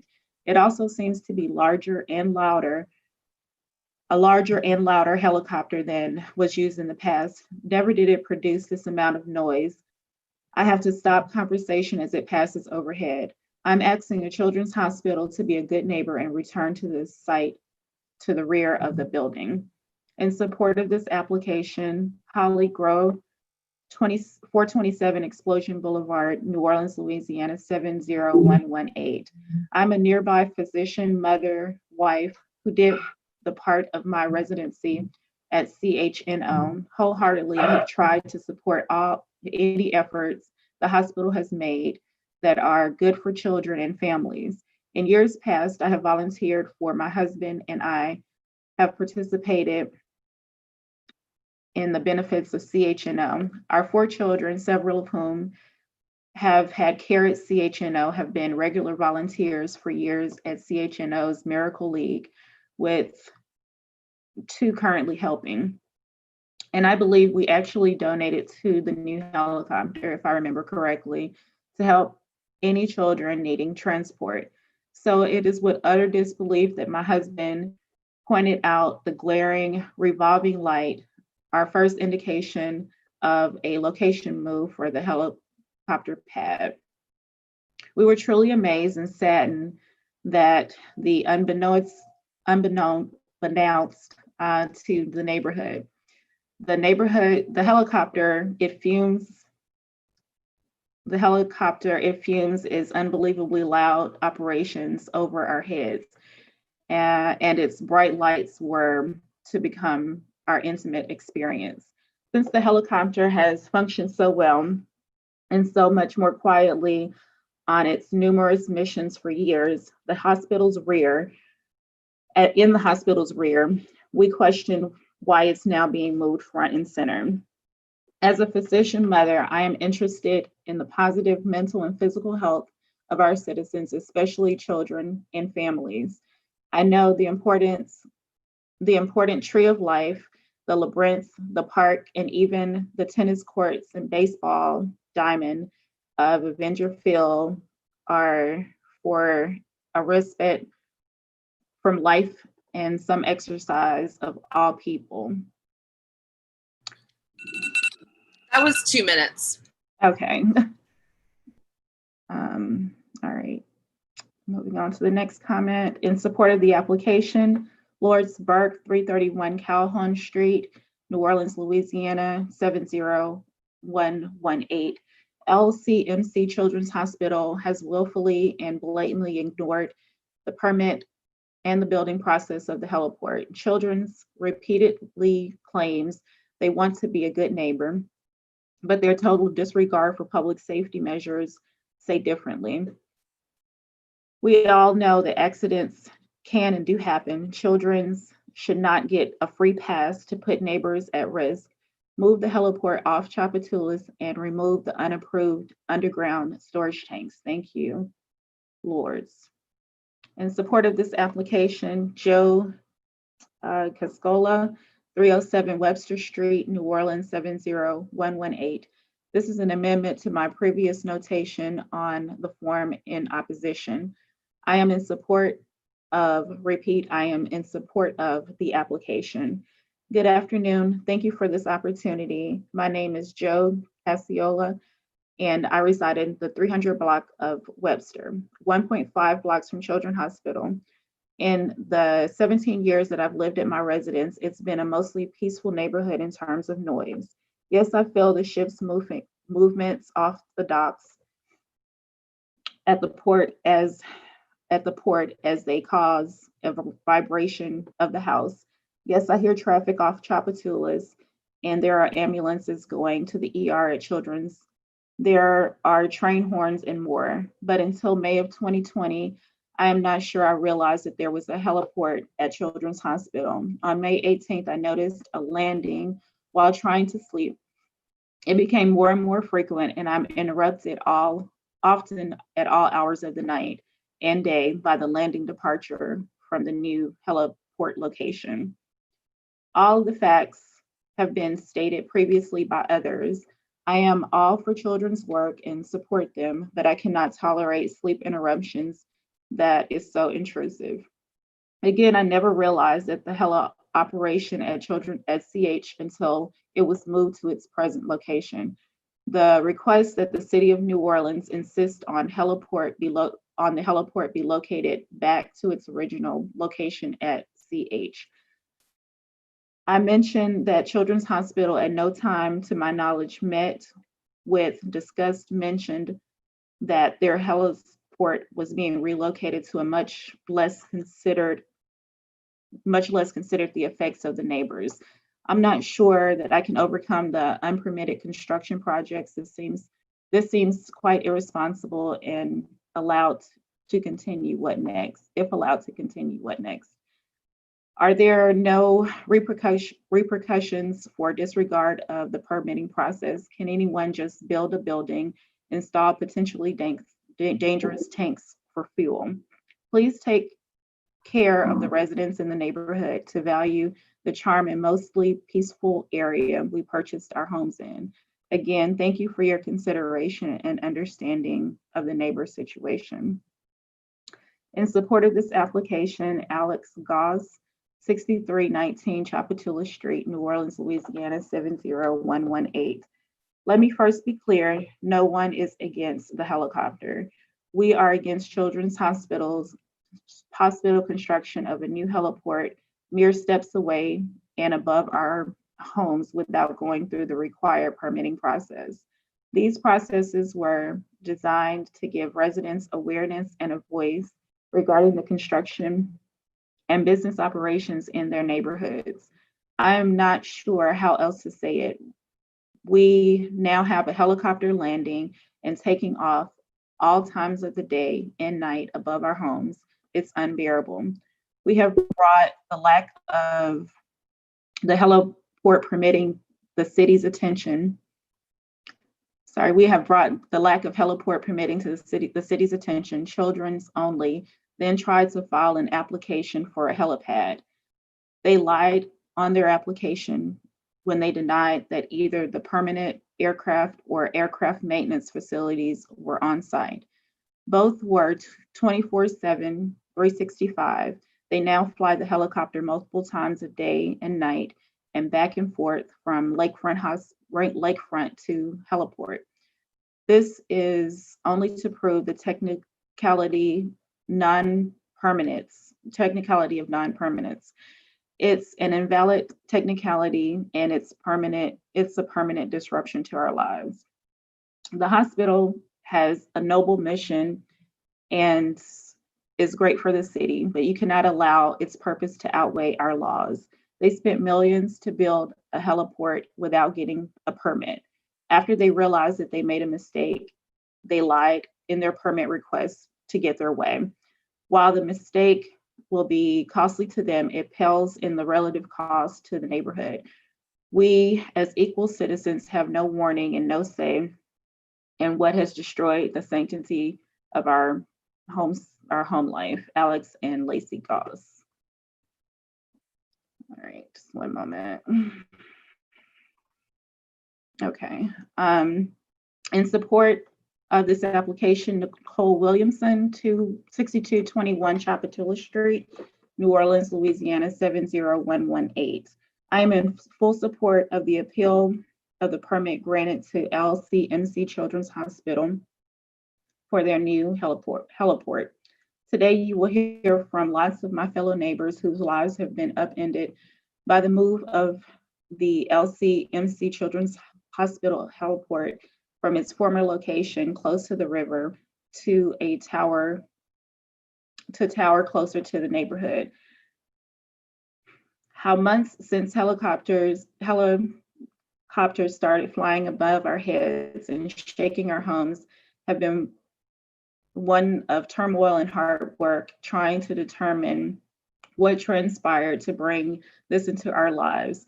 You will hear the impacts of the noise and disturbance has had on the sanctity of our homes and neighborhoods, the damaging decibel levels, the emotional toll of disturbed sleep, and the disrupted work and school lives, and the fear at being lied to by a respected New Orleans institution. But bottom line is this: LCMC Children's Hospital built an airport and the infill tower on which it stands without the proper permits and oversight, with no neighborhood notice or input.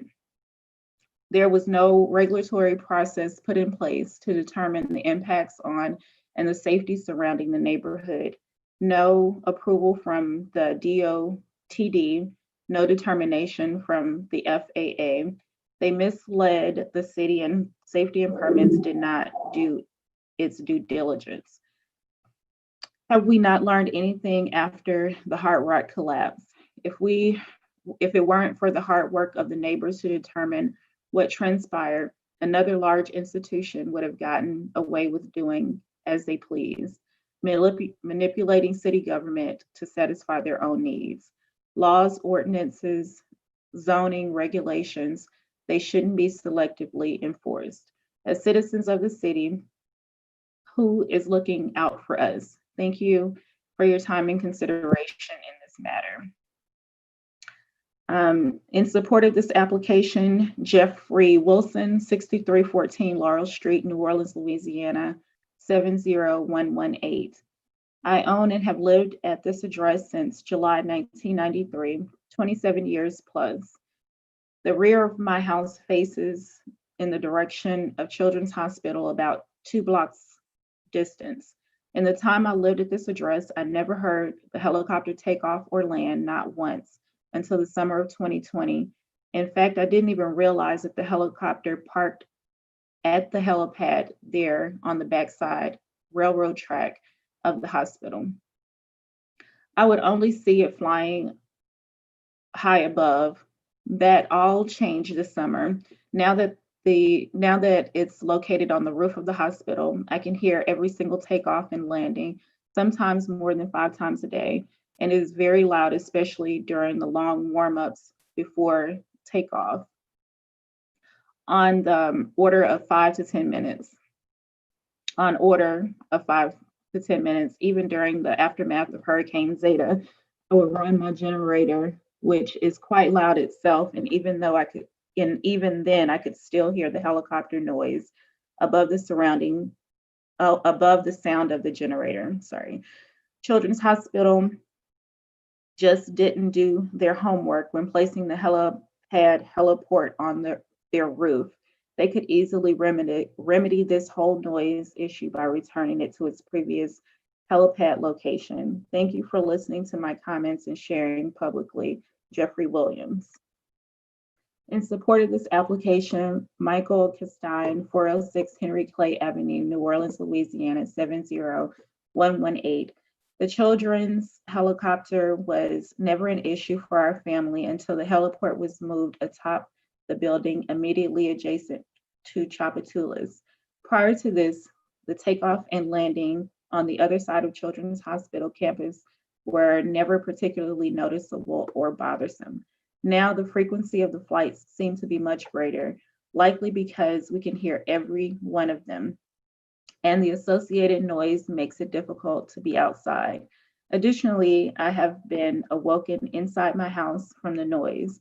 My neighbors report their young children are disturbed and awoken from sleep by the helicopter since its relocation. Simply put, this is a severe nuisance to the surrounding community, and the community was not involved or even asked to opine on the heliport relocation. The remedy for all of this would be to move the heliport back to its original location.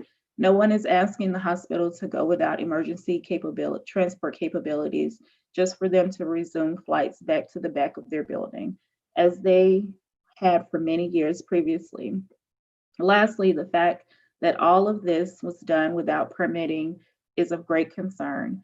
The LCMC-CH organization should have had to abide by our city's local zoning, just like the rest of us.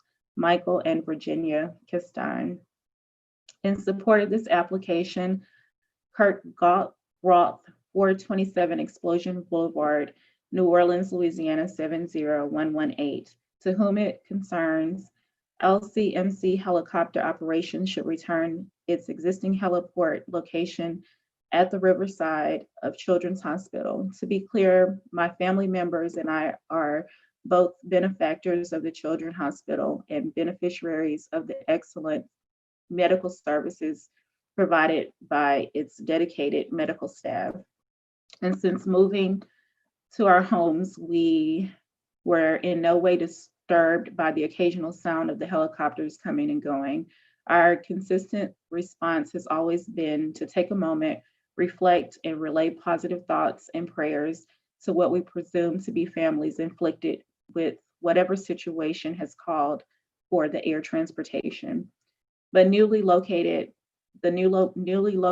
heliport presents a wholly different situation.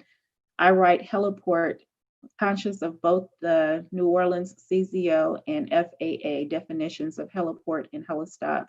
The FAA succinctly notes that the heliport helistop relationship is comparable to a bus stop relationship with respect to the extent of services provided or expected. By every indication, the rooftop helipad is equipped to be and is operating as a heliport. As evidence likely has already demonstrated to you, the rooftop facility is equipped for fueling and long-term basing. As a nearby resident, I can attest to the fact that LCMC's helicopter often spends long periods of time at the new heliport. The new pad is not synonymous to a bus stop. The new pad's use of heliport is never more evident than when the helicopter departs from the roof in the middle of the night or the very early hours of the morning.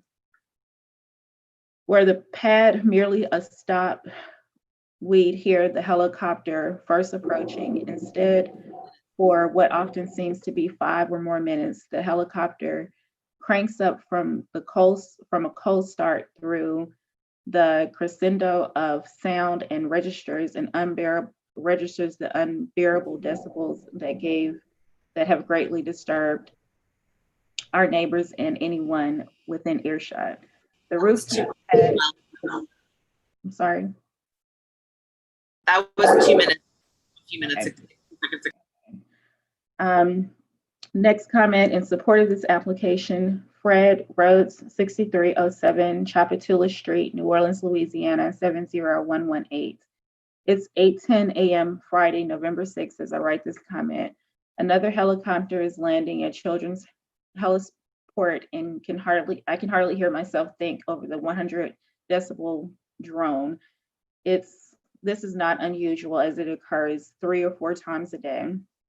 I should be glad it didn't wake me up at 2 a.m. My home is located at 6307 Chapatula Street, about 100 yards from the heliport. It would be a gross understatement to say quality of life and property value are diminished. Over 2 years of Children's massive building expansion, I spoke with Ben Whitworth, VP, Hospital Operations, concerning my many construction problems near my home. Funny, he never mentioned building a new heliport. Because the primary issue before the board today is whether it's a heliport, a helistop, or a heliport, I'll let Mr. Whitworth's May 20th, 2020 email speak to this issue. In quotations regarding the helipad location, the helipad did move its new location last week on top of the new medical tower, which is closer to CHOP. The sole reason the new helipad was built is for safety. The old approach was right up against the wall of the hospital building. It was intended to be a concern for pilots, end quote. Mr. Whitworth uses helipad and not helistop. Sometime after May 28th, 2020, the administration decided helistop is the talking point term for the illegal heliport. The helicopter pilot who regularly flies in and out told me Children's instructed him to use the new heliport to expedite patient care. He did say not say. The heliport was identified to be a concern for the pilots. That was 2 minutes. Okay. Emily, can you read for a little while? I need to take a break.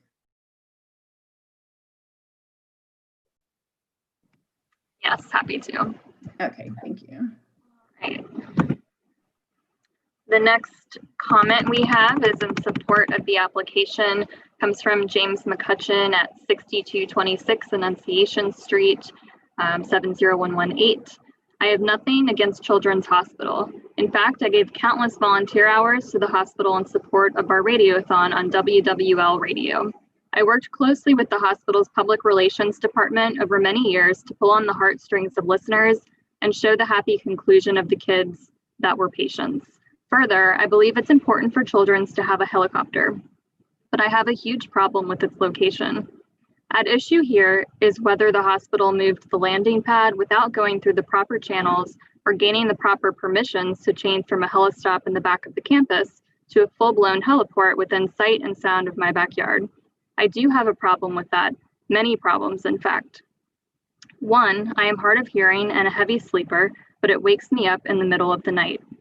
Two, my wife is a light sleeper and in much distress as a result of this disruption. Three, we are outside people who love to garden and enjoy our patio. The noise from the helicopter intrudes at all hours of the day and night, forcing us to stop what we are doing until the noise winds down. Four, we have owned our home near Audubon Park for over 34 years and love our neighborhood because it is quiet and serene. That is not the case anymore. Plus, we suspect that our property values have been severely impacted by the introduction of helicopter noise to our environment. Before the hospital built this heliport without permission, we didn't have any of these issues, even though they had been flying their helicopter for over 9 years from the landing pad in the back. My suggestion is for the BZA to shut down this illegal heliport and force the hospital to move their helicopter operation back to the rear of the property where it doesn't bother the serenity of the neighborhood. The next comment in support of the application comes from Elizabeth Carville at 431 Henry Clay Avenue, 70118. The issue here is not whether the neighborhood fully supports the medical team and mission of both Children's Hospital and its helicopter Abbey. I emphatically do.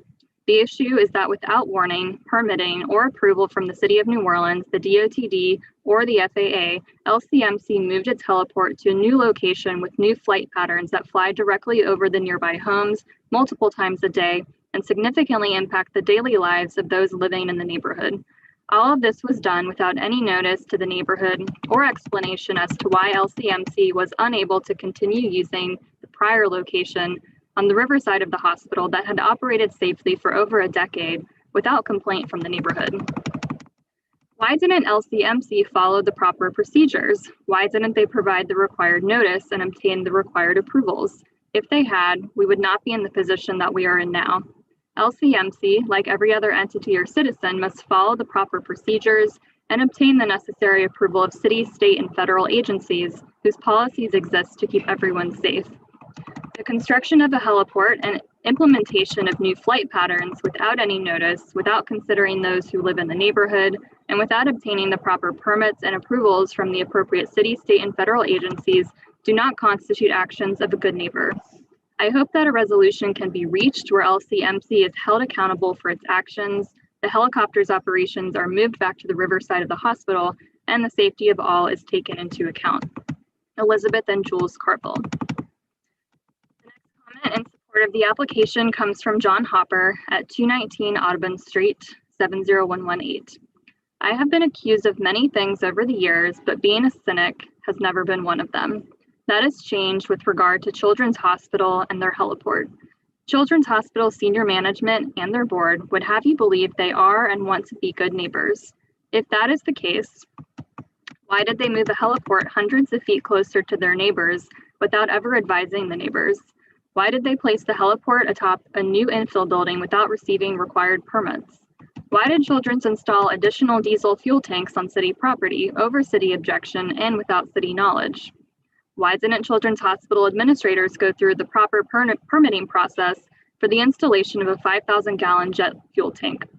Why does Children's state that they built a helistop when clearly and by definition given in the city's comprehensive zoning ordinance, CZO, that is not the case? Children's clearly cares for the health of their patients. Why then would they subject their neighbors and their children to unhealthy decibel levels over 90 inside their homes? To the board members of Children's Hospital, time to tighten up your oversight of children's administrators. To paraphrase a former president, it appears you have trusted but not verified their actions.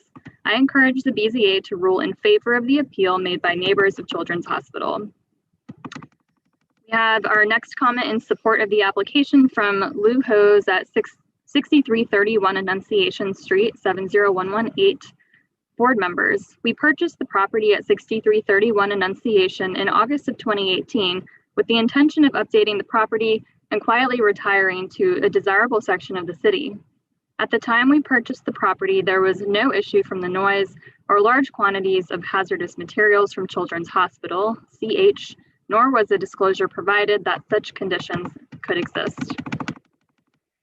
We believe that it is unanimously agreed that the function of providing transport to children for emergency medical services is desirable. However, CH has apparently been providing these services for many years from another location on their property without objection from the neighborhood. It is only with the operation of the new landing area closer to the neighborhood that objections have been raised. CH's operation of the helicopter from the location closest to the neighborhood causes many issues. The noise levels exceed all reasonable levels for a neighborhood and occur at any time of the day or night.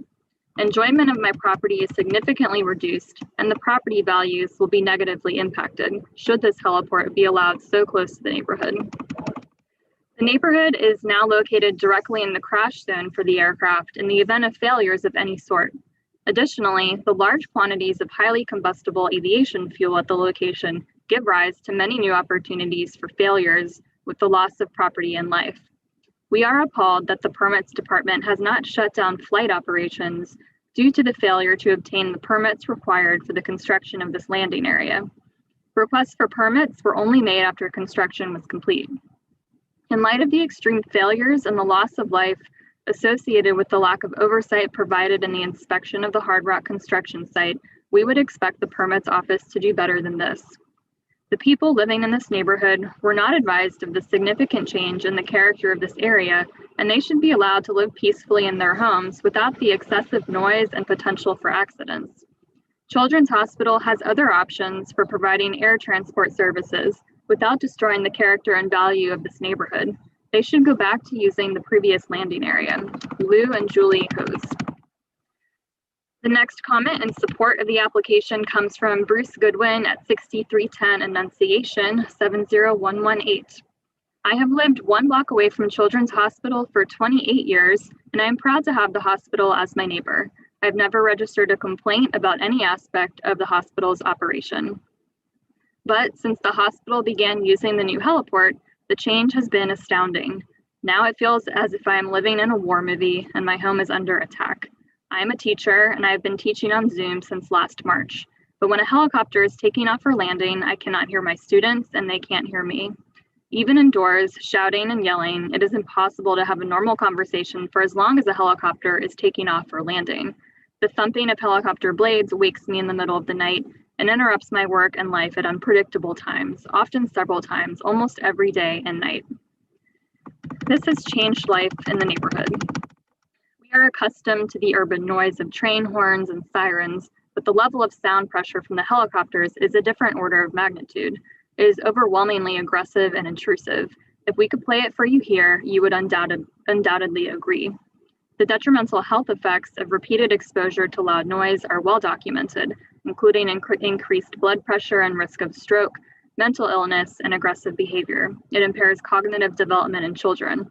LCMC corporate executives are hiding behind the noble work of their doctors and nurses to justify an action that betrays their own mission by threatening the health of our children. LCMC built an illegal heliport without permits and in violation of the city's zoning laws. It is the purpose of the zoning ordinance to protect citizens from the harmful actions of property owners, and it is the purpose of the BZA to enforce the law and defend its citizens. This is what we are asking you to do. It is the duty of the BZA to refuse to be intimidated by LCMC and to require the hospital to stop using the new heliport. The next comment in support of the application comes from John Otis at 418 Calhoun Street, 70118. My wife and I have lived a block and a half from Children's Hospital campus since October 1974. Having raised our family here, we have tolerated the ongoing effect of the hospital's expansion over these many years, in part due to supporting its primary mission of attending to critical medical needs of children. However, we've since realized that the health of our neighborhood's residents has been blatantly disregarded by the hospital in its most recent expansion, mainly the heliport's new location. As retirees at home all day, we wrote to the city's Department of Safety and Permits on July 1st, noting the stress we were experiencing. The new helicopter procedures at Children's Hospital have disrupted our rest, our sleep, our sense of peace and well-being. In another letter to Safety and Permits on August 2nd, I confirmed via my firsthand observation that the heliport was indeed operating as a heliport, by definition, as a heliport rather than merely a helipad. This apparently being a sort of word game the hospital was using to defend its having avoided following pertinent legal requirements and moving the heliport to the neighborhood side of the campus. The heliport's previous location and those associated flight patterns had not been a cause for complaint. It's a shame that such a laudable institution did not take the suffering of neighbors into account during the hospital's design process for its renovation. First, do no harm. Harm to the neighborhood is an established fact now. It would be utterly cynical, of course, to continue the harm, even if justified by a zoning oversight. Today, putting these thoughts together for tomorrow's BZA hearing, we will rely on a concise summary provided by neighbor John Hopper that expresses our concerns by posing 6 pivotal questions. To emphasize their worth to tomorrow's discussion, we've included a copy of Mr. Hopper's letter below as our addendum. Along with Mr. Hopper, we encourage the BZA to rule in favor of the appeal. John and Jill Otis, addendum. Where are we on time, Missy or Todd? I actually have a question on this one real quick. I'm a bit confused on receiving the initial comment and then the addendum. Was it sent? It appears this was included within the original comment. So this is a continuation, but it is a quote of a prior comment that we read.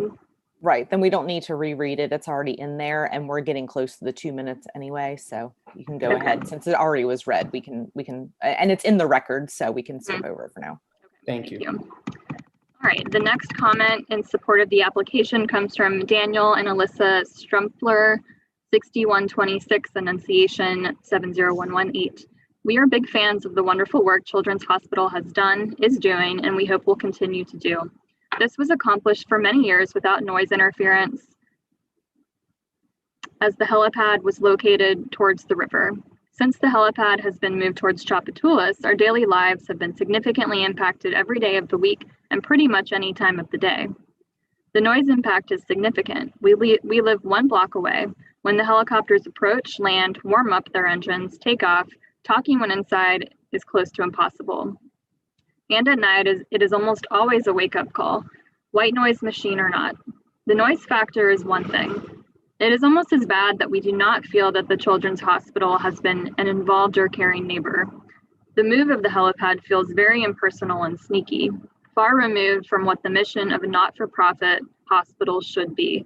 We hope that an acceptable solution can be found for all parties involved. Having a local airport in our backyards is not. Regards, Daniel and Elisa Strumpler. The next comment in support of the application from NJ Hopper, 6226 Annunciation Street. My life was dramatically changed and impacted mid-May 2020 when Children's Hospital abruptly started flying their helicopter to the new unpermitted building and heliport. No notice, no permits. I can see the helicopter take off, land, and hover from my home. I have dozens of videos to attest to this. I am not embellishing, I will only speak to my truth. For 9.5 years, CH safely operated the helicopter out of a location at the rear of their property near the railroad tracks. Never once was I impacted by the noise during that time. We coexisted perfectly. Now I am impacted almost every day. At all hours of the day and night, sleep is interrupted, the noise impacts the quiet enjoyment of my home and my conversations with neighbors. I want to police the hospital like I want a hole in my head. The noise is awful. How shocked we were to learn it was unpermitted, the importance of which should lead you to fact check everything that was presented to you by them. I've tried to get used to the level of noise. I've tried to reboot. Guess what? You just don't get used to a twin jet engine, 1400 horsepower helicopter landing so close to your home. This is not urban noise. It is like living at the end of a runway. On busy days, I refer to it as an airport. I see not only children's helicopter, but also AirMed helicopters landing. And as if on cue, as I write this at 9:02 a.m. on a lovely, peaceful Sunday morning, the helicopter has arrived. This is unsustainable. Please do not allow this unpermitted heliport to continue and move it back to the rear pad. NJ Hopper, 6226 Annunciation, 34 years. The next comment in support of the application comes from Mary Cullen at 514 Henry Clay. To the BZA, my name is Mary Cullen and I live at 514 Henry Clay Avenue. My husband has been there since 1998 and I've also lived 2 doors down for many years. Thank you for the opportunity to submit my following remarks. Yes, as we all know, Children's Hospital has saved many children's lives over the years, and provided excellent medical care to countless others. They provided their services for a long time without the helicopter creating such an intrusive presence as it does now in its new location. For years, the original location of the heliport functioned without creating a negative impact to the neighbors of Children's Hospital. We lived together in relative harmony until now. I joined my neighbors in asking for the heliport to be restored to its original location. In that way, the patients of Children's continue to be provided the great medical service they have always had, and the neighborhood can live in relative peace. Over the years, Children's has expanded its footprint in the neighborhood. Unfortunately, they really do not include us in their planning stages.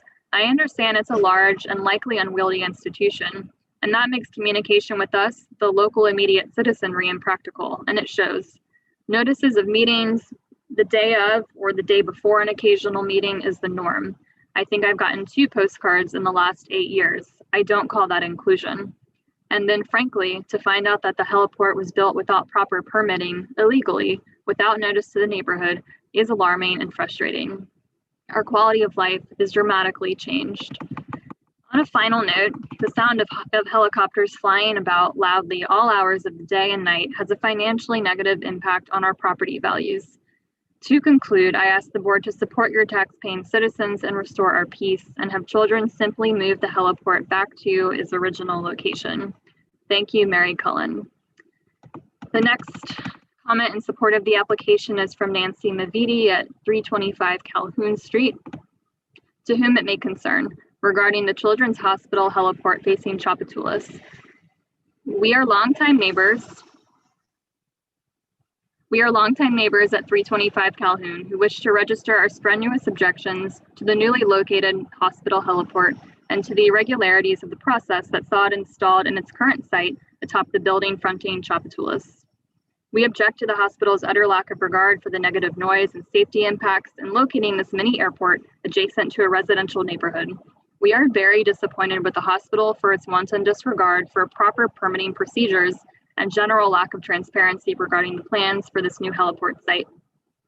We also wish to note that we support the mission of Children's Hospital and have no objection to the old rear location of the heliport where it was no nuisance or disturbance. We feel the best solution is for it to return to its previous site.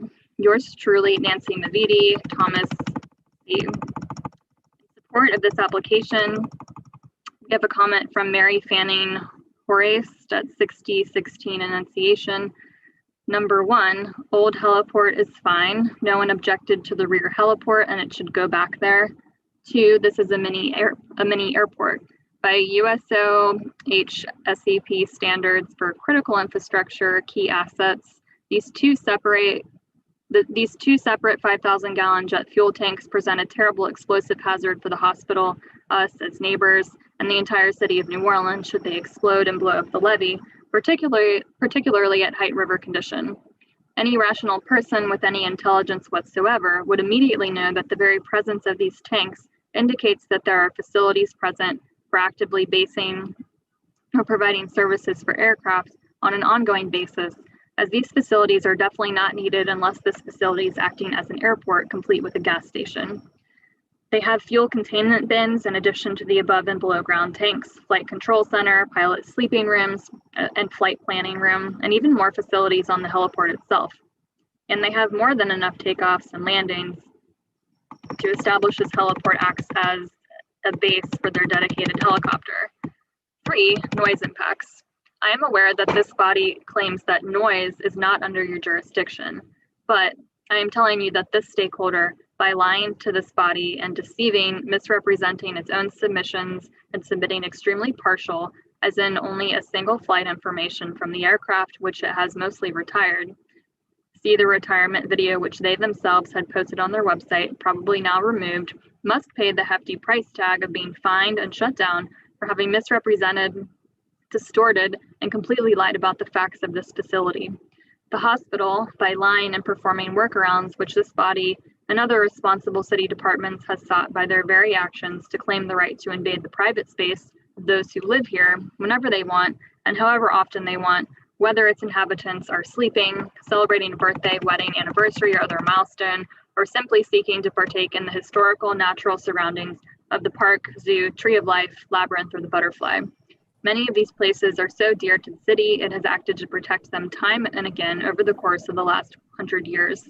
That was 2 minutes. Thank you. All right, moving on to the next comment. In support of the application from Rhonda Betbezi, 6051 Patton Street. My family appreciates the work Children's does, and we have not had any issues with them in the past.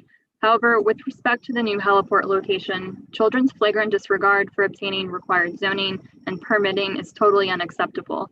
Children's is compromising the safety and health of the community as well as their own patients.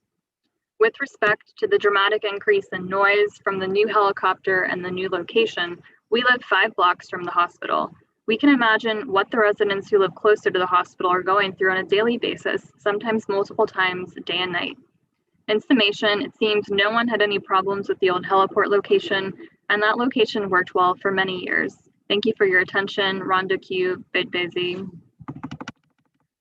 The next comment in opposition is from Gerard Keller at 417 Calhoun Street regarding the new heliport constructed on Chapatoulas Street at Children's Hospital and the impact on the quality of life for those of us who live near the site. My wife and I have resided at the above address for the past 45 years, and while we have witnessed the expansion at Children's Hospital through several phases of construction, this relocation of the heliport from the rear of the hospital, Riverside to Chapatoulas Street, has been the most intrusive. Please note the use of the helicopter by Children's Hospital to transport critically ill children has never been objected until this relocation. Considering this relocation took place without notice or even permit is very concerning. I would like to have the heliport placed back to the original location in the rear of the hospital, which would allow Children's Hospital to continue to care for those critically ill children and allow our neighborhood to return back to the peaceful place we love and enjoy. Sincerely, Connie and Jerry Keller. The next comment in support of the application comes from Andre Font at 409 Henry Clay. Children's Hospital has constructed a heliport without proper permitting that adversely affects the neighbors' health, safety, and quality of life, and the city has allowed it to remain in place. In addition, the city incorrectly ruled the structure as a helistop without doing due diligence to make that determination. Lack of action by the city to put a stop to the heliport's use and failure to do proper investigation has caused its citizens to dig into their pockets to hire an attorney to file this appeal. How fair is that? Children's Hospital is doing this either because it does not know the rules or has chosen to ignore them. However, I'm especially concerned with its motives based on the hospital's actions of erroneously claiming it is a helistop, and then attempting to physically convert it to a helistop once the neighbors exposed the hospital's subterfuge. Even if the hospital is successful in converting to a helistop, there is still a duty per the CZO to ensure this new development is harmonious with surrounding properties and neighborhoods, which it clearly is not. An entity this large and with millions of dollars to spend must be held accountable, know what it is doing, and follow regulations for the safety and well-being of its customers and neighbors. Bad behavior should not be rewarded. The heliport in its current location is having severe adverse effects on the mental and physical health of the children and adults living nearby and is not a location that is safe for neighbors. The heliport should be moved back to its former location where it operated safely for a decade.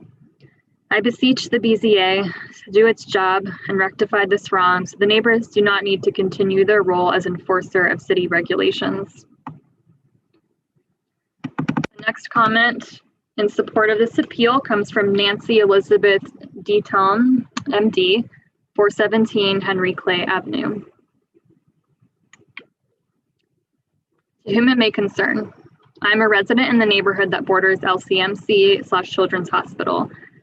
I'm very concerned that LCMC/Children's Hospital has built an infill building and a heliport, including fuel storage and fuel delivery, without appropriate permits and inspections. I believe everyone in New Orleans is clear that failure to follow proper permitting and inspections can produce unsafe and even catastrophic results. In that inspections were not performed in the course of construction, I am not convinced that an after-the-fact inspection will provide proper evaluation and oversight. The situation created by Children's Hospital and LCMC is both disrespectful to the neighborhood and unsafe. The location of the new heliport and the use of a new helicopter have also produced unacceptable noise levels that impact normal life in the neighborhood.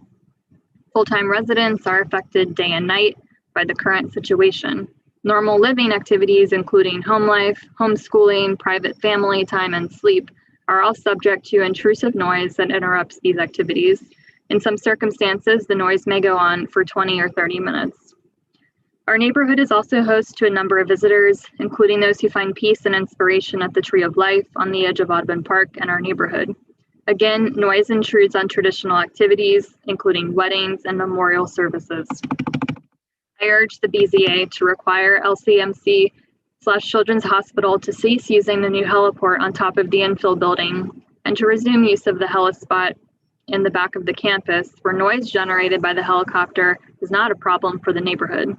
I urge the BZA to forbid LCMC Children's Hospital from storing aviation fuel on the campus and to return to their former arrangement for refueling that was in use with the helispot in the back of the campus. I also urge the BZA to closely examine the infill building, the storage of aviation fuel at that building and in the back of campus, and ensure the safety of the children's campus, the patients and employees of Children's Hospital, and the safety of our neighborhood. Sincerely yours, Nancy Elizabeth D. Tom, MD. The next comment in support of this application comes from Lynette Burris at 3904 Delgado Drive. I frequently visit the Tree of Life and Labyrinth in Audubon Park.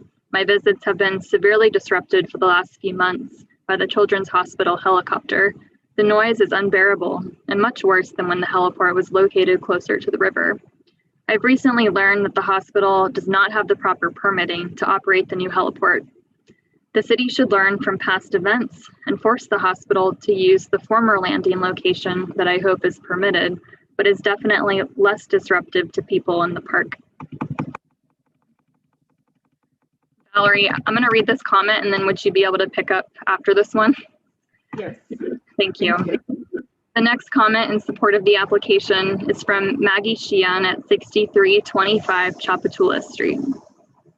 1, the noise and the shock of the surprise heliport. I live across the street from the hospital. I have lived in this neighborhood for 11 years and there has always been a helicopter, though not too intrusive, as it was on the far side of the hospital, away from neighborhood, closer to river. The noise of this new helicopter at the new location is unbearable. I have several videos from this week alone taken from my bed, if anyone is interested in a sampling. It literally hurts my ears, raises my heart rate, makes it impossible to carry on a conversation or hear the television in my home. I walk my dog 3 to 4 times a day, and when the helicopter is running, I literally have to stop and plug up my ears. My ears are ringing. And all of this after we had to endure 2 years of insufferable renovations and rebuilding. The helicopter must be moved back to the original location. 2, the fact that the neighbors were not told of the plan and the lack of permitting.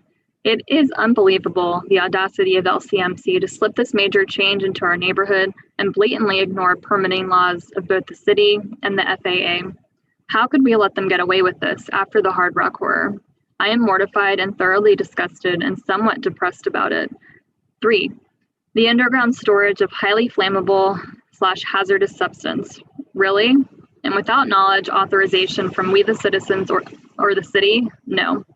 4, this is a beautiful historic neighborhood containing one of our prized jewels, Audubon Park, a natural setting to find quiet away from the city, not to mention a zoo full of wild animals. The helicopter is too loud and dangerous in its current location. We cannot allow LCMC to continue to operate with a total disregard for our city laws and our historic neighborhoods and the citizens. We had not had a problem We had not had a problem of this magnitude before LCMC took over. Margaret Sheehan. All right, Valerie, it's all you. Okay. In support of this application, Tracy Martin, 6220 Annunciation Street, New Orleans. For years, Children's Hospital was able to help children without disturbing our lives and damaging our property values. All of that changed when the helicopter landing area was relocated earlier this year. Now, multiple times per day, our lives are disrupted by the helicopter flying in and out. It's so loud that you literally cannot talk to the person sitting next to you. The extended length of time that the noise goes on makes it worse. It disrupts our sleep, sometimes waking us up multiple times per night. It's damaging to our mental health and decreasing our property values. The hospital completely disregarded the neighborhood they are located in order to improve the aesthetics of their building. All of this was done without following the appropriate process or getting the appropriate permits. Steps should be taken immediately to immediately discontinue the use of the current location of the helicopter landing pad. Next comment, in support of this application, Tiffany Acusey, 6053 Laurel Street. I live 2 blocks from Children's Hospital and have never been adversely affected by the helicopter. In fact, every time we see it descending near our home, I take a moment to stop and reflect on the child within that helicopter, wondering what critical emergency he or she may be facing and the family experiencing unspeakable fear in the life or death condition of their child. I pray for them and the healthcare workers at Children's Hospital who every day work tirelessly to save these children and babies despite the obstacles they may face. I point the helicopter out to my kids and remind them that this is the very moment there is a child or baby fighting. At this very moment, there's a child or baby fighting for his life. I have lived in the neighborhood for more than 10 years. I know what great lengths the hospital goes to in ensuring as little disruption to us as possible. In fact, the Children's Hospital managed to grow into a premier hospital in our entire region for children, filling a vital need without disturbing its surrounding area. I'm proud to have this institution near my home. I fully support whatever Children's Hospital's needs to provide care, including and especially its helicopter landing structure. There are many noises in our neighborhood that we can complain about. This is not one of them. My neighbor's narrow vision and lack of compassion for these children, families, and healthcare providers greatly disturbs me. I wonder if they would feel the same if it was their own child or grandchild in that helicopter. Next comment, in support of this application, Maureen Raymond, 6320 Constant Street, New Orleans, Louisiana. LCMC-CH has not been a good neighbor. My specific comments follow. I have witnessed the helicopter flying right down Nashville Avenue. Also, I've heard it close to Explosion Boulevard, the Henkel home down Webster, which is close by, and while visiting the zoo. It can be heard, but it is too low to the trees to be seen most of the time. The Nashville Avenue pass looked like something out of a movie, barely over the trees and power lines right down to the middle of the street. Please help this neighborhood by enforcing the zoning and permitting rules to this dangerous and invasive threat from an arrogant law-breaking entity. I also concur with the following. One, Valerie, this is a repeat comment that has appeared times, so you can skip over the following part because it's a repeat of comments that have already been read and put into the record. Okay, no problem. Next comment is in support of this application, Mary Fannin, Horace, 6016 Annunciation Street. I only grew up in this house, but I chose to return to this home immediately following. Yes. This person has already submitted public comment that was read into the record. Okay. Oh, wow. Okay. The rules state that only one comment per person. Per person. Gotcha. That were adopted for this special meeting. Okay. Next comment is in support of this application, Damon Frank, 5807 Chapatula Street.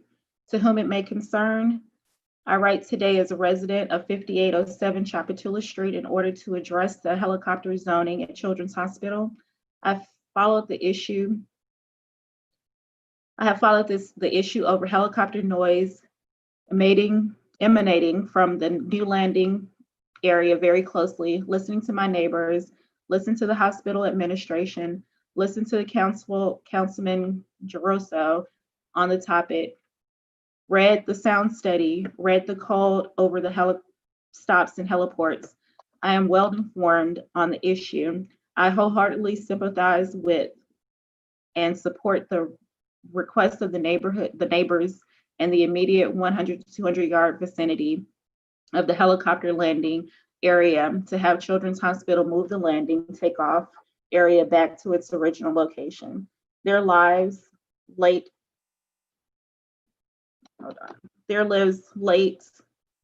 in the night, throughout the day, and the early morning hours have been fundamentally disrupted in an unlivable way since the landing takeoff area started being used in May 2020. I support the request for the Children's Hospital to move back the landing takeoff area to the old spot. In the long run, neighborhood harmony will be able to be achieved in a normal cost to the hospital. It was a mistake that needs to be rectified. While I do not live in the immediate area being overwhelmed with unnecessary noise pollution via takeoffs and landings, I am often in the flight path of the helicopters. There is absolutely no reason for these new flight paths to go over residential areas at such a low altitude. They are disconcerting and dangerous, and they are noisy. There is no legitimate reason for these new flight paths, but if the other side brings up the new location, the landing takeoff area, and the reason for the new flight paths over Jefferson Avenue and Napoleon Avenue, all the more reason to move the pad back to the original location. These helicopters, is that the end? Yes. Okay. The next comment is from William McIntyre, 6035 Chapatula Street.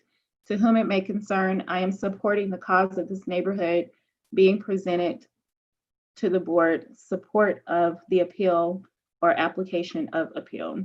I have been a resident of 6035 Chapatula since April of 2006. We have supported the Children's Hospital in their efforts taking care of the children of New Orleans and Louisiana and beyond. And for roughly 10 years, they operated their heliport out of the rear of their property that butted up against the railroad tracks and the levee. Then somebody made a decision to move that to a location that obviously did not think it through well enough. As I said, 10 years ago, they operated the heliport at the old location and then one day decided to move it to the location much closer to the neighborhood adjacent to the hospital property, which then impacted the lives of the residents there greatly. The noise impact has caused unneeded stress to many families with small children. In addition, it has come to light as a result of the noise that the Children's Hospital did not get the proper permits from the City of New Orleans for moving the heliport. In addition, they did not notify or receive approval from the Department of Transportation or the FAA to move. All of this lack of permitting and notification on the heels of a tragic accident that took place a year ago in New Orleans in downtown at the Hard Rock Hotel causes great concern. I think Children's Hospital has stopped being a good neighbor, and as a result, their actions have put many lives at risk. As initially discussed for 10 years, The original location of the heliport worked without a problem, and then one day somebody made a decision to change that. It did not follow the procedure properly, and that caused a lot of unneeded stress across the board for citizens and residents of the adjacent neighborhood. I ask that you do what is right and ask the Children's Hospital to move the heliport back to its original location and remove the newly constructed, unpermitted, and unlicensed heliport. Next comment is in support of the application. Diane Mayer, 720 Calhoun Street. Please see my letter below that was submitted in my letter to the editor at the New Orleans Advocate. It sums up my position on this issue. I fully support the appeal BZA 077-20 at 200 Henry Clay. On behalf of the neighborhood greatly affected by the heliport at LCMC Children's Hospital, this letter is in response to that of Dr. Stephen Hale's letter of September 24th.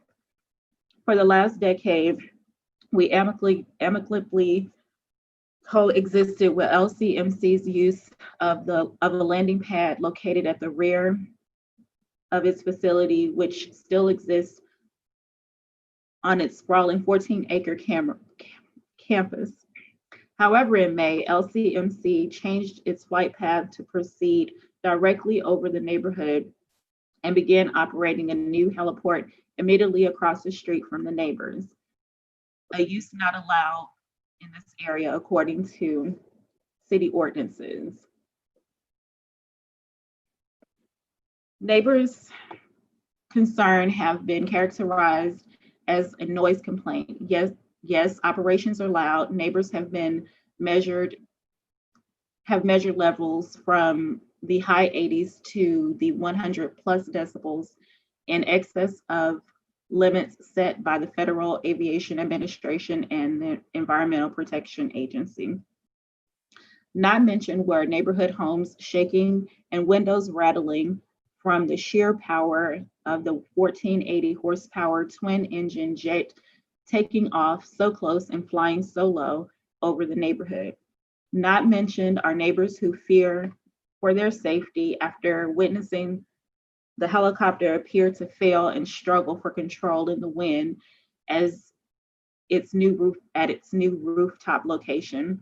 Hales does not mention that the new building was constructed without a building permit from the city, application or approval from the Department of Transportation and Development Aviation Section, nor approval from the determination by FAA.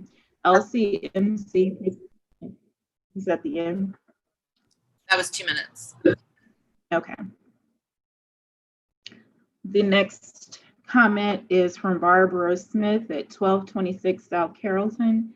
To whom it may concern, please accept this letter of my support of appeal regarding BZA 077-20 at Henry Clay. The hospital is clearly operating as a heliport as defined under the CZO.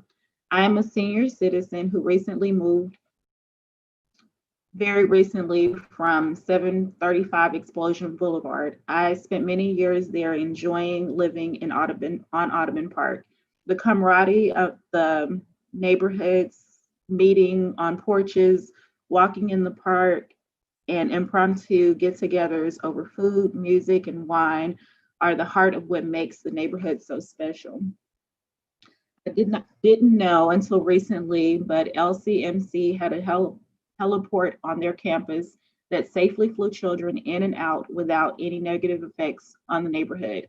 I didn't realize that it was there until the new location began disturbing my walks and porch visits with friends. Apparently, they've been operating there safely for 9 years. Since May, when LCMC moved its heliport, the low-flying flights loom over the neighborhood that we're one small error away from a catastrophe. The flights pose a real threat to the neighborhood, and the noise causes the peace and tranquility of our neighborhood to evaporate like dew on a hot New Orleans day. I was shocked to learn that LCMC is claiming that they operate a simple helispot and not a heliport as a way of getting away with building an unpermitted structure with an illegal heliport.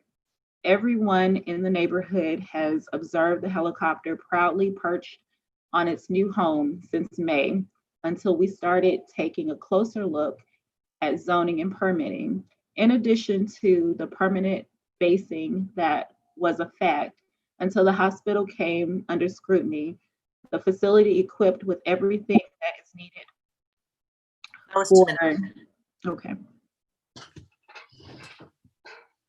And next comment is from Leslie Davis in support of the application, 6324 Laurel Street.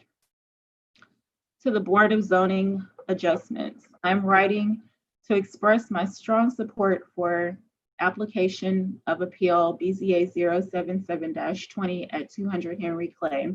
I'm asking you to rule to rescind the safety and permits decision that LCMC is operating as a helispot rather than a heliport. The original decision is questionable at best. The CZO is very clear that the criteria to qualify as a heliport is 1, permanent basing and or facilities for servicing and refueling facilities. Not only is the helicopter base there 100% of the time until we file this appeal, the new helicopter facility at 200 Henry Clay is full-blown airport, complete with underground and above ground fuel tanks. A deep dive into the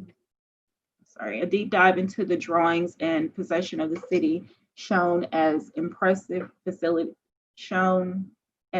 facility with 4,000 square feet of flight planning, pilot sleeping quarters, fuel tanks, fuel containment tanks, and water tanks.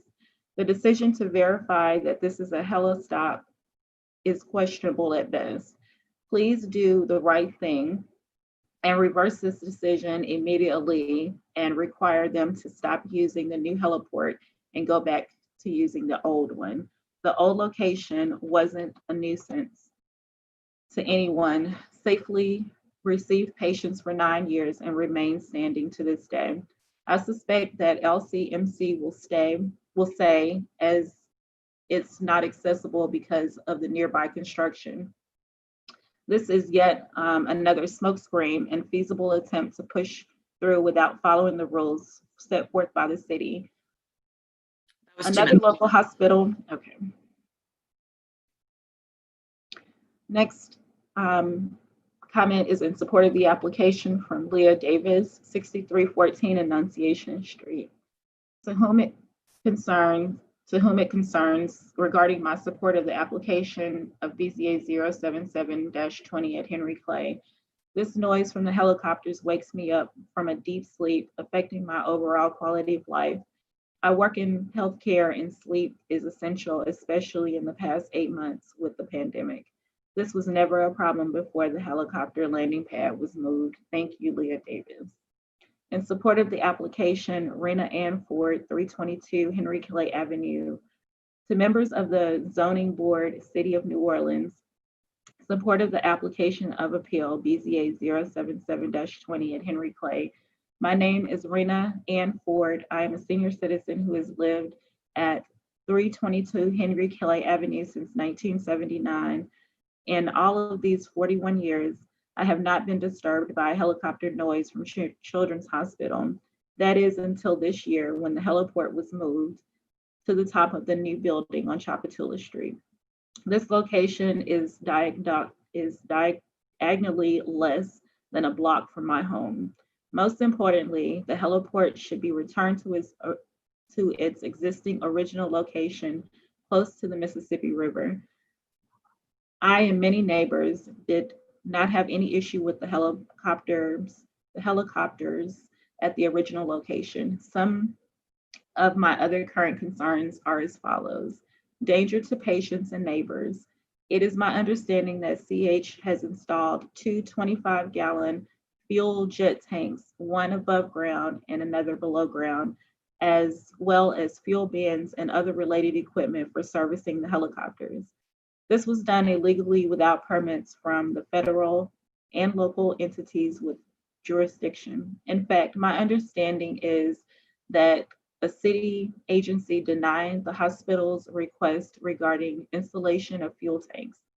Then the hospital defiantly went ahead and installed these fuel tanks anyway.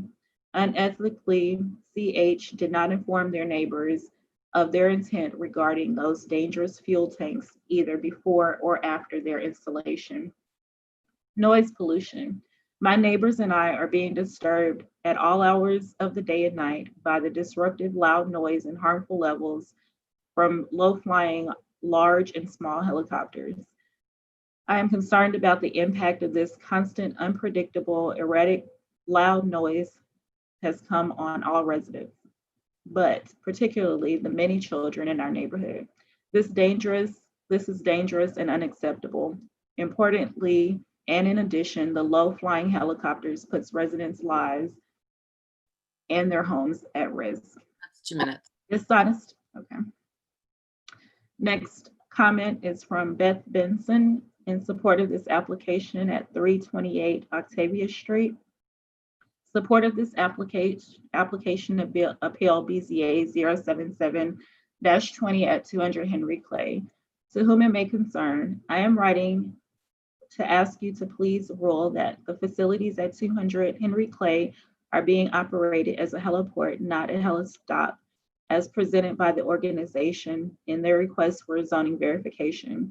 There are many arguments to be made in support of that determination, including the basing of the helicopter, the flight planning facilities, the sleeping quarters for pilots, and 2 fuel tanks to indicate that it is indeed a heliport. I'll let the appeal filed on behalf of the 104 residents of the city speak to those points. I would like to speak to the more practical points and the impact of this beautiful part of the city. First and foremost, the hospital operated as a heliport toward the back of their property and was never an intrusion on the beautiful neighborhood in its vicinity. During that time, the noise generated by the transports was mostly contained on their campus, the way it should be. Now the noise rains down on the neighborhood like a fierce storm, leaving a wake of consequences to all unlucky enough to live or enjoy recreation near it.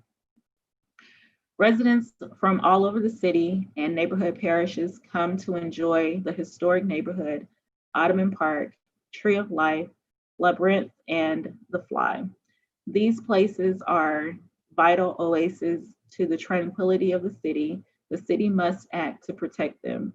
With proper oversight, planning, and accountability, this can be achieved, as it was for 9 years prior to the move of the helicopter and its facilities in May. As a doctor of veterinary medicine, I can attest that it is well documented that noise pollution has definite effects on animals, including at minimum fear and anxiety. In this case of pets, it can make them destructive, pace, and shoot things up. That was 2 minutes. Here's a okay. Next comment is from Tom Ray, 6301 Chapatula Street. My name is Thomas Ray. I live at 6301 Chapatula Street, directly across the street from the new Children's Hospital heliport. This home has been in my family for 5 generations and prior to the existence of Children's Hospital. To say the change from the old heliport location at the back of the hospital to the new location at the front of the hospital directly across the street from my house has been a life-changing, disruptive event and is an understatement. Our daughters have had to stop their virtual school classes at the request of their teacher due to the noise. We have been awakened at all hours of the night, and the decibel levels ranging between 90 and 110, which the DEQ and FAA deem dangerous to residential areas, which cause sleep deprivation, anxiety, and a host of other negative symptoms. all of which my family and I are currently exhibiting. So I asked myself, how did this occur without any notification or public input from neighbors? How could this be possibly be acceptable, much less legal? Well, after repeated questions for information from Children's Hospital, I and other neighbors contacted the City Councilman Joe Caruso, as well as filed numerous public records requests to find out the answers. To his dismay and ours, we discovered the following disturbing facts. One, not only is Children's Hospital new heliport not permitted, but the entire building the entire building it sits on lacks proper permitting. From our public records request, we learned that the numerous emails between Children's Hospital and Safety and Permits deeming their facility as a heliport, it is only recently that they are now stating it's a helistop. 3, from public records requests obtained, their own contractor admits the unlikelihood to obtain proper permitting if they go through the proper procedures and permits, thus admitting this would be denied by the city. That was 2 minutes. Okay. The next comment is from Isabel Reynolds, 322 Calhoun Street.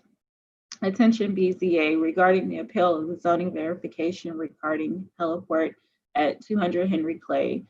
The noise of LCMC air ambulance has not improved. I actually invested $7,500 in double glazed windows for my bedroom and 3 in my living room. The windows work well in my bedroom, but the 3 in my living room cannot mute the sound of the helicopter.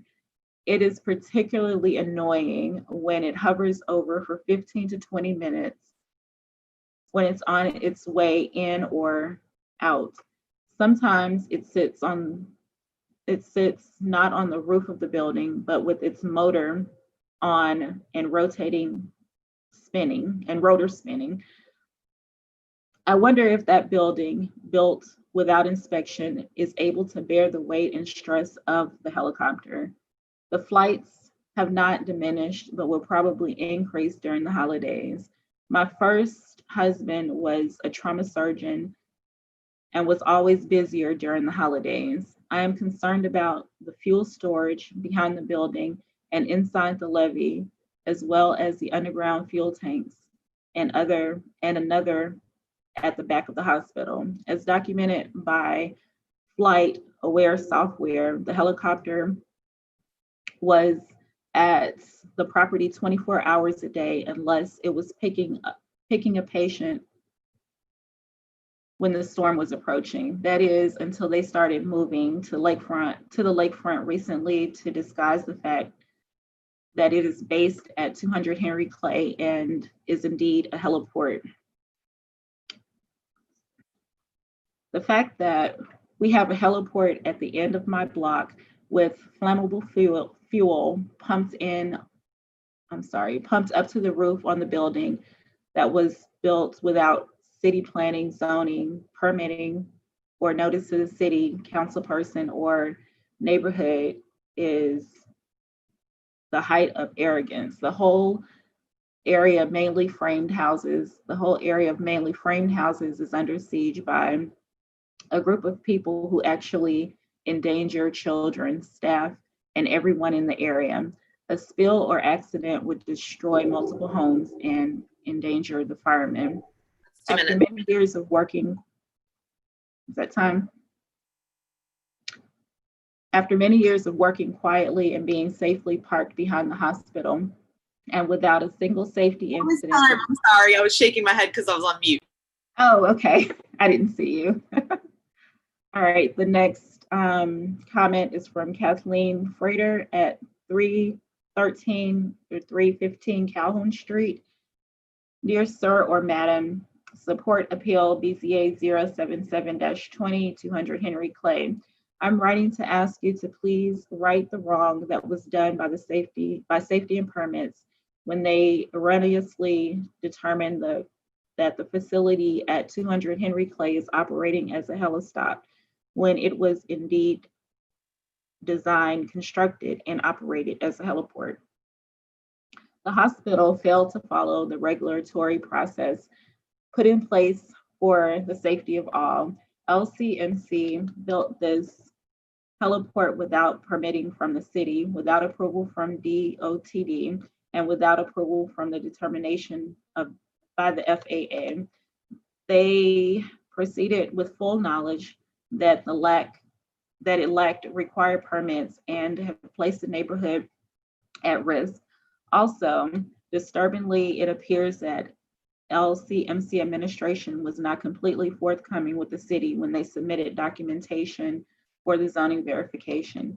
Ashley Begnell, the safety and permits employee who issued the verification, has acknowledged that she wasn't presented with much of what has been presented by the group of neighbors who initiated this appeal.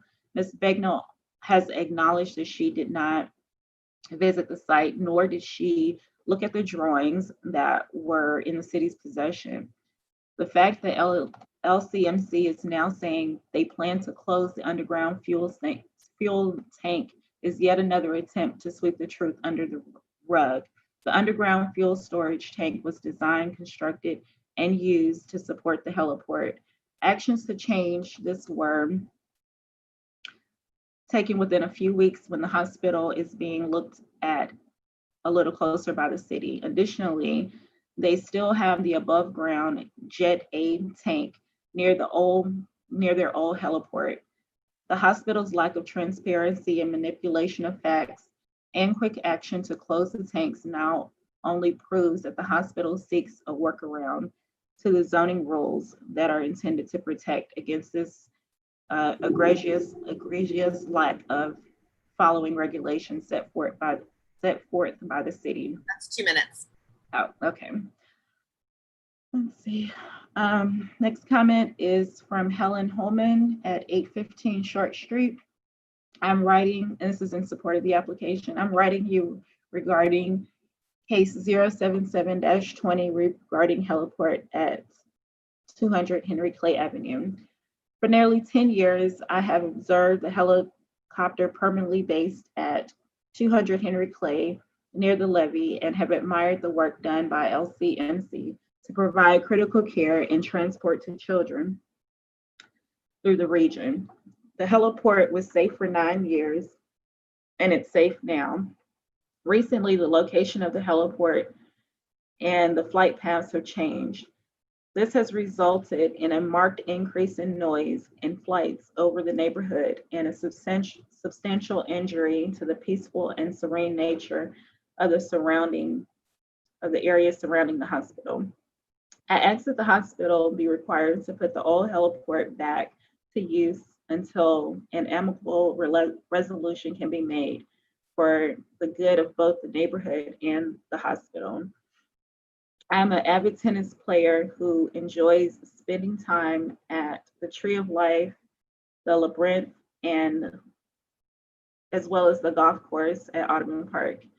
Since the heliport location was changed in May, playing tennis during a flight is horrible.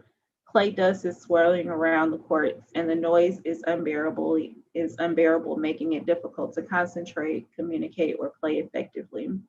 The Tree of Life and Labyrinth are among the most peaceful and serene spots in the city, making them popular spots for outdoor fitness and meditation. When a helicopter is warming up or winding down, there is nothing serene or peaceful about the entire neighborhood.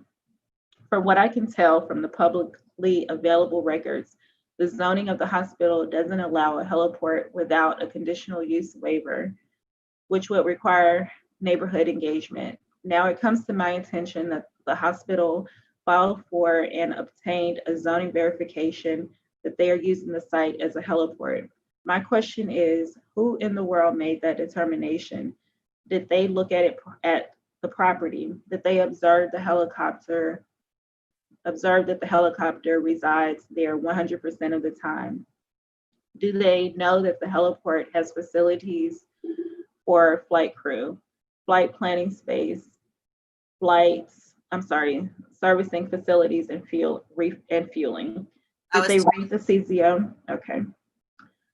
Next comment in support, Carol and Roland Waguspach, 400 explosion. Dear sirs, full support of the appeal or application of appeal regarding 200 Henry Clay BZA 077-20. We purchased our home at 400 Explosion on the corner of Annunciation because we thought it was a quiet, safe neighborhood. We are elderly people who value our sleep. As medical personnel, we value the ability of LCMC to treat pediatric patients quickly by helicopters. There was no noise pollution when we purchased our home. Our daughter did her pediatric residency at Children's Hospital, and we know what an important hospital it is. However, we really believe everyone, neighbors, and the children would benefit from a different location of the heliport and flight pattern than the new one used. There is noise pollution which awakens us and many of our neighbors. The old location and flight patterns on the other side of the hospital did not fly over the neighborhood or awaken anyone and should be used again. We have even wondered if the zoo animals might be negatively impacted by the noise. Please do the right thing and overturn the original zoning verification and deem the hospital is operating as a heliport, not a simple helistop. Sincerely, Carolyn G. Wagenspach, Roland S. Wagenspach Jr., MD, 405 Explosion. Next comment in support of the application, Connie Keller, 417 Calhoun Street. Please move the heliport back to its original location behind the hospital. In support of this application, Robert Denny, 6334 Annunciation Street. Let's not mince words. LCMC's failure to follow the laws that all citizens of New Orleans are expected to follow. As we convert requesting for a zoning verification only discovered by Providence, and why this dispute is before you today. LCMC unilaterally and without any legally required approvals constructed a heliport. It is an attempt to head off neighbors' complaints about illegal construction. LCMC requested our city issue of zoning verification based upon information it knew to be incomplete and inaccurate. Based upon the incomplete information provided by LCMC, the city, through the Department of Safety and Permits, verified LCMC's illegal heliport was a helistop. Safety and Permits, Tammy Jackson, has acknowledged that they did not have accurate information when making their decision. As a result, my neighbors, citizens of New Orleans, have been put in an inevitable position of navigating the New Orleans complex zoning laws to protect the peaceful enjoyment of their homes from an invasion of LCMC's making. The evidence and law before you are clear. I will spare you this broad hearing, yet another recitation. The facility at LCMC's Children's Hospital is for all practical purpose an airport. It has fueling capabilities, 2 jet fuel tanks in 2 different locations on site, planning facilities, pilot sleeping quarters, etc. It is acknowledged by all with the recent exception of LCMC as a heliport. This includes AirMed, who operates the helicopter at a facility, as well as the FAA. In fact, LCMC has represented to the FAA that the next 5 years, they plan to exponentially increase the volume of flights from the heliport and base an additional helicopter at the facility. 2 minutes. Okay. Emily, if you can take over from here.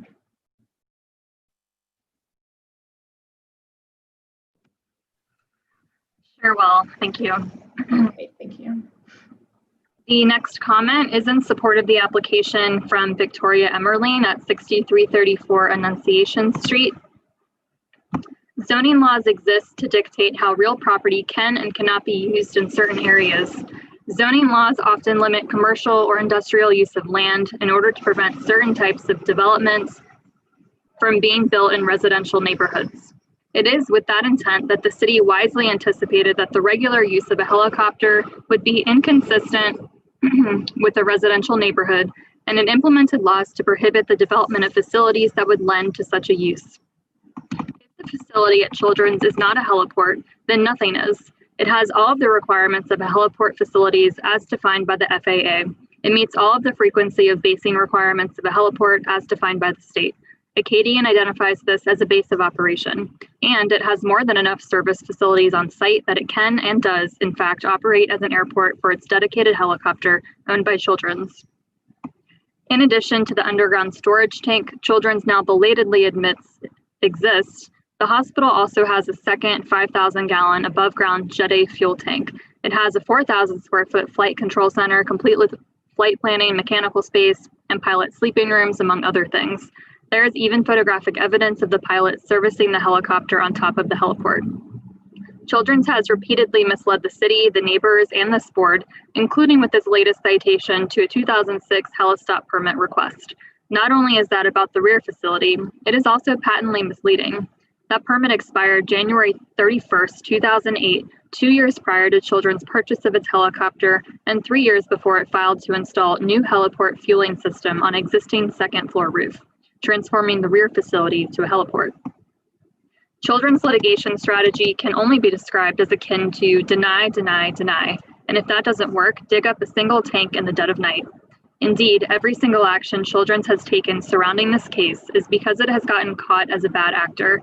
Suffice it to say, any submission by Children's at this late stage should be treated with hefty skepticism, if not disregarded entirely.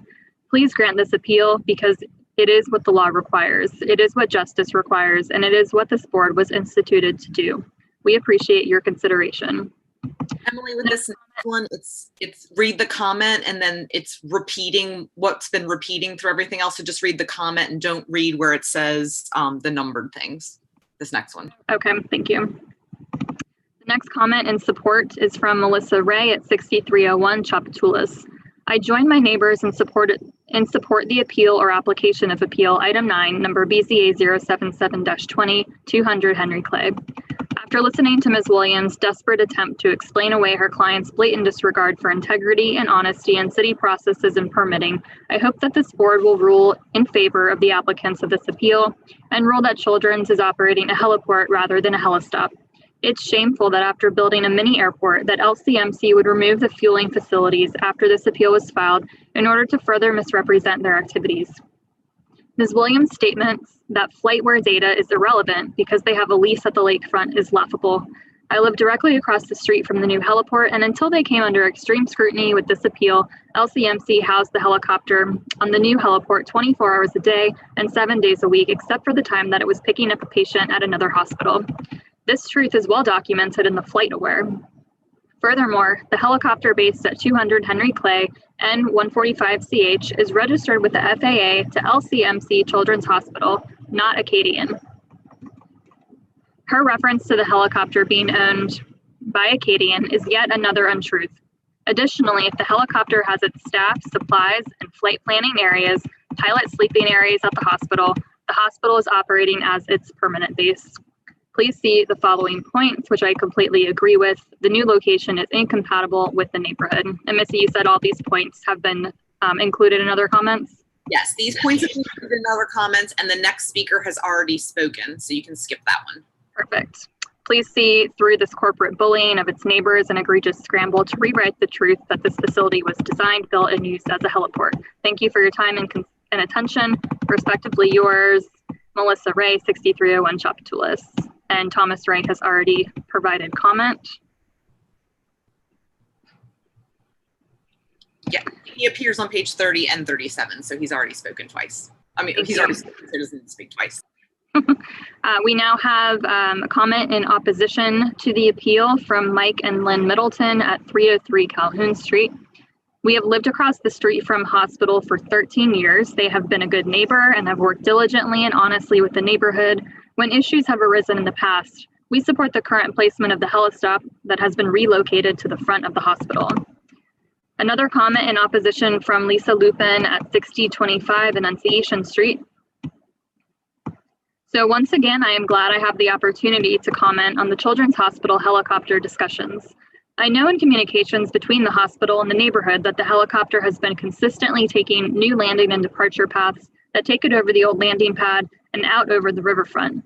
This has led to much less traffic and noise, which frankly was never an issue, even with the new pad.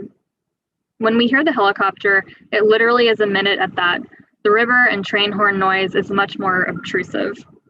I would hope the community and city council would look at the greater good for our community as a whole, something we all need to do a little more of lately on all fronts. Thank you for keeping our children's health in mind with making decisions. The next comment in opposition is from Bonnie DeSalle at 325 Exposition Boulevard. As your constituent, I am submitting comments to oppose item 9, the request for Children's Hospital to move the location of its helicopter landing structure. I am a neighbor of Children's Hospital, also a pediatrician, member of the Children's Hospital medical staff, and employee of a local medical school as professor of pediatrics, where I utilize this hospital for my clinical practice in pediatric intensive care. Without this hospital and its critical care transport service, I would not be able to provide the needed care for severely ill children of Louisiana. When an infant, child, or adolescent becomes seriously ill, local hospitals are not equipped to treat their unique needs. Children's hospitals around the country deliver specially trained care in an environment designed just for kids, where they are transported by helicopters to their nearest children's hospital. Every state has one or more children's hospitals with helicopters available to transport our most precious, vulnerable members of society. This is the standard of care in all states, as seconds count to save lives and prevent unnecessary bad outcomes, be it limb, neurologic devastation, or life. I have practiced at Children's Hospital in New Orleans since 1995, and for many years dealt with the struggles of transporting very ill children of Louisiana by ground transportation. Since the hospital invested in the children of Louisiana by purchasing a helicopter in 2011, I have witnessed firsthand the improvements in outcomes in our patients, who deserve what every other child in every other state has available. As stated, I'm also a neighbor, homeowner, tax-paying citizen, and want and expect a quiet, peaceful home, as do my neighbors. My wife and I own our home and live 1 block away from the hospital on Exposition Boulevard and purchased this house for the tranquility and safety of this beautiful neighborhood. Although the sound of the helicopter can be heard when we are sitting on our porch, walking our dogs, or socializing with our neighbors, it is not as loud as the train horns and is equally as loud as leaf blowers, music from cars driving by, and the other usual noises that are common to any neighborhood. I do not support this request for the hospital to move this critical structure. Bonnie C. DeSalle, MD, 325 Exposition Boulevard, New Orleans, 70118. Cell phone 504-390-8026. We have another comment in opposition from Priyanka Desai at 6021 Chapatulas C. As mentioned in earlier comments, Children's Hospital has proven that it is a responsible neighbor by taking all necessary actions to ensure the safety of not only the flight crew, but more importantly, the children they treat, and also the neighborhood. In addition, the helicopter's flight path has been adjusted to where the helicopter doesn't fly over my home/neighborhood, but the necessity for these very sick children to get the treatment they need to be healthy is paramount and supersedes any perceived disturbance the neighborhood may experience. The next comment in opposition is from Katie Corkern at 60588 Smiling Acres Road, Amite, Louisiana, 70422. Children's Hospital has been an integral part of my family's life for the past 13 years. My son Connor was born with multiple disabilities and special healthcare needs, and Children's Hospital NOLA has been our home away from home in every sense of the word since his diagnosis there shortly after birth. Connor has spent nearly half of his life inside the walls of this hospital, and it is because of them that he is alive and thriving today. His first flight in Abbey was in 2015, and then again in 2018. While I knew my son's life was in imminent danger as he flew from the North Shore to New Orleans, my heart was calm as I drove across the lake because I knew he was in the best hands possible.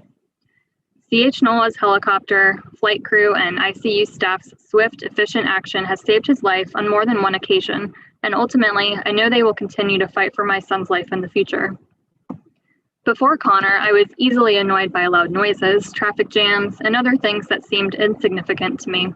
However, that all changed when it was my child flying overhead or causing a traffic jam from a racing ambulance on the highway. I could never fully express my gratitude for the services that have saved children's lives at CH NOLA, and I pray they are able to continue these services without interruptions that take away from their mission and resources. The next comment in opposition is from Keith Martin Cianfrani at 3389 Conservation Trail, The Villages, Florida, 3163, representing Children's Hospital of New Orleans. I have been asked by the Children's Hospital of New Orleans to conduct a safety and operational review of their newly constructed helistop to facilitate their involvement with the operational use for medevac helicopters. I am currently serving as an aviation safety consultant for the Federal Aviation Administration, FAA, and the Helicopter Association International, HAI, in areas of flight data monitoring and UAS operations. My flight experience includes commercial flying in and around the continental United States for over 35 years, including the oil and gas industry in New Orleans, air ambulance, and executive air charter, and currently fly as a contract test pilot for the FAA. I currently conduct aviation safety audits for ISBAO, Tour Operators Program of Safety, TOPS, and Helicopter Association International. The newly constructed helistop is on top of the tallest building of the hospital complex and allows pilots more options to land and take off into the wind than the old location.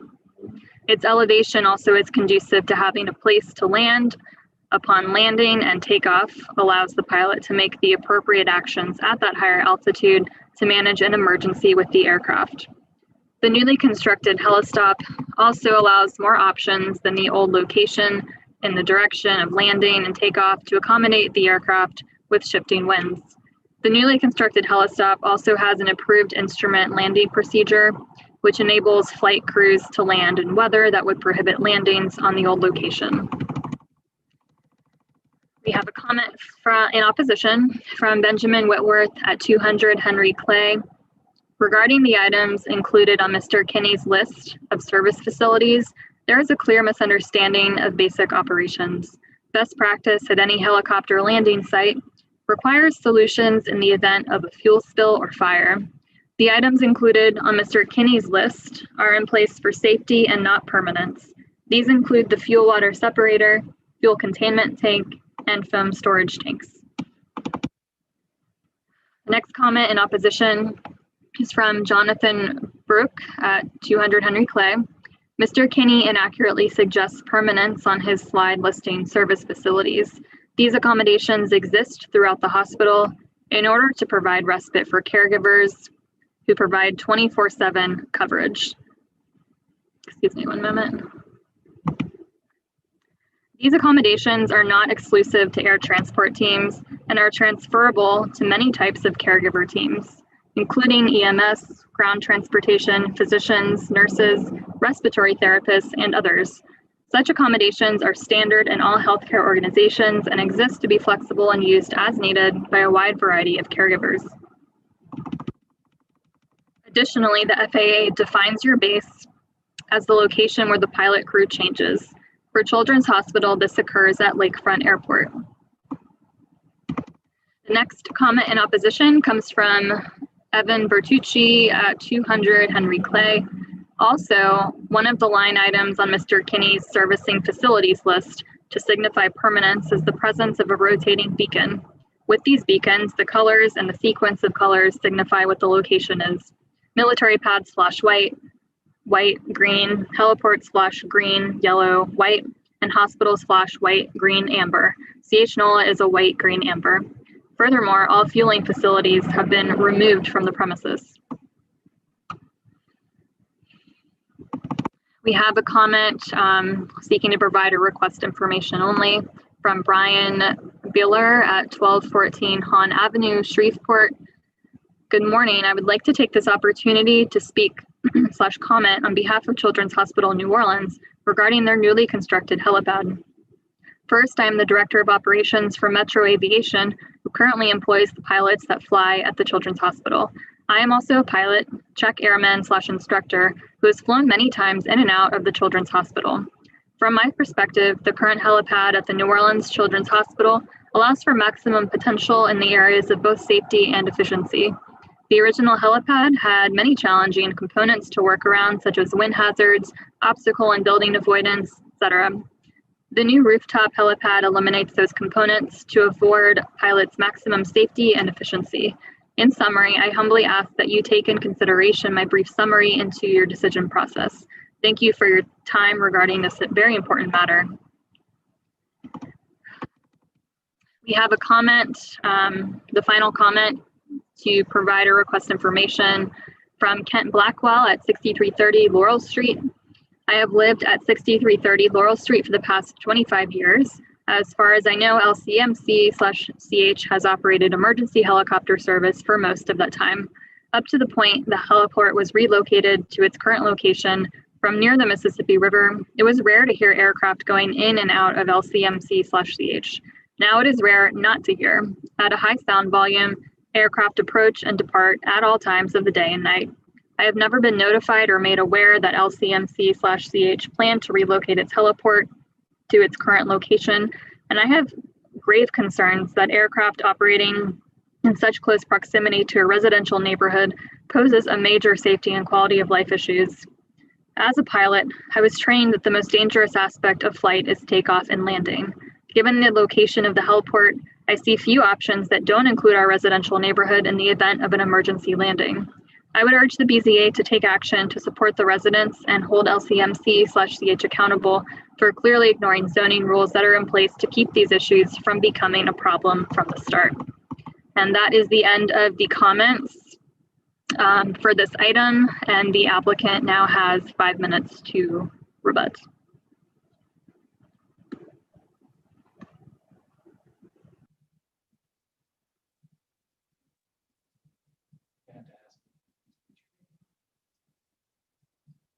Can't get, I need to get the video. Emily? We can't get the video.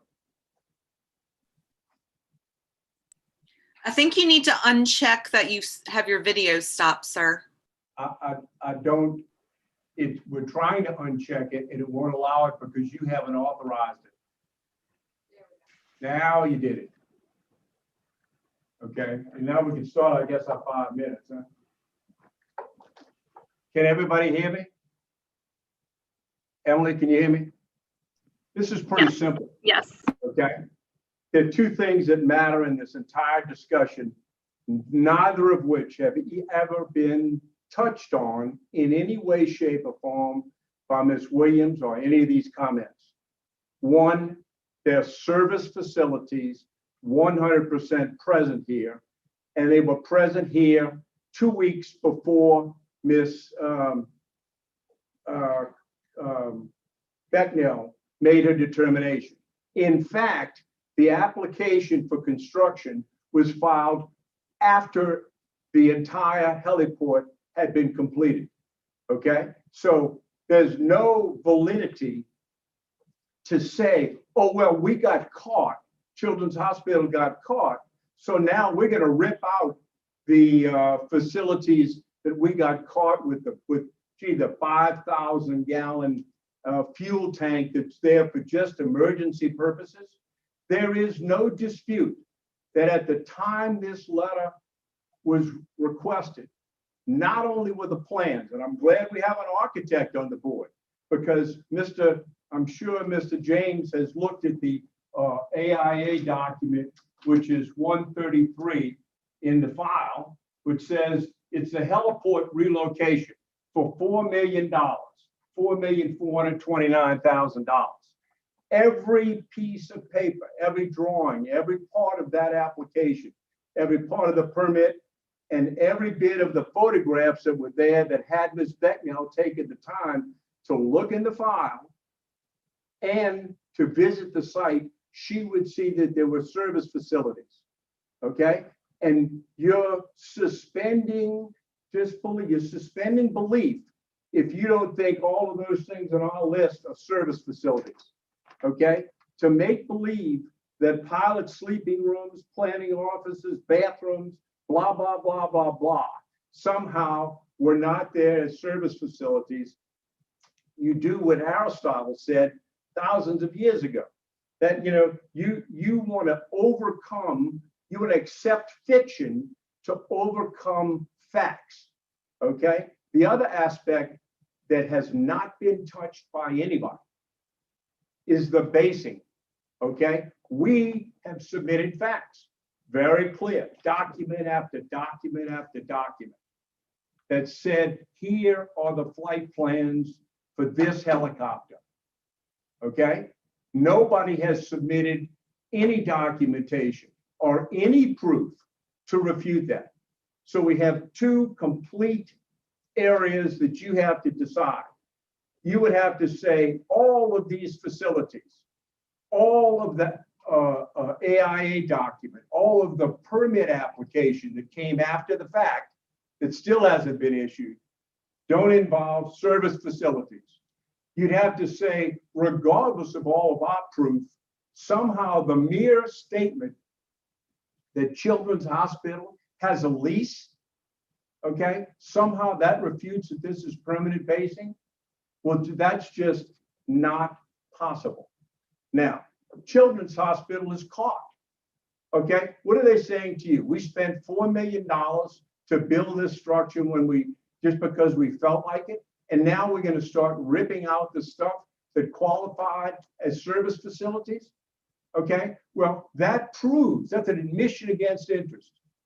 That proves at the time that this permit, the verification letter was issued, they were in existence. They're not saying that somehow they weren't service facilities. Clearly, they were. Okay, now, the bottom line also is the charade of Ashley Becknell coming in and saying the issue of the director issuing a zoning verification letter that is clear in the law has been delegated by policy. Well, then tear up every law involving the city. Because if you delegate it by policy, we have no laws. Okay, so I'm very interested on how we're going to get around the architect's plans and the contents and the photographs and all of the flight information that we have submitted, because nobody has given a document, not document one, to address either one of those issues. So I'll be happy to answer any questions on the three issues that we raised in our appeal.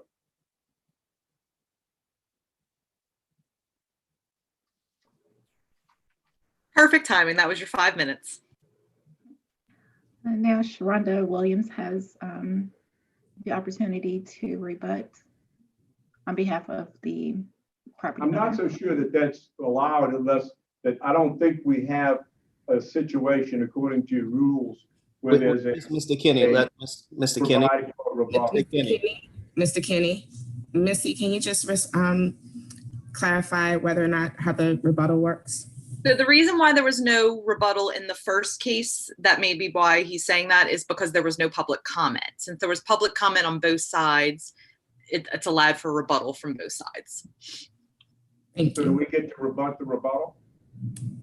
Mr. McKinney, you've made your rebuttal. You can proceed, Ms. Williams. Thank you. I just wanted to point out a couple of other things that we submitted in connection with written comment about a week ago. This was the original helicopter landing space at Children's Hospital was originally permitted as a helistop back in October of 2006. And we actually printed out the program summary of that permit application, which specifically references it as a helistop, and added it to the record last week. At some point in time during the operations of the helicopter landing pad, just as I mentioned a moment ago, because of operations and the practicalities of needing emergency maintenance or fueling. In 2012, Children's applied for a permit to get fueling facilities. And so when this new helicopter location was moved back in May, it continued to operate as it had been consistent with the prior permitting. The only reason why the fueling facilities have been removed is to allay the concerns that have been raised by Mr. Kinney. And at this point, all of those things have been removed. As I said, the underground tank for fuel has been decommissioned by LDEQ. And in spite of Mr. Kinney's statements otherwise, the things that have been listed on his documents as service or service facilities for the helistop are simply not related to fueling or permanent basing of the helicopter. It is purely for safety measures because there is a helicopter that's actually operating from there, and to ensure that anything that might happen is appropriately addressed. So that's one piece of it. And second, the service facilities, and I think we referenced this earlier, for rooms and that kind of thing, office space, it's not just helicopters that provide transport service for critically ill patients at Children's, it's also ambulances and all kinds of things. And the fact that there might be a notation on a plan that references it as a pilot room doesn't change the use of it. It's who are needed for provision of services to critically ill patients and who need to be on site 24/7 to make sure that patients are served. So the reliance and heavy reliance on notations on plans and things of that nature simply doesn't change the use of this helicopter landing pad as a helistop. There's simply not a permanent basing there because of the leases that we provided, and the facilities that they're referencing are not related to servicing facilities in the way that it's contemplated under the comprehensive zoning ordinance. So, the issue that's at the center of the discussion is really the permanence and the facilities. And we've given you guys evidence that that is just certainly not the case in terms of how this landing space is used. So if you have any questions, I'm happy to answer any additional questions.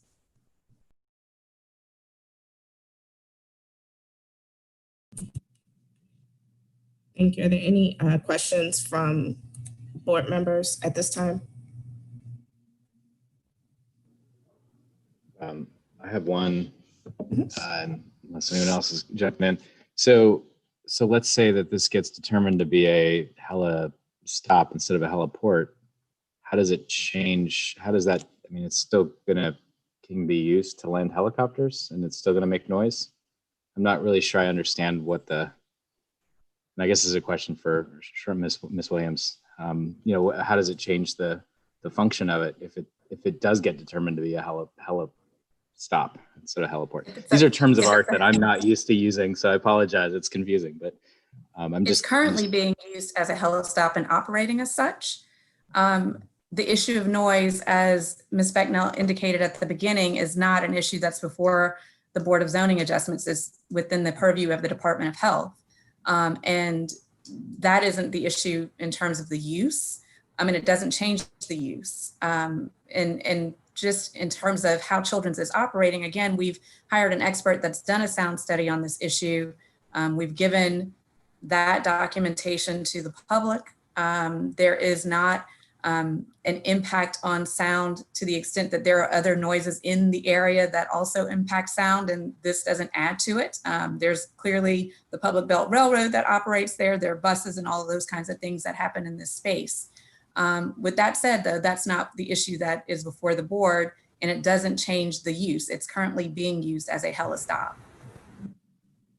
I guess that's, yeah. Mr. Diaz? Sure. I guess to clarify my question, it seems like what is it called? And that's what we're trying to determine. But I'm not sure I understand I understand the distinction, but it seems like it's being used based on what we've been heard, what the description is here. I'm not understanding if it is, they're landing helicopters and it has certain uses happening on it. We can decide, whether it's a helistop or a heliport, but it's still going to be, how does that impact the neighborhood one way or the other? I'm not sure I understand what the strategy is. Very good question. Let me see if I can do it very succinctly. If, as we say, it is in fact a heliport, it cannot operate as a heliport. And a heliport has permanent basing of an aircraft and service facilities. There's no escaping the facts in this case that that's the conditions. Now, if that's the case, they cannot do that. Now, they can operate as a heli stop, which means no helicopter can be based there, nor can they have service facilities. Now, if they chose to base it, that would be a violation of the zoning laws and it could be stopped. The city would have an obligation to stop it. They know that. They absolutely know that. That's why they came in and said, we don't want that zoning classification because we want this helicopter to be permanently based there. And we want to provide as much fueling facilities and service facilities and pilot sleeping rooms as possible. So if they want to operate as a heliport, they don't want to operate as a heliport. They're going to have to go get a conditional use. And we believe they cannot supply the facts legally necessary to get a conditional use. So end result, they would have to operate this facility as a heli stop.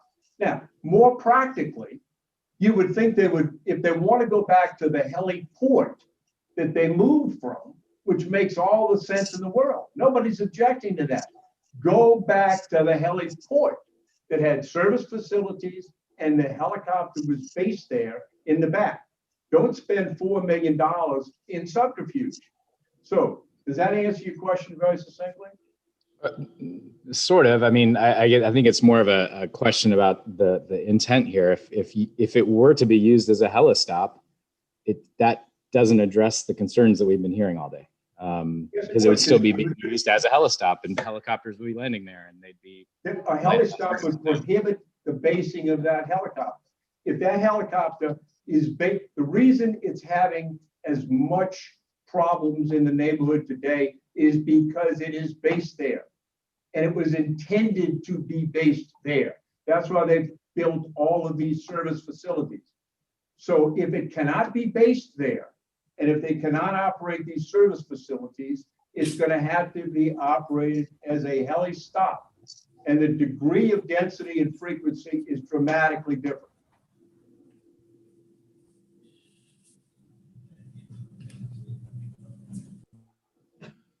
Okay. So I guess my question goes back to Mrs. Williams. If it's a helistop, then it's a helistop.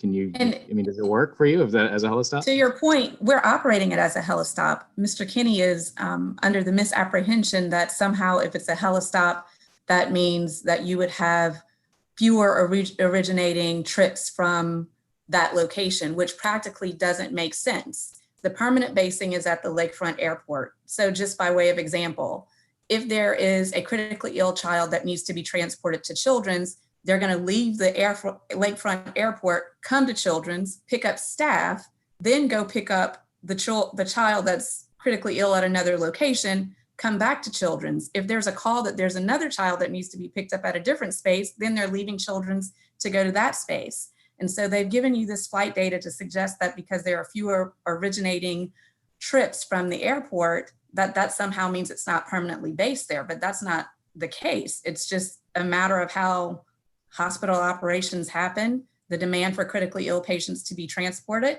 and it doesn't bear out in the way that he's trying to correlate it. It is operating as a helistop.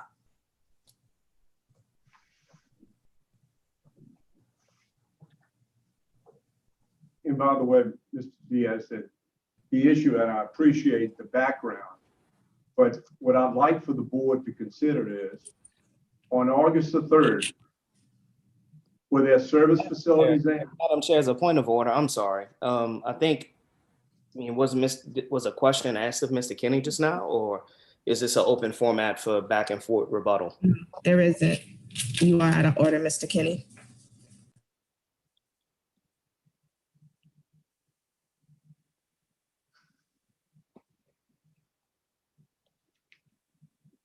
So my question is actually to staff.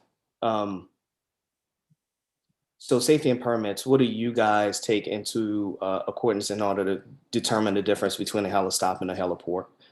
Because, and the reason why I'm prefacing this question, I just want to make sure we understand as a board, we're functioning to review the merits and decision of the Department of Safety and Permits, not necessarily the argument between the hospital and Mr. Kinney's, who Mr. Kinney is representing. So I want to make sure we're trying to get to the crux of how this determination is made, what determination was made, and the substantive support and information to help that case.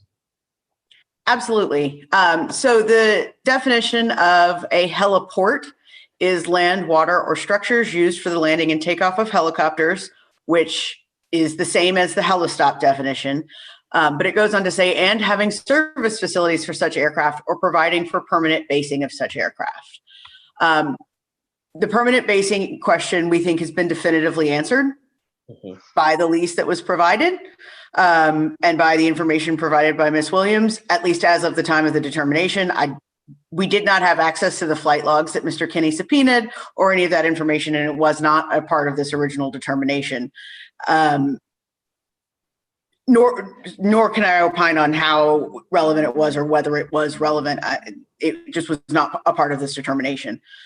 I can also say that in general, it's my belief that safety facilities attendant to the use as a helistop would be considered an accessory use to a helistop and would not change the use to a heliport.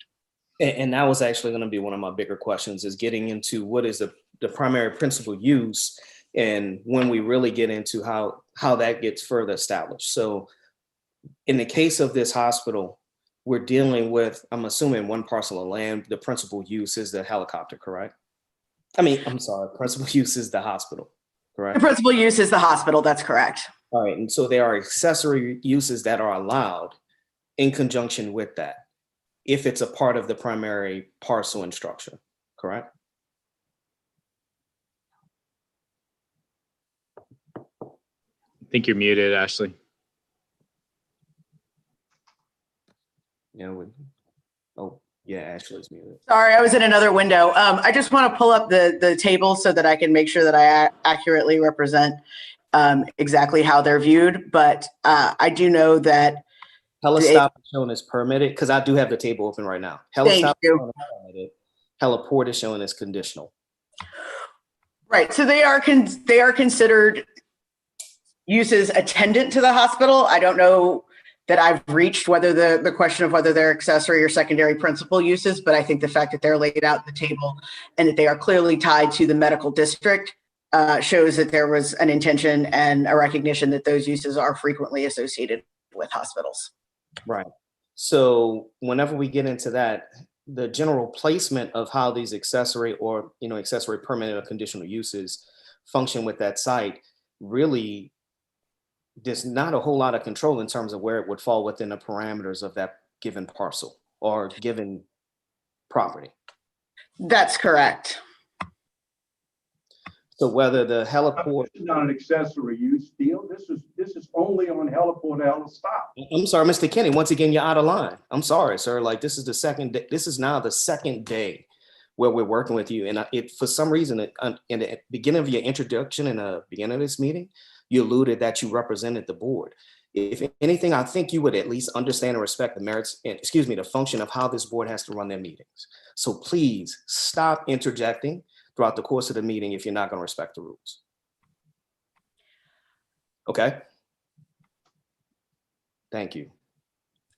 So to answer your question, Mr. James, the use standards for both helistops and heliports are the same. The only spacing requirement says that any structures for such facilities shall be set back a minimum of 50 feet from all residential property lines. Okay. So that's the parameters in which it can be cited. As it's currently proposed, does it meet those criteria?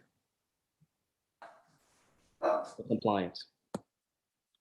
I believe it does. I'll defer to Ms. Williams. It looks like she had some information that she might want to share on that point. So Ms. Williams, do you have any knowledge? Yes, it meets those parameters. The relocated helistop is over 300 feet from any neighboring residential area. Okay. Thank you. So I'm trying to get back to the merits and point of the actual request. So what is the initial question? I think there was a couple inside of the appeal. I want to get back to those. I think it was 4 points.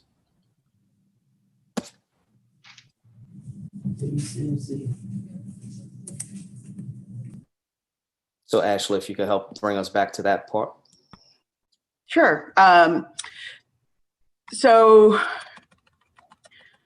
my understanding is, I'm sorry, I'm just going through my documents here on the one screen. So the question we were asked was whether this was more properly classified as a heliport or a helistop. We reviewed the information. We believe that the use was consistent with helistop, given all of the characterizations set forth in the CZO and interpreting the CZO under our role as the Department of Safety and Permits. I can also speak to the delegation issue. Ms. Jackson, the Director of Safety Permits, is present and can also further speak to that. But as this board knows, we've presented many zoning interpretations and determinations that have been drafted by myself, as well as the zoning administrator and assistant zoning administrator, and that has not been a previous question. Okay. To my knowledge.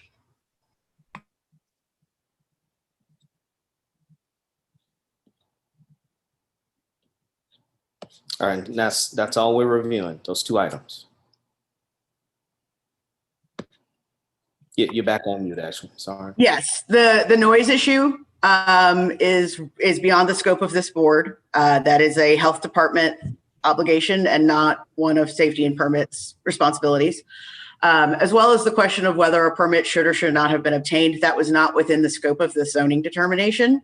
The zoning determination was simply what use is presented by this particular use as described. Okay.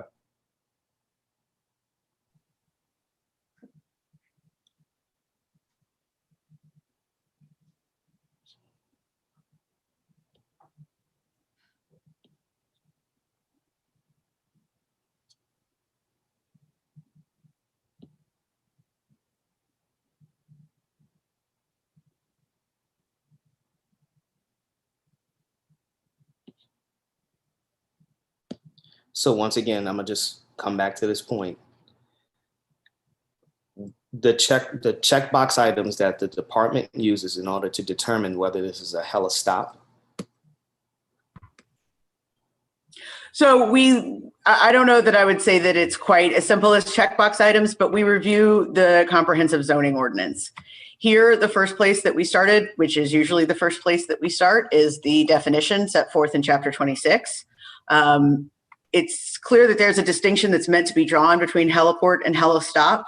And that distinction focuses around having permanent bases of the aircraft or having service facilities for the aircraft. Service facilities is obviously a term that is open-ended. And as we see it, having attendant safety facilities that are necessary and accessory to the operation of the helistop do not change the classification into a heliport. We also looked at the use standards, but saw, as I said, the use standards for both uses are the same, so that's not a factor in this particular issue. Okay.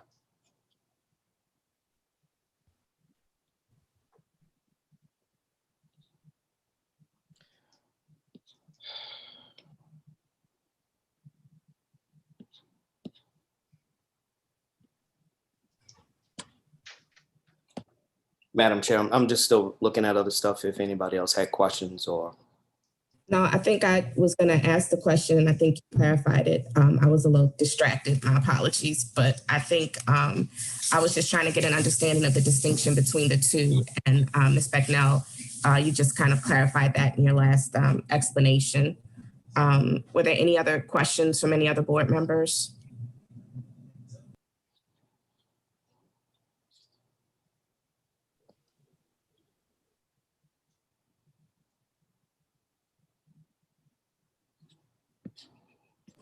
Just a real quick question, staff. Just one quick question. And this is maybe more just in terms of how things are applied for from a permitting standpoint. I know that typically we also see this with the universities. Master plans are provided for campuses. So actually, how does that work with this process here for this project? Or anything in this site, I'm sorry. I'm sorry, I missed the end of your question. Or just anything, I know that typically a master plan is provided or submitted to the city. Can you give us an update? Was all of those things, was that all addressed beforehand? To be honest with you, I am not, I'm not handling that end of the process. I handle the zoning verification, but it's my understanding that there is ongoing communication between the hospital and the department to rectify any permitting issues that may have arisen. Okay, and so maybe the question is to Ms. Williams. Are you aware if an institutional, a master plan was submitted in order to help address that, or I'm trying to make sure if that's even applicable for the hospital, for the MC districts? I believe I recall that there might have been something submitted a while ago, and Mr. Rivers was copied on some of that communication. I think there might be still some final pieces of that need to be completed. And of course, there are other permits that are still pending to be issued and other work that will be done and that will be applied for in connection with this campus. So Mr. Rivers, I think, might have information on the master plan. And Bob, and look, Mr. Rivers, the reason why I'm asking this question, I think, is for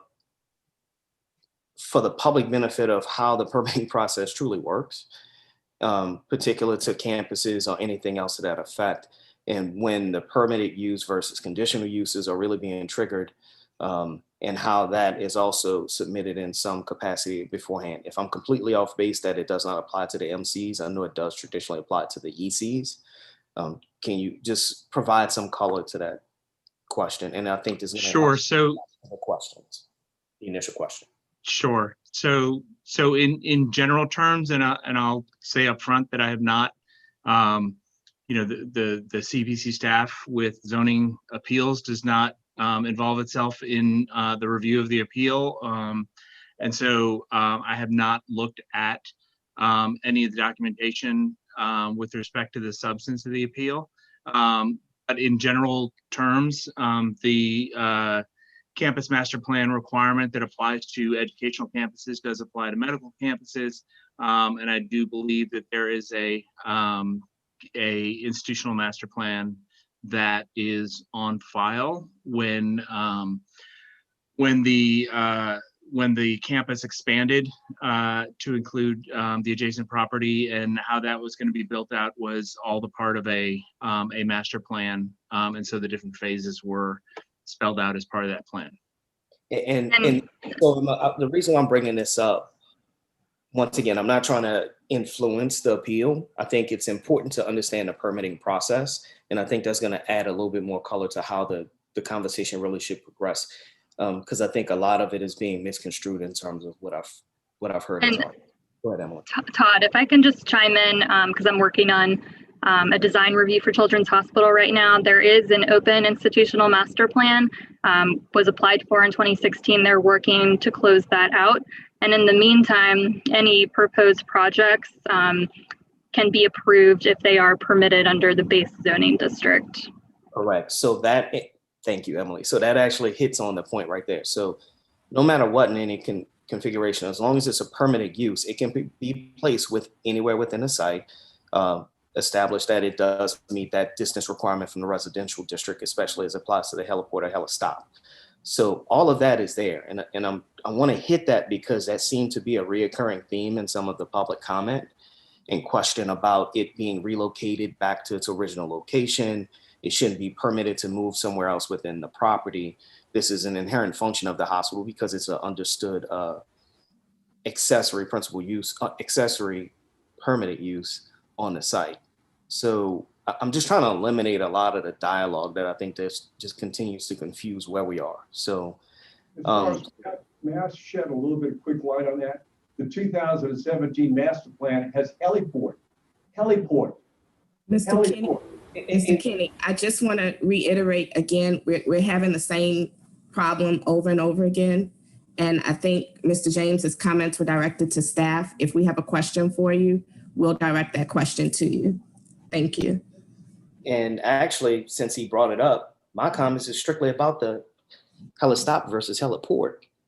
And if I understood correctly, I was gonna bring get back to what you were getting to, and just kind of going back to what Ms. Becknell said, to try succinct what the issue is, because I know a lot of the comments, and it's challenging when the comments are being read in as opposed to our normal process of being in a meeting, because there were a lot of comments that were outside of the scope of what we were considering and really off base. And so that was part of trying to, thank you, Ms. Becknell, for kind of succinctly stating what the issues are that we're considering. A lot of these other discussion points were outside of the scope of, what our consideration is, and whether or not something can be placed somewhere else on the property is really not of consequence in our decision. The decision is just simply whether or not there was an error in the department making the determination of classifying the spot heliport versus helistop. It's the basis of our decision making here. I believe there was also a part of the application that suggested that the verification was improper because it was issued by not issued by the Director of Safety and Permits. Yes, thank you, Missy. That you're right. That was the other piece. And just as a clarifier, Missy, because I know that type of question doesn't come up as often in terms of whether or not the decision was made by the appropriate person. So that's still within the scope of our determination process as well, right? Yes, and if I'll direct you to the CZO speaks to that in section 2.3 as well as 2.9, if you'd like to see that and see what that language says. Thank you. Is this something that you can just briefly state? I don't know if we've really addressed that piece of the concerns from the applicant. So is that something that you can either just show on the screen or state just to clarify that point? Emily, could you pull those two sections up? Thank you.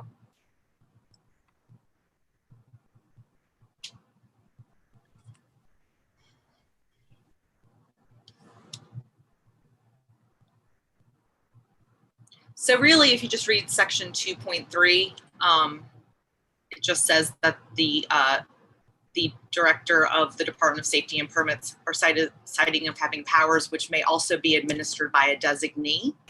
And then also in 2.9, it says the Director of Safety, Director of the Department of Safety and Permits, or the Director's designee. So again, I'm not the person that interprets the CZO. That is for Safety and Permits to determine, and they have determined by Tammy's delegation of power to the zoning officials that those are her designees. And this is part of the actual ordinance, the ability to have designees. Correct. It's part of the comprehensive zoning ordinance. Thanks.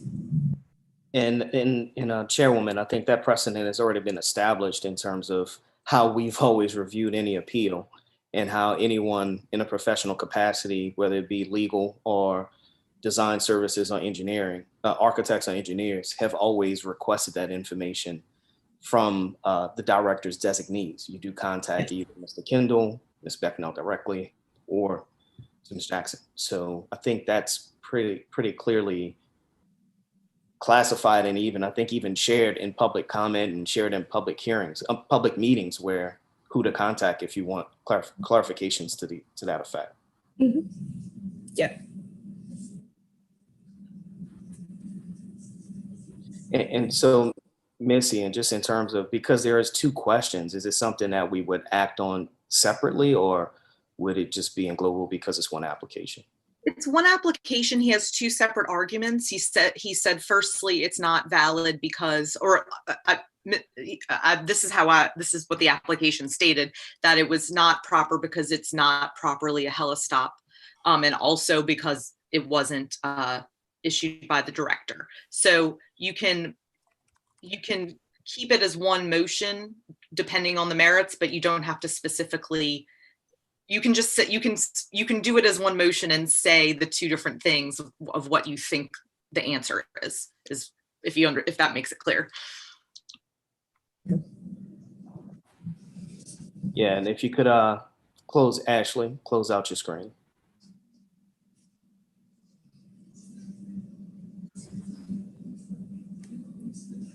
I think you closed your video instead of your screen. Ashley, you're sharing your screen. I think it's Emily, actually. I don't know how I got screen sharing. I think it might be Emily. It's Emily. Oh, okay. I'm sorry. Thank you. No, you're trying to stay busy. Sorry. Are there any other questions from board members? Just Chairwoman, I just think in terms of to kind of help clarify even though it was 2 questions, 1 application, I think the second question is a little bit more important for us to address up front. I mean, I just kind of spoke to it a little bit. We just pulled it up on the screen. I think it's important to address that question first because that helps to clarify when we get into that. Address this as 2 motions. I wouldn't mind doing it. I mean, if we did something, I would ask that as a board, we do as 2 motions. And that's okay, Missy, just to confirm. Why don't we suspend the rules and take it up as 2 separate things? Okay. It was docketed as 1, so that way we could kind of separate them out that way. Okay. Thank you. We first need a motion to suspend the rules to separate these 2 items, the 2 questions, into 2 individual items. So, Madam Chair, if I could make that motion to just go ahead and suspend the rules and let's segregate the 2 questions and hear the second question from Mr. Kinney's application first regarding if the director's designees could actually make this determination on behalf of the department. No, I'll second that, Romero.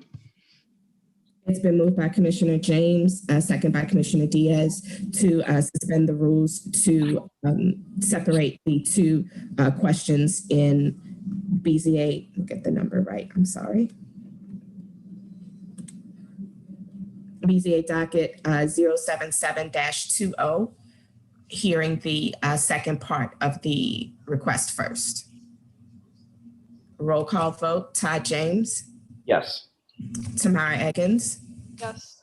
Ramiro Diaz. Yes. Alfonso Gonzalez. Yay. And Matthew Rufo.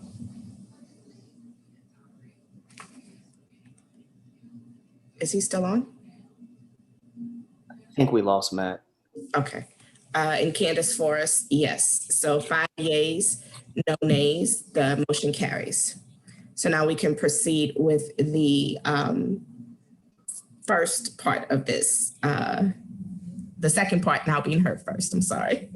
Are there any additional questions? So, and Mr. Kinney, do you understand why I'm asking for this to be separated? It is your application. I have no problem with the separation. No, I don't have a problem with that. All right, I just want to make sure it's justified and I'm not just doing this and just pushing something through. I'm just trying to make sure we clearly delineate the break between what was called.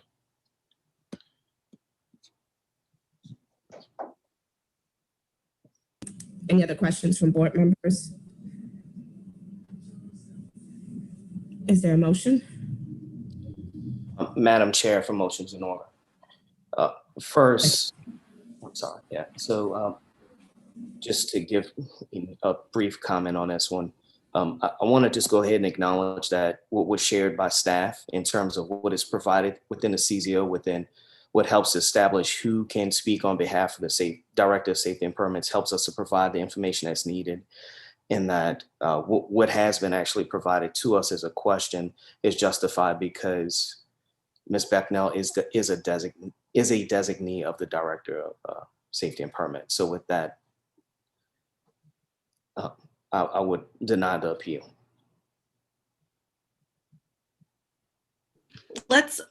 So we're just talking about the question of this is strictly a question of whether the whether Becknell is the appropriate designee to make a decision. Right. So basically it's on the question of whether or not it was proper for the zoning verification to be issued by the chief zoning official rather than the Director of Safety and Permits. The answer is that it was proper for the chief zoning official to issue it. Something along those lines, or you can just say something. And I guess I'm trying to treat it as there's the actual appeal of that, correct? So I'm just trying to make sure the language is correct and it's not being left. I think the challenge is because by separating it out, that's not really the appeal.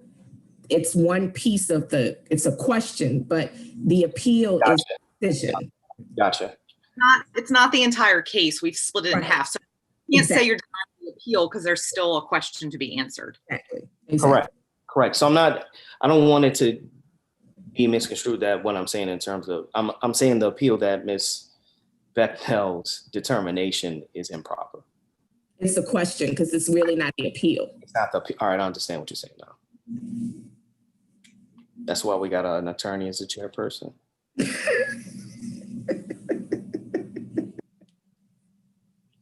I just draw pictures for a living. It's just semantics, that's all. So just with that clarification as provided by legal counsel, I want to make sure that it's clarified that it was not improper for Ms. Becknell to provide that interpretation on behalf of the director. I'll second that. Romero. Thank you. It's been moved by Commissioner James, second by Commissioner Diaz, on the question of whether Ms. Becknell is the appropriate person as a designee of the director to make a decision, and finding that she is an appropriate designee to make such a decision. Roll call vote. Todd James. Yes. Tamara Eggins. Yes. Ramiro Diaz. Yes. Alfonso Gonzalez. Yay. Matthew Rufo. I think we lost. Yeah, I think he had a hard stop. Yeah. And Candace Forrest, yes. So 5 yeas, no nays, the motion carries. Next piece of the question now is on the actual appeal of the determination of whether or not the, and I don't want to say the wrong title of what it was defined as. Heliport versus Helistop. Yes. Are there any additional questions or comments from the board on this issue? I just want to make just a comment. You know, my father's a hospital architect, so I grew up looking at hospitals and understand the function and the need and the safety issues and the location of the helipad relative to the need to get the patient to the surgery as quickly as possible. And so just to understand, and then also the understanding the need of the helicopter pilots itself to have a safe flight path. So I understand the hospital's concerns. I also do respect and understand the neighborhood's concerns for noise and other things. And I can see how there'd be outrage about this because of the noise. But with that said, I'm pretty sure where I want to go with this, and I don't know if somebody with better, as Todd says, I make drawings. Somebody can make a better motion here, but I think I just want to clarify that's where I'm coming from with the concerns for the neighborhood and as well as the hospital. So I think safety is quite important here. Don't oversimplify your drawing. It's not like you're just drawing stick figures. I just wanted to reiterate, because I know you brought up the point, Commissioner Diaz, about some of the concerns from the neighbors, and not trying to negate those concerns, but I just want to reiterate in terms of the noise that is not part of our consideration of what's properly before us. They do have another avenue to address those concerns. So we're strictly related to heliport versus helistop and whether determination was appropriate. Yeah, and just to be clear, to clarify my point in my discussion there is that I'm understanding both sides, but I'm thinking about it in terms of the zoning and not the other two. So. And Chairwoman, I believe Ms. Becknell did acknowledge that the health department is the appropriate venue. Yes.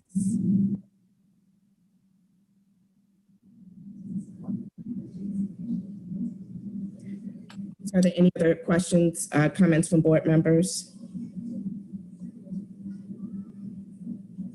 Hearing and seeing none, is there a motion?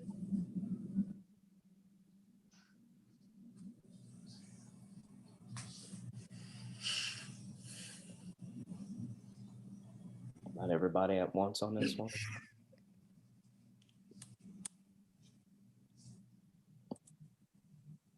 I'm just afraid to butcher the language, but if a motion's in order, I'll make it. In regards to this appeal, this half of the appeal, I move to uphold the decision of the Director of Safety and Permits, seeing as that this is properly described as a heli stop and not a heliport. Does that work? No, with See? Finding that that there wasn't an error. Right, that there was not an error. Right. Okay. Thank you. Finding that there's not an error in the director's. We've been clarified that is the standard in court. So I want to make sure we use the correct standard. Thank you. And I will second that with the same clarification of how that should be stated. Thank you. With regard to docket, part 2 of docket 077-20, it's been moved by Commissioner Diaz, second by Commissioner James, to uphold the decision of the Department of Safety and Permits, finding that there was not an error in that decision. A roll call vote. Todd James. Yes. Tamara Eggins. Yes. Ramiro Diaz. Yes. Alfonso Gonzalez. Yay. And Candace Forrest, yay. 5 yays, no nays. The motion carries. Next item.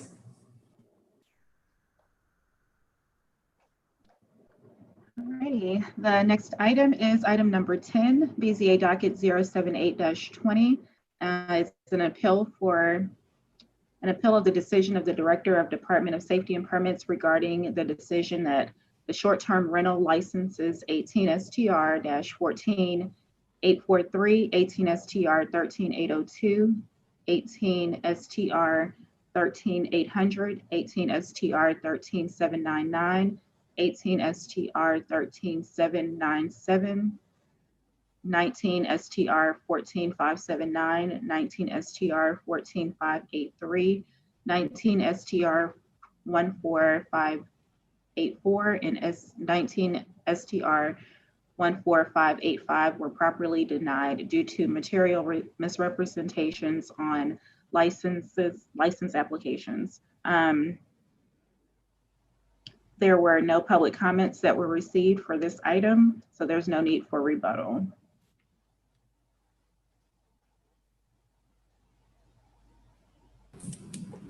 Are there any questions or comments from board members?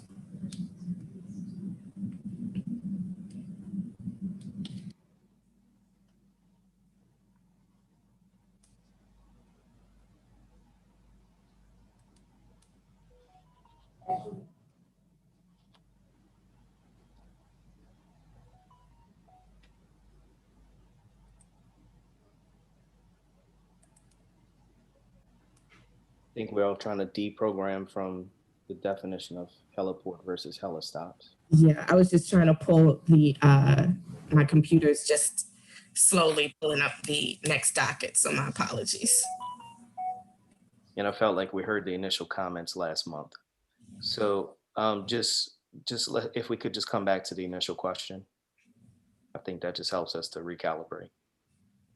Yeah, so just a question to Ms. Becknell. I think I know I had asked right at the end of the presentation about kind of what the issue is. And I think it has to do with sort of the timing. The applicant submitted the question before us is the initial application that was submitted was it in August? I believe it was denied in last September. I don't know the date that it was submitted, but I believe there was not a long turnaround between the two. What I would say is that the reason that the dates here become crucial is because the new short-term rental law took effect on December 1st, 2019. So that provides sort of a hard stop for the applicability of the old laws and a beginning for the applicability of the new laws, unless there were a legal nonconformity or some other circumstance at play here. because the new laws only allow for 25% of the units in any building to obtain short-term rental permits. In this building, that would mean 3 total units. So they could submit applications for 3 units, or they could submit a determination of legal nonconformity if they believe they could prove that they have operated this as a nonconforming use without abandonment.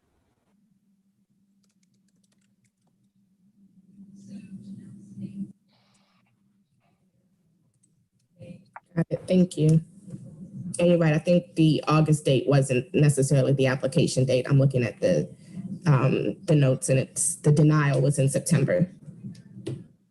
And it's just a question of whether that denial was proper.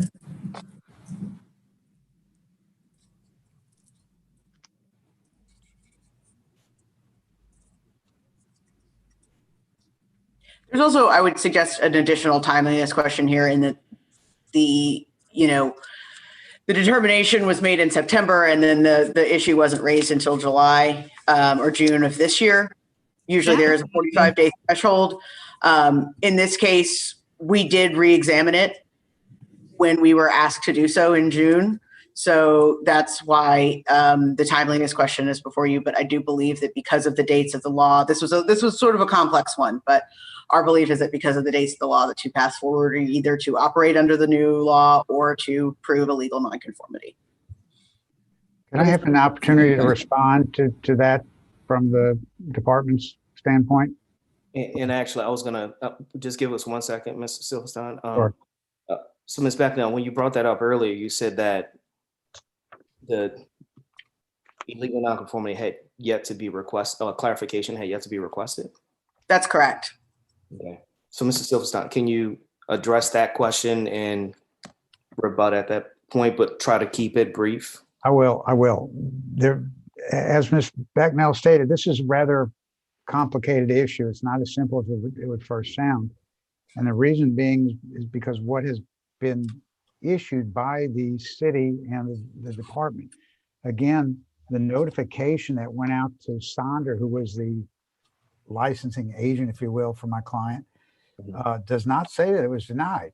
It says that the status of your short-term license application has changed, and it gives a license number. And it goes on and it says further that if it says approved, if the status has changed to approved, all you have to do is pay the fee. If you go back and you look on One Stop, you'll see that for each of these applications, and all 7 of them, they all say status as of that date. I'm looking at ENERBU, and it shows status information, approved, complete, yes, 9/16/19. So there's nothing there to tell my client that it's been denied. So how would they take an appeal at that time or bring it to the BZA at that time? There's nothing that says your application's been denied. Additionally, when we were going through all this at the beginning of this year, or actually earlier in the year, in the springtime, I reviewed a number of emails. There's an email from city to Sonder again saying, if your license has reached the status approved, you can obtain your license immediately by making payment using the link below. We also had some emails between Celeste Sparks, who was an administrator at the time, I don't know if she's still or she isn't, and Garrett Wills, I think it is, who said, well, they're going to get a 60-day automatic extension because of the issues we've had with COVID and the city computer. So I take the position that my client did not receive a timely notice until Ms. Becknell issued her letter in July, and then we filed this timely. Just to clarify that, I would also point out that a license is not issued until a copy of the license is received and paid for, which did not occur in this case. Okay. But it wasn't denied either, according to the records. And I'm just trying to get clarity of are we talking about the license or the permit? I'm just trying to. So we're using the term license to refer to the ability to operate the short-term rental.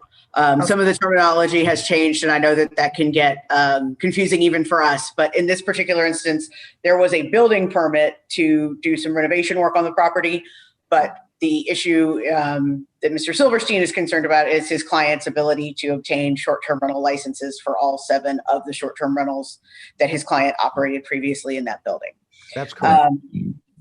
Those units were operated by Sonder. They are a very large-scale operator in the city of New Orleans. So I would suggest that they likely understood what the email they received meant, but Mr. Silverstein is correct. It does not say the word denied on the face of the email that we sent. It says material misrepresentation on license application, which I would submit does not imply that the application has been approved. Nor does it state And that what it's was been denied. Just one second, Mr. Silverstein. I'm just trying to follow through with this. So what was the date of that determination? Because what I'm trying to understand is this December date where there was a subsequent request. And if there wasn't any confusion, then why was there a second request in December, which would have been after the deadline for the short-term? The second request in December was pertaining to the building permit rather than to the licenses. Send date that I have on this email, I'm looking at a screenshot of it now, is August 15th, 2019. And there are several screenshots related to these emails because of the way our Llama system works.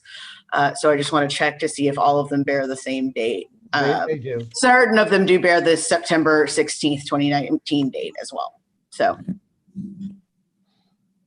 I guess I'm just trying to understand if there was confusion, why wasn't there any follow-up if that was the case, if there was some confusion? Follow-up on the part of the applicant? Correct. I also want to correct one thing. Looking at these emails on this September 16th, 2019 email, the email does say denied material misrepresentation on license application. I'm going through all of them to make sure that's the case, but at least one of them does clearly say that it was denied. And what's the date on that? I'm sorry. September 16th, 2019. To the contrary, I'm looking at an email that went to Sonder from the city of New Orleans on August 15th, 2019. And it's in reference to 19 STR 14579. And I'll just read the whole thing. It's very short. Dear Sonder USA, the Inc. Experience Team, the status of your short-term rental license application, then gives an application number YEV4GN has changed. The current license status is, and this is in bold, material misrepresentation on license application. This property is not in compliance with the Department of Safety and Permits due to an ongoing unpermitted construction. Stop bold. If your license has reached the status approved, that's in quotes, you can obtain your license immediately by making a payment using the link below. Search for address, pay fees, so on. Nowhere does it say denied in this email. Nowhere. Correct, Mr. Silverstein. That is true for the August 15th emails, but I've just checked all of the September 16th, 2019 emails, which should be in the packet we provided you with the letter, as well as in the department submission for this board, say denied material misrepresentation on license application. Pursuant to an inspection on 8/21/19, this property is not in compliance with the City of New Orleans Code of Ordinances. And that's within, and Ms. Becknell, that's within the packet that we've received.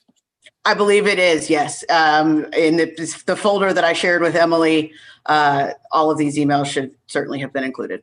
All right, I'm looking at one of those emails. I printed only one of them out, okay, so you had so many in there.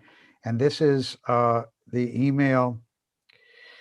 Trying to read the date. It's And I think when you're looking for that, well, I think it's important for us to understand. This is page 11 of the documents that are attached. Page 11 of which one? Because there's several. Of 184. I presume it's under in my package. Okay. This was provided by city, not my office. Okay.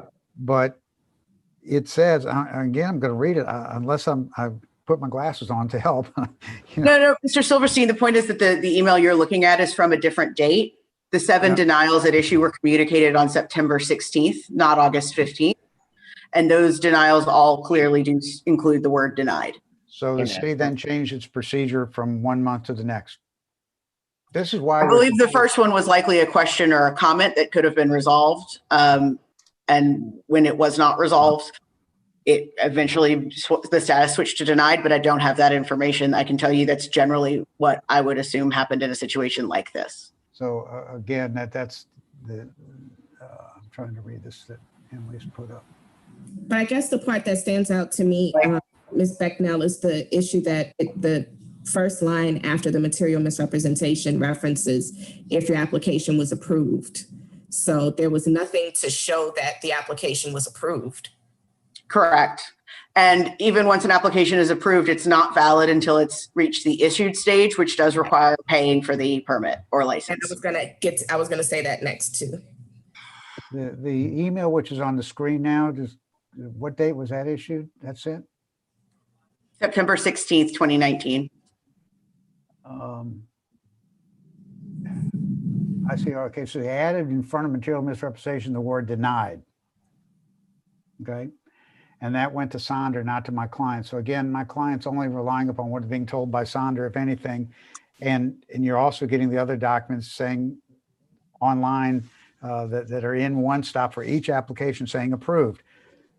It's a very confusing situation. So I think rather than looking at the timeliness, let's look at the merits of it, whether or not there was a material misrepresentation, whether there was ongoing unpermitted construction, and there's clearly no evidence of that. So we dealing with the appeal of the construction or use? What's the question here?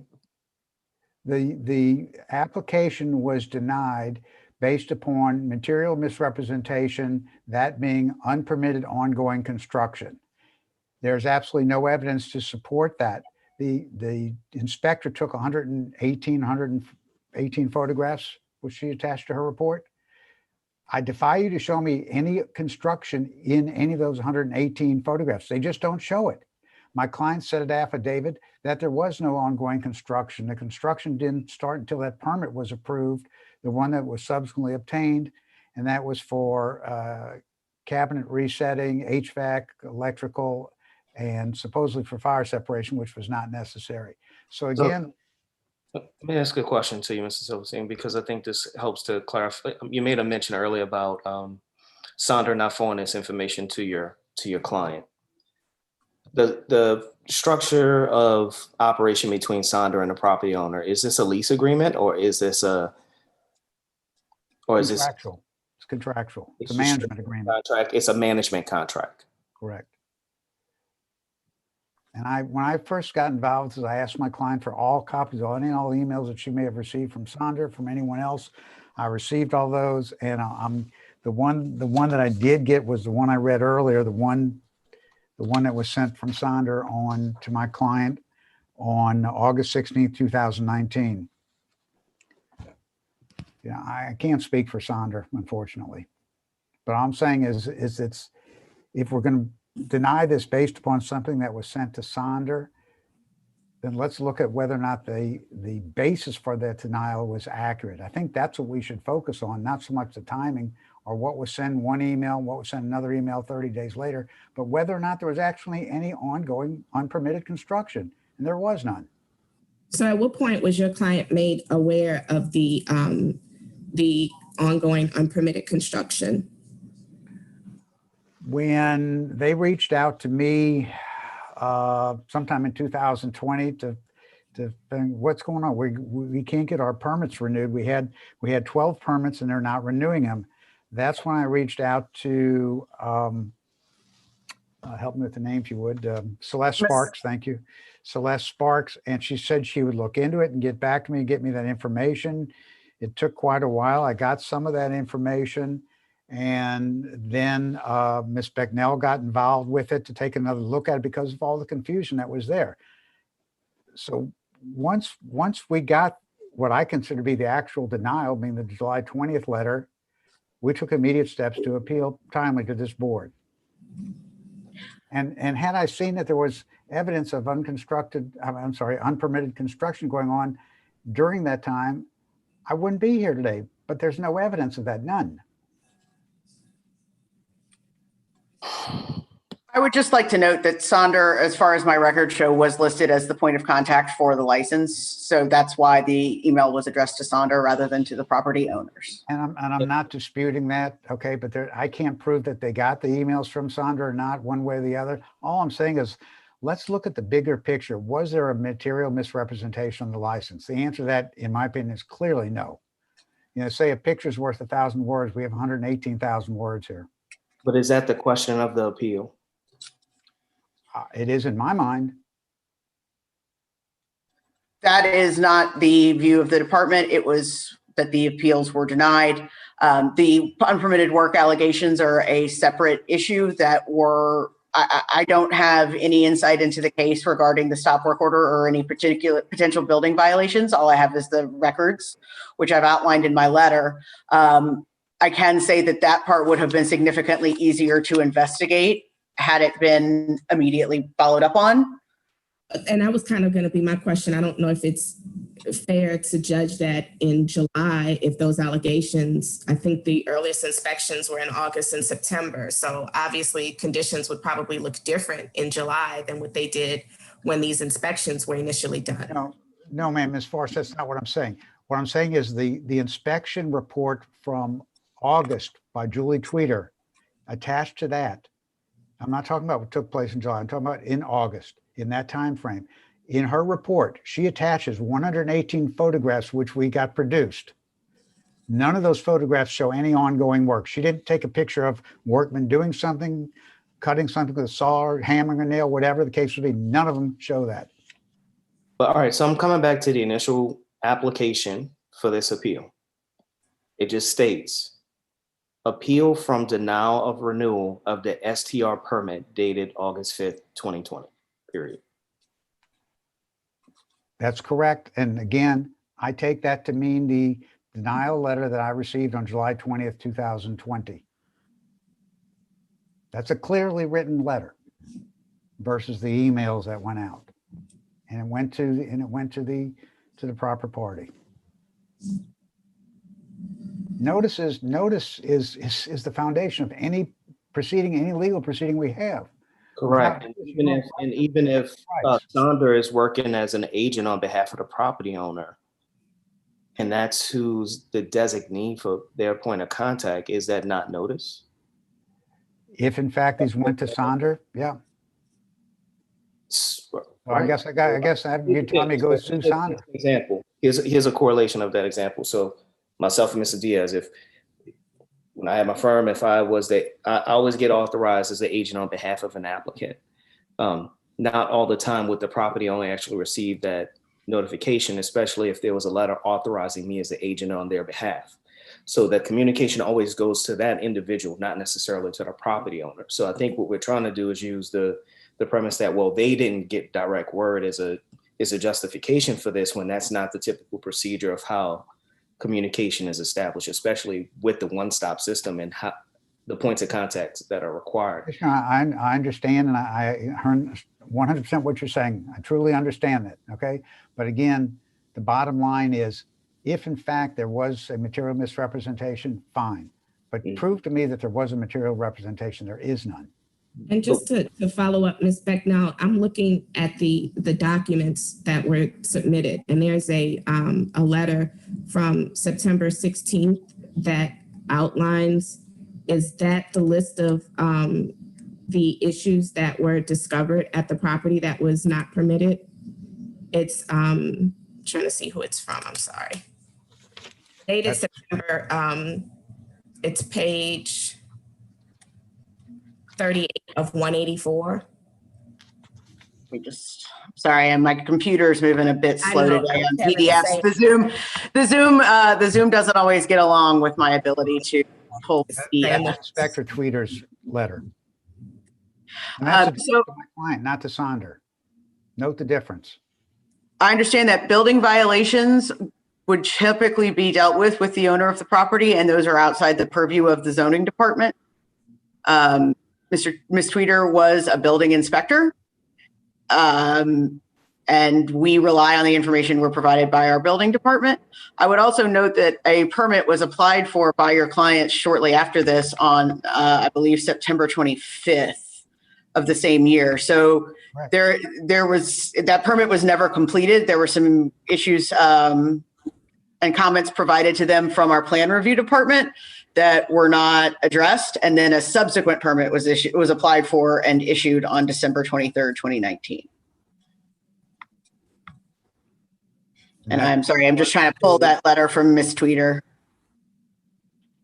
That in the subsequent permit was completed successfully. And that's the part that CFO I'm was having offered. confusion on, because it's obvious that there was some communications if there were permits being requested and re-requested. So that's why I'm trying to see how this was not at some point communicated to someone, because obviously there was still activity coming to the city requesting permits even after this date.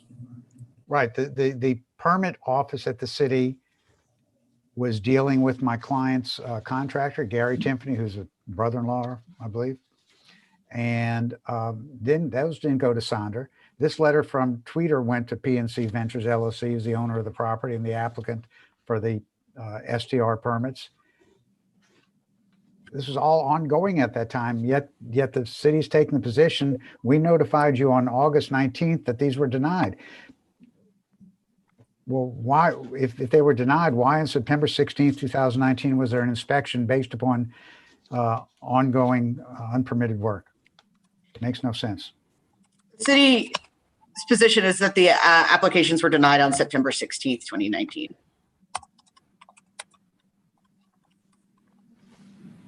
And it references that the investigation was done in August, and this letter was as a result of that investigation.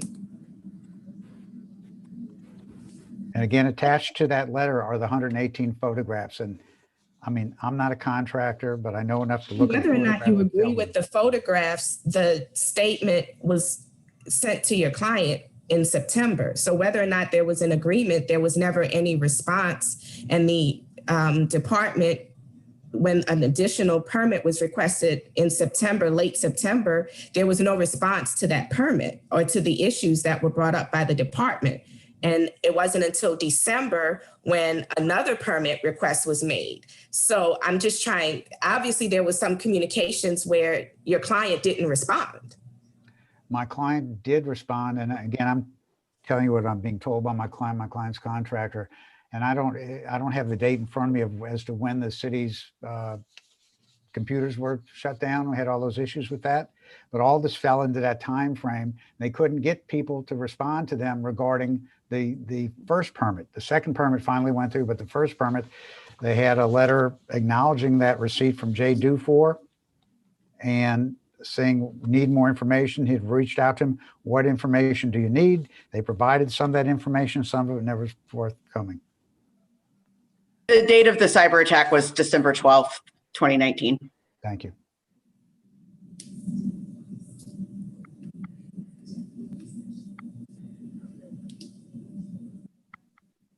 All I'm suggesting is we need to look at the equity of this situation. And, you know, if they were in, if you show me where they were in doing unpermitted work, I'll leave. Well, I mean, I'm looking at the letter from September 16th that outlines that there was unpermitted work being done.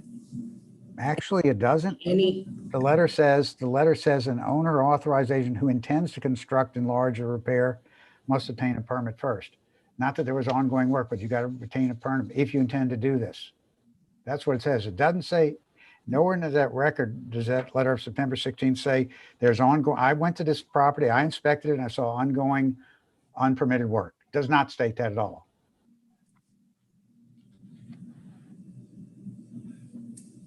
Now, I guess I don't need to remind you. The first sentence says it revealed the following violations of the building code of the city of New Orleans. That's the first sentence. Correct. But then you look at the one that is highlighted, the first one, permit required, Title 105.1, and that talks about an owner who intends to construct. There's nothing here where she says, I went through that building and I saw workmen hammering walls or removing walls or doing electrical work, whatever. She doesn't. Well, I guess on the second page where it says our records indicate that you are the, and I mean, I'm feeling like I'm having to read to you, but I'm like, I don't see it the way that you're trying to explain it. and it states inspection notes and recommended actions as plans and a permit application need to be submitted to correct these violations. Chairman, what I'm pointing out is that her letter does not state, unless I'm missing it. What were you saying, Ms. Becknell? The letter does not state that there is, I saw unpermitted work going on in this property. Okay, we have a difference of Mr. Silverstein, but what were you saying, Ms. Becknell? I'm sorry. I would just submit that whether the accuracy of a building code violation is not generally an issue for the BZA, and challenging whether that building code violation was valid or invalid is not within the purview of this board, and certainly not within the purview of this board almost 9 months later. We rely on the records that we have, and based on the records we had, we denied the permits. There was no follow-up from the applicant regarding those short-term rental licenses until much farther down the line. It's possible that they were not communicated with and by their designee, and I understand that, and that's unfortunate, but the department did reach out and communicate the denial. And I think that's kind of my concern, and I'm sorry for continuing to go down that road, but that was the point that, I feel like we are addressing possible issues months down the line and not really the questions that are before us. Can I just respond very briefly, and that'll be it for me, okay? To what Ms. Bicknell just stated. It is the purview of this board to determine whether or not a license was denied based upon the allegation for the basis for that denial. That denial was a material misrepresentation. If no material misrepresentation existed, as stated by, as is alleged in Ms. Tweeter's letter, September 16, 2019, then the department had no basis to deny the application. That is what we're talking about. That's what's before this board. But I think that's kind of misstating the issue, because you're trying to have us make a determination of whether that September 16th letter was valid. Well, because that's the basis for their denial. But it's that September 16th letter, that was more than a year ago, and you're asking us to now make a determination of whether that was valid.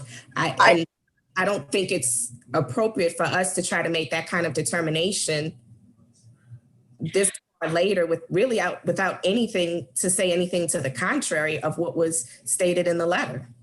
And to clarify our process a bit, if I may, the short-term rental inspectors and those reviewing the short-term rental license applications, they are not building inspectors. Ms. Tweeter is a certified building inspector, or was at the time of this letter. She's no longer with the department. But what I can tell you is that we rely on the information that we are provided when we are reviewing those things. So an open building violation, the accuracy or inaccuracy of that is not something that I was in a position to review, as I am not a building inspector, nor was the application reviewer, Ms. Marianino Van Fleet, in a position to review that, because she was not a building inspector. That is an issue that had to be taken up with Ms. Tweeter. And as I said, it appears from our records that it may have been cleared up sometime thereafter, but that was never, the loop was never completed to come back to short-term rental and say, okay, that issue is done. I want my permit now. And so for us, the issue is the delay. And again, these units may well be legally non-conforming. As I've said before, we just haven't received an application to that effect. And is there a timeline to make that request, or any?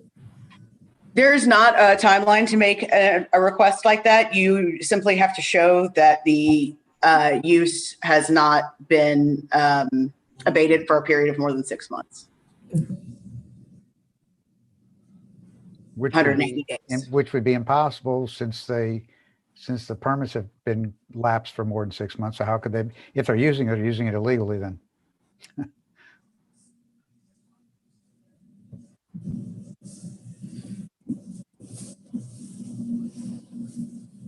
And I'll just redirect y'all back to the standard. It's whether or not the department made an error in their determination of denying the permit. Thank you.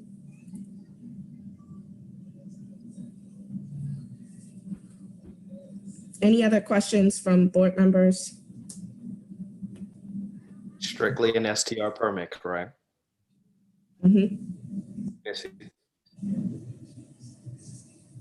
Yes, whether or not they made an error in issuing, in denying the STR permit.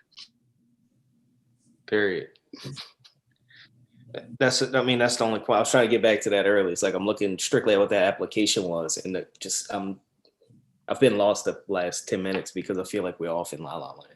Sorry. Well, I think the applicant is trying to argue that based on that, and that's what's making it more complicated to try to lump that decision onto the permit decision. Correct.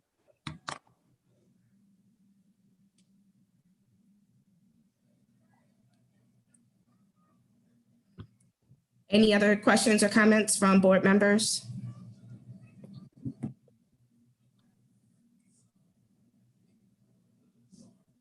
Is there a motion?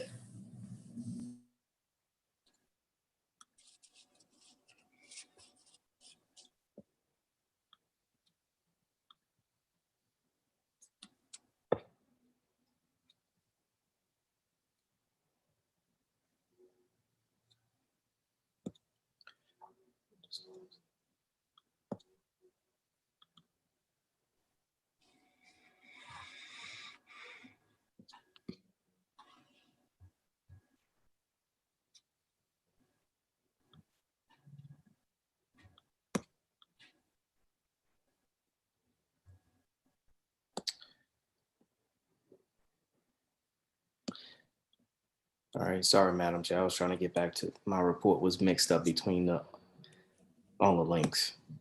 All right, Madam Chair, if a motion is in order for docket number 78-20. Yep, proceed.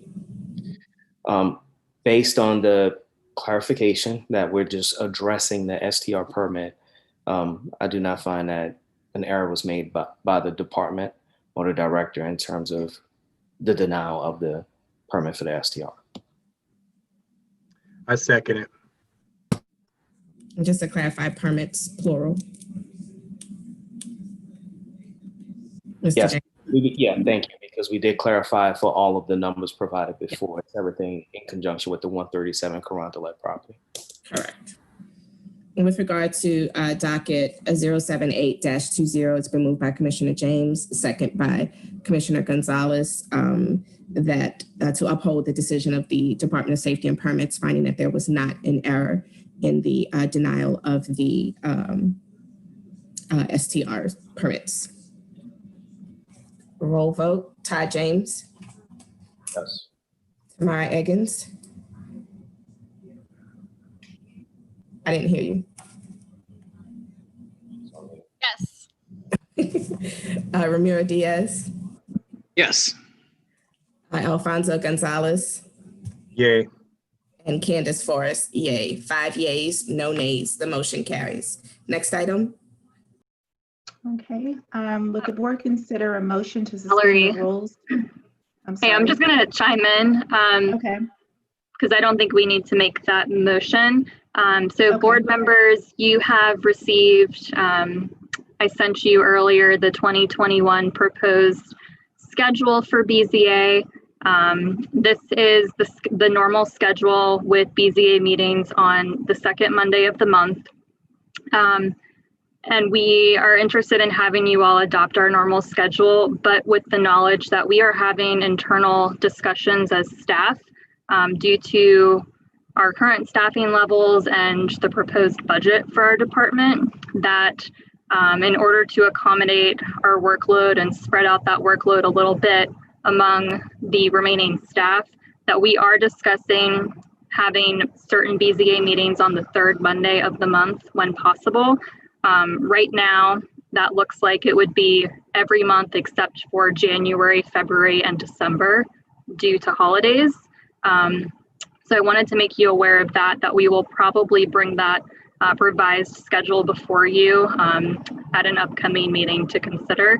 But for the time being, especially because the January and February meetings would be the same regardless, we wanted to go ahead and vote on the schedule. And please let us know if you have any questions. And I'm going to share my screen as well. Yeah, and thank you, Emily. I did see that Mr. Rivers did share some of the budget for this year with us as well to help give us a little bit more background behind why this is being considered.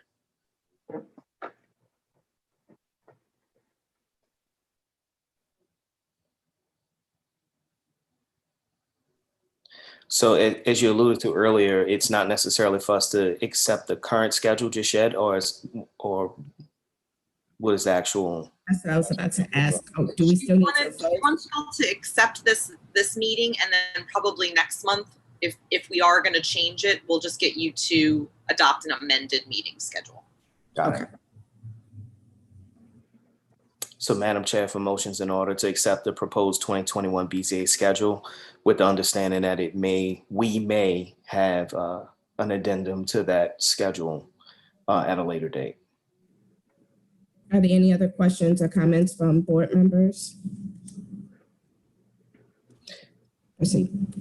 Only thing I would just ask, I know that once COVID protocols change, at some point where we're able to reconvene in person, that may help us to accelerate the time frame on some of these meetings. Also consider, I know that the workload has been pretty extensive over the past, 4 months, but a lot of that was also due to storms and their impact on us having to carry double loads every other month almost. So I think it's just something for everyone to be aware of and not to be scared, especially for our 2 newer board members who may think that every meeting goes until 5. This is not the normal hoorah. I used to say this is not the normal hoorah, but this has literally been the hoorah all year. So, and I think the structure that we have right now, unfortunately, because of how we are conducting meetings virtually, I don't know. This was a short meeting, just as an example, a short agenda, but we still went until almost 5 o'clock. So I don't know that that's going to change for us anytime soon.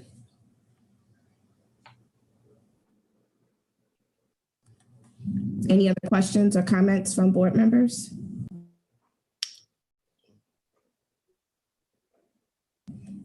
And I think I already introduced the motion, Chairman. You talked, you didn't do the motion.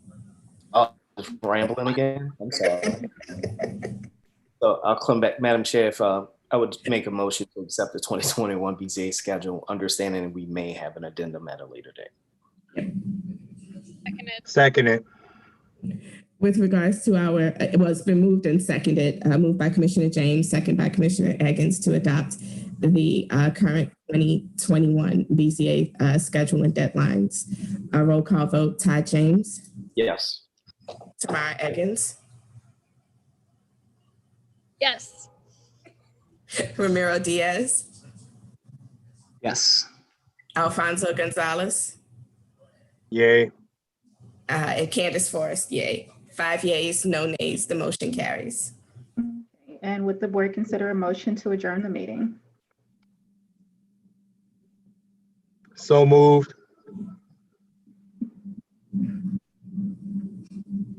Yes, everybody just wants to hang around longer. So I said so moved. I'll second. Okay, it's been moved by Commissioner. Thank you, Rami. Yes, yes. The new puppy wants me to go take her for a walk. Quick roll call vote, Todd James. Aye on behalf of the dog. Tamara Eggins. Yes. Ramiro Diaz. Yes. Alfonso Gonzalez. Yay. And Candace Forrest, yay. Go forth and walk the dog, Ramiro. Meeting is adjourned. Thanks, everyone. Bye. Thank you all.